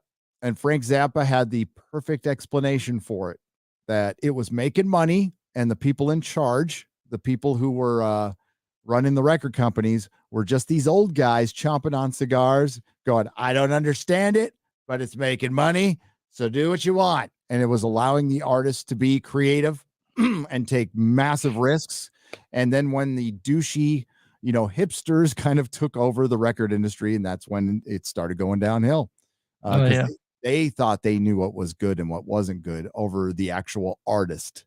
And that's what's going on in film right now, by the way. Same fucking is going on. It's very, very similar. I know Dave Simpson he's a guitarist here on YouTube. If you guys have not checked out his channel, go and check him out. He is one of the best guitarists you will ever hear. Fucking phenomenal. He did a video about this, of just the state of the music industry and how studios will not take risks. And it's the same thing. It's like you have someone who has a new sound. They're getting buried in the algorithm. You could go on YouTube, you can go on all these streaming services, but you do need someone behind you who can promote you so that you can get your sound out there. And then you'll have that shift. Think about how long it's been since we've had a major music movement. It's like grunge. that's the last one that like fundamentally changed everything. It's like 30 years ago. It was. We're due. Here is the late great Frank Zappa. Remember the 60s, that era that a lot of people, have these glorious memories of, which they really weren't that great those years. But one thing that did happen during the 60s was some music of an unusual or experimental nature did get recorded and did get released. Now look at who the executives were in those companies at those times. Not hip young guys. These were cigar-chomping old guys who looked at the product that came and said, I don't know. Who knows what it is? Record it, stick it out. If it sells, all right. We were better off with those guys than we are now with the supposedly hip young executives, who are making the decisions of what people should see and hear in the marketplace. Yep.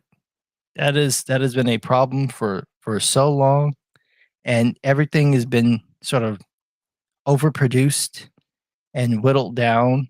It lacks complexity. I don't know if you're familiar with Rick Beato. He's a music producer. He's got a YouTube channel. He teaches people music theory and whatnot. He did this lineup a few weeks ago where he listens to the top songs on Spotify. And so he's going through and he's just playing the chord changes like as he's listening to the song, because that's how simple they are. So he listens to this one with the Spanish guitar on it. And so he gets his classical guitar and he's sitting there, he's playing the chord changes perfectly. Then he just starts soloing and he just starts playing along. And then the actual solo in the song happens and it's identical. Note for note, exactly the same. He had never heard the song before. That's how simple the music is today. Yeah. and I've probably brought it up with you before. There was an article that came out in the Atlantic about 5 years ago. Paul Joseph Watson made a video based on that. That's a very good video, basically breaking down how modern pop music has destroyed music. And it's a group of a few producers who used to be in metal bands in the 80s have basically figured out an algorithm of hooks. So like your average hit song had 1 or 2 hooks. They managed to figure out how to put like 5, 6, 7 hooks in a song, and that's why Katy Perry and whoever else, fucking Pink, or I'm dating myself, and whoever's popular now, Lady Gaga, can all sound the same but a little different and make lots of money and make these little earworm songs, you know, that people like. And it's destroyed, dude, an industry that was bigger than the film industry. And it's still around. It's always going to be around. But you have in an era where anybody, like the middleman is gone, there's fewer big artists. Now, one could argue, but those smaller artists can now make more money because they can get direct to their fans. So there could be just this little local band that tours around maybe a few counties, and they make a decent amount of money doing that. And that's good for that local band, but like it doesn't get to the rest of us. And music, that's, I'll argue, one of the more, it's as important as storytelling, because it is storytelling, and it's a very difficult art form. It's one that I've always loved my entire life, as much as I've loved comics. I worked in record stores and been a musician of somewhat. Okay. I've never been good. Been okay. But I love music, and I kind of miss it.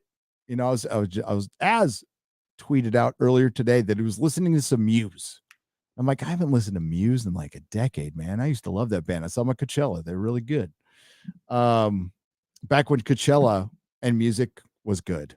We're losing some stuff. It's a little sad. I've been listening to the Beatles albums. Just to go through them. And I bought a bunch of albums earlier this year that I still have to sort of go through and listen to. And hearing, the evolution of their sound, how they're changing, but how all of it's there. I mean, they're playing it. They're figuring it out. You see that in Get Back, where they're just figuring out. They don't know music theory. They don't know how to read music. So they're literally telling each other, these are the chord changes. At one point, Billy Preston is there. And Paul McCartney is asking him, well, what is it if it's, this E, but it's got an F in front of it? What is this? He has no idea what it's called. He knows that Billy Preston knows what it's called. So he's just asking him, like, what's it called? He knows what he's playing. So there's that creativity there of sometimes not knowing things makes you take a risk that you wouldn't take in any other situation. Exactly. Because it's been processed. So you're seeing that with the music industry. Where you do have the little guy getting a chance to connect, but there's no ability to spread that out. So how do you get noticed? You have to have it in a film or in a commercial. That's the only way that anyone will know that your music is out there, really, on a large scale. And I mean, you're creating the situation that you're trying to get around by doing that. Remember, there was a little period of time right before streaming where an iPod ad they would pick a song and it would make it an instant hit. Yep. Back when people watched commercials, I didn't even realize it till I was watching my YouTube TV to watch a Doctor Who episode. I'm like, I don't watch commercials anymore. It's like, I just don't, and it's good. I'm very happy for it, by the way. And go ahead and turn on that pesky ad blocker. Nightwish fan, 1991 for $10. I had no idea there were going to be more movies when I first saw Fellowship. I thought we'd get the whole journey in one film. Imagine my shock when the credits rolled. It did not feel like 3 hours. It didn't. And we were talking about it earlier. It's the best pacing in film. Period. Is the new version they put out on 4K, is it still 2 discs? Yes. Damn it. Like, that's the other thing I don't understand. We have the technology now to get this onto 1 disc, so you don't have to cut the film, because that does kind of take you out the moment when it ends and you got to put in the other disc. They have to compress it too much, and I mean, the 4K on the 4K version is as 4K as it can get, but it is not 4K. It is, I mean, very few discs are. You would have to take it from film. Apparently, the 2001 4K is pretty phenomenal, but I haven't seen it. That's what I've heard.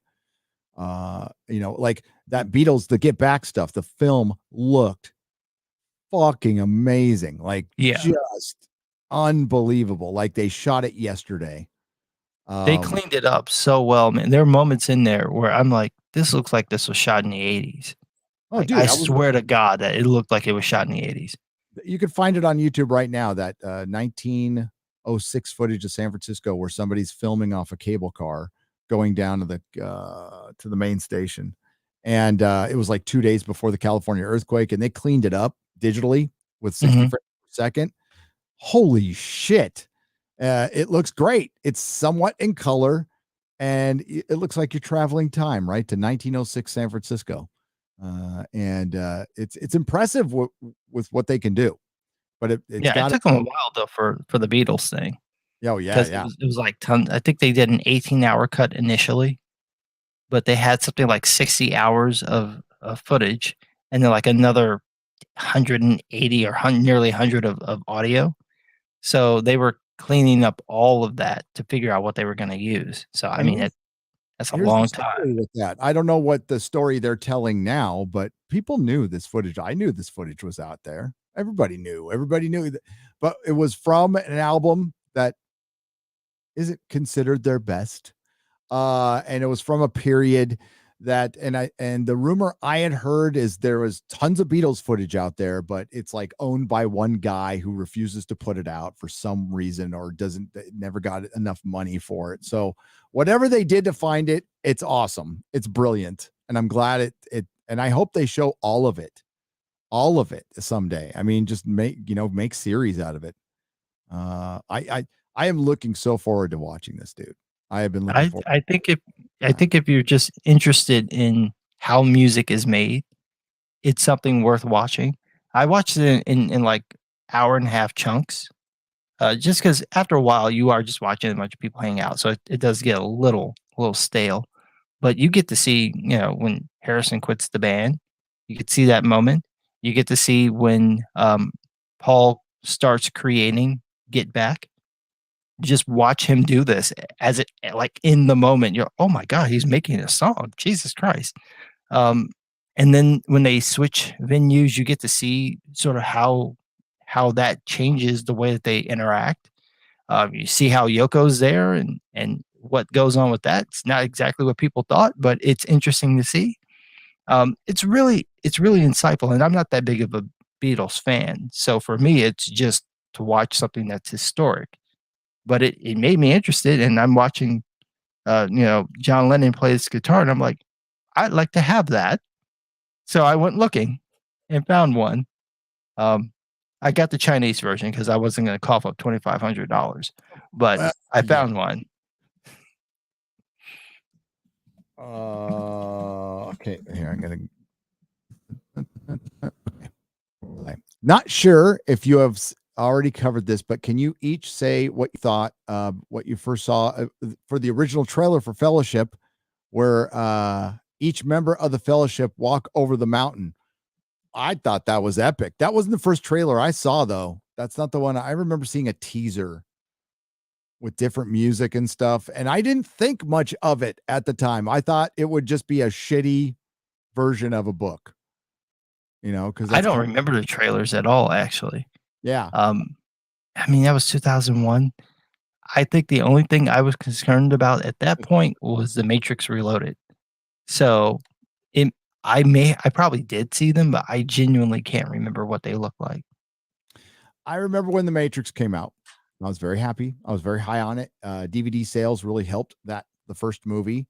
And people were hyping it as the next Star Wars. And I said, okay, it could be, but we got to see how they land that second movie. So if it's going to be the next Star Wars, the next Matrix needs to be The Empire Strikes Back, and it wasn't. So P. Gombe for €10 says, the one scene that gives me goosebumps is the day to this day is Bilbo dropping the ring sticking to the ground as if it weighs 1,000 tons, and hearing the deep metallic echoing sound. Yep, that was brilliant. And Bilbo giving it up. That's like a crackhead just putting down the pipe one day. And Yeah. it doesn't happen. That shows the strength of the hobbits and why the hobbits were the only ones who could have done it. The only ones. For one, they're really tough. They're sneaky. They whether it's their power or their stature, they get overlooked. And that's why they were perfect for the job. Well, you also get that wonderful moment afterward where he steps out and then he just sort of sighs. And it's like you could see the weight coming off of him. And it's just beautifully acted. They put a magnet in the ring, by the way, and they put a magnet in the floor so that when it drops and just stays there because they didn't want it to bounce. So it's just a little trick that boom makes it work. Works so good. Mr. Millennium for $10 says, just watched the extended edition for the first time last night, and my God, it is a significant improvement over the theatrical. Truly masterclass writing, acting, directing, and production design. Totally agree. And that you got to see that for the first time, Mr. Millennium. That's awesome. I'd love to have that experience again. Leader Deslock, thank you for the $10 donation on Streamlabs. Sam Gott, thank you for the $10 donations on Streamlabs. Again, Leader Deslock, thank you.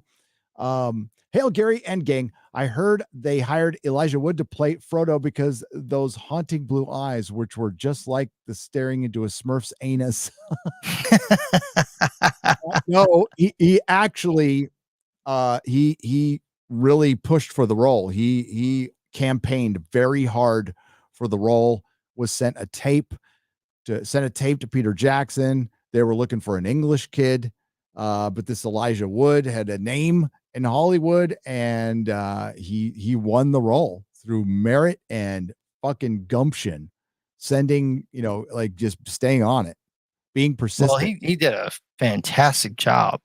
I mean, his performance is really good, and for considering how young he was, to be able to give that kind of a masterclass performance, and sell it is just impressive.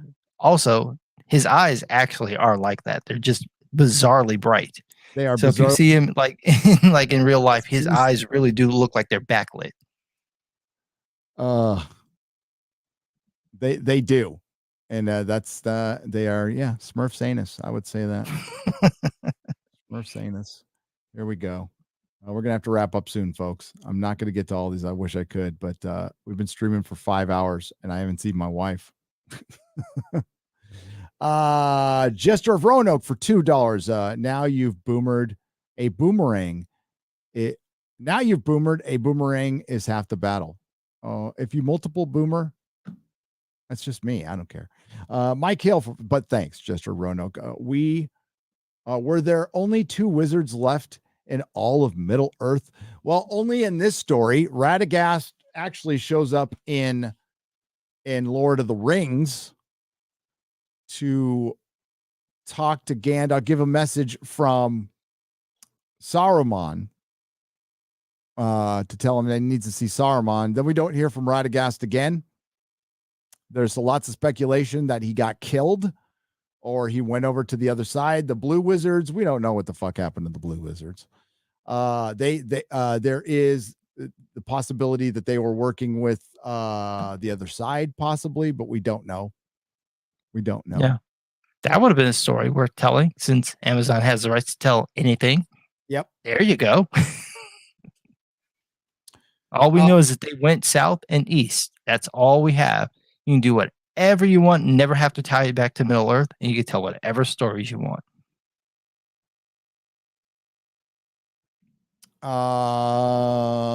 Where are we? Big Bush Ape Hooters 1 2 3 4 for 10 British pounds. Excellent as always. Hail to you. Human Kirk for 10 British pounds. The oddest thing about seeing Lord of the Rings is experiencing deja vu when traveling to the ancient world. Abu Simbel clearly reminded me of Argonath and Basilica Cistern. Yeah, thank you. The Constantinople reminded me of Moria. Yeah. I'm like sitting there going, I'm trying to read right now. I'm tired. Shark Lunch for $10 says, my mom used to read Lord of the Rings to me as a bedtime story in the 80s. The movie scene where Gandalf rides out to drive away to the fell beast in Gondor always makes. Hang on. You have to mute again. There you go. What's that fucking Mark being all loud back there? Gondor Yeah. makes me tear up already. Preemptively hate Amazon. Shark Lunch, they're gonna fuck this up. Gonna. They have, and they don't want anyone to know. Yep. That's what's probably happened. And it's gonna be blood in the water for us. Yes, I will come at them fucking hard if they fuck this up. I want it to be good. If they come out and make a Peter Jackson-esque good series, I will be their biggest fucking fan. I will be their biggest fucking fan. That's just not gonna. Yep.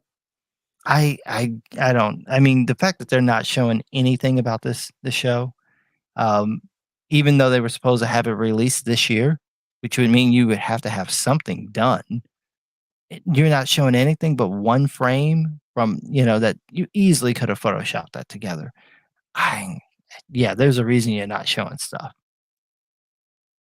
Yeah, because they don't feel that good about it, and they're like, oh shit. And you know what? They can get away with one shitty series. But I can't get the logic of we're going to spend this much money and we're going to give it to two fucking buffoons from fucking Bad Robot. That is just a level of stupidity right up there with Kathleen Kennedy and Jar Jar Abrams not putting Han, Luke, and Leia together on a film. When it's amazing. I think Chris Gore mentioned that in one of his videos. It's like, how do you not give people that? And you can never have that. It will never happen because Carrie Fisher passed away. We can never have that true moment. That would have been the thing to put in that movie. And if you had done that with everything else that was wrong with The Force Awakens, if you had done that one thing, that would have been enough to be like, all right, I don't particularly like the movie, but at least I got to see that. But you won't even give me that. Nope. And there's your biggest difference between Spider-Man No Way Home and Force Awakens. I won't particularly say what it is, but they deliver on the one basic thing they needed to deliver on. There's one like really basic bitch thing that would have made everybody happy. And look at how much money it's making you in the era of coof and variants and all this. It just blew. Hollywood's whole box office narrative took a shit this weekend, which makes me so fucking happy. And sure, one movie's making money, but it just proved that everybody's been lying to you. Everybody's been lying to you.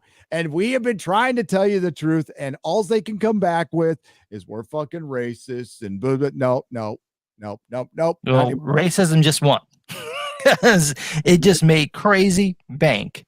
Yep. Because it gave people what they wanted to see, which were characters that were in these movies that people loved. That's what they wanted. You did that, and it made you, what is it, something like $200 million at this point? Some absurd number of money?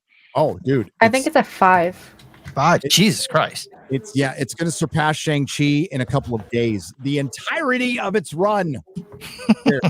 I'm laughing. Dude, I just did a whole video just rubbing it in Simu's face, and people are getting so mad, and I don't care. Now, I wonder how much Warner Brothers is pissing themselves over this Flashpoint movie. Oh, because that was their idea, and they basically Marvel did it before they did. So it's like, well, and you know what sucks is like, I'm not the biggest Tom Holland fan, but God, I'll watch Tom Holland films like 1,000 times before I'll watch anything with Ezra fucking Miller in it. Yeah, he's very insufferable. So. Oh my God. No, Tom Holland is actually good in this movie. I can actually say that. He's good in this movie. I didn't like him before. But not the best thing in it, but he's good. Sindek for $10 says the purpose of making shows to reduce or eliminate the enthusiasm of fans, destroy the franchises, and tear down our culture. I fear Amazon is going to destroy Lord of the Rings fandom like Doctor Who. It's happening. Just some guy just said it. It's already happened. That whole fucking Tolkien Society thing was a big fucking boondoggle. It was a payoff. So they will sign off on their bullshit to give it quote unquote legitimacy. They just sold Tolkien out. The Tolkien Society sold out Tolkien. I mean, it's amazing when you think about it. The fact that they put the videos out, and they said they were going to live stream them. So I was waiting that day to watch them. I deliberately set aside all my time to be able to watch them. They didn't show them. It's like, you liars. So people are not going to like this. You don't want them downvoting it, so you won't show it. And then they put the videos out, I think it was 3 weeks after it happens. And it was only because I was checking to see if they would do it that I even found out about it. Because they didn't mention that they had put them up. You go to their site, they didn't mention that the videos were up. So they were trying to be very, very sneaky about it. And then I watched the first one, and I'm like, oh my God, what the hell? And I went through a few of them. Some of them are okay. But it's like, I'm not doing all of it. One's enough. I'm done. I don't have the patience. I didn't either. I'm waiting for, you know what I was waiting for? The trailer. I was told there was going to be a trailer around the holidays from the Lord of the Rings series, and I was going to mix it in with the trailer reaction, do that. And it never happened. So I'm going to, whenever the trailer comes out, it'll probably be 6 more months.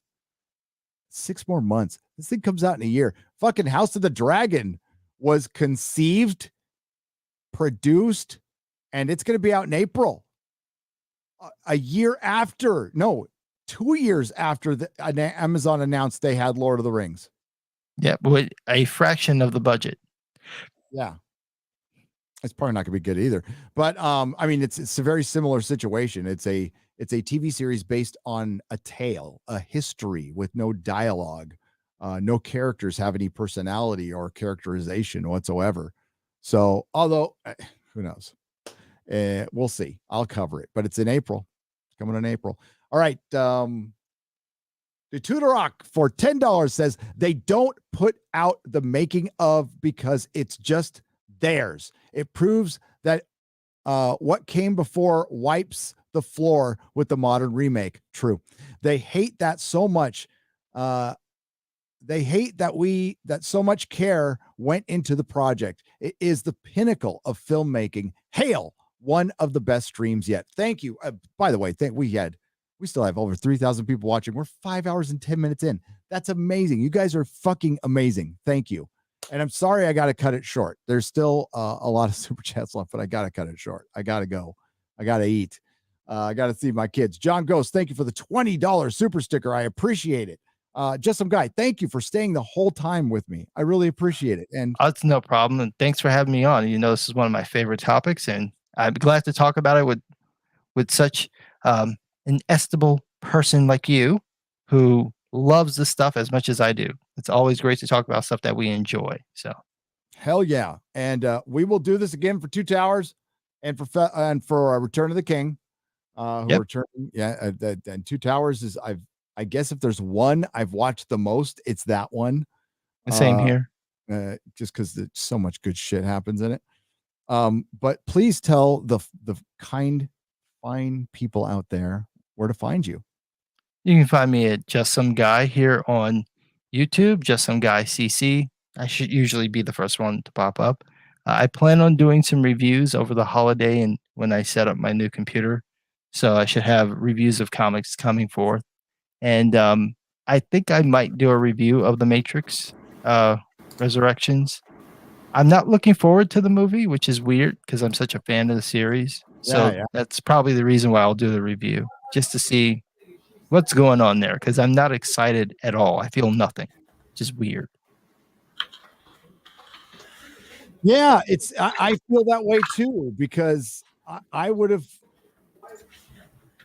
it does look like there some effort was put into the film. Like it wasn't just some bullshit, but I'm also going to say that missing a Wachowski kind of matters to me.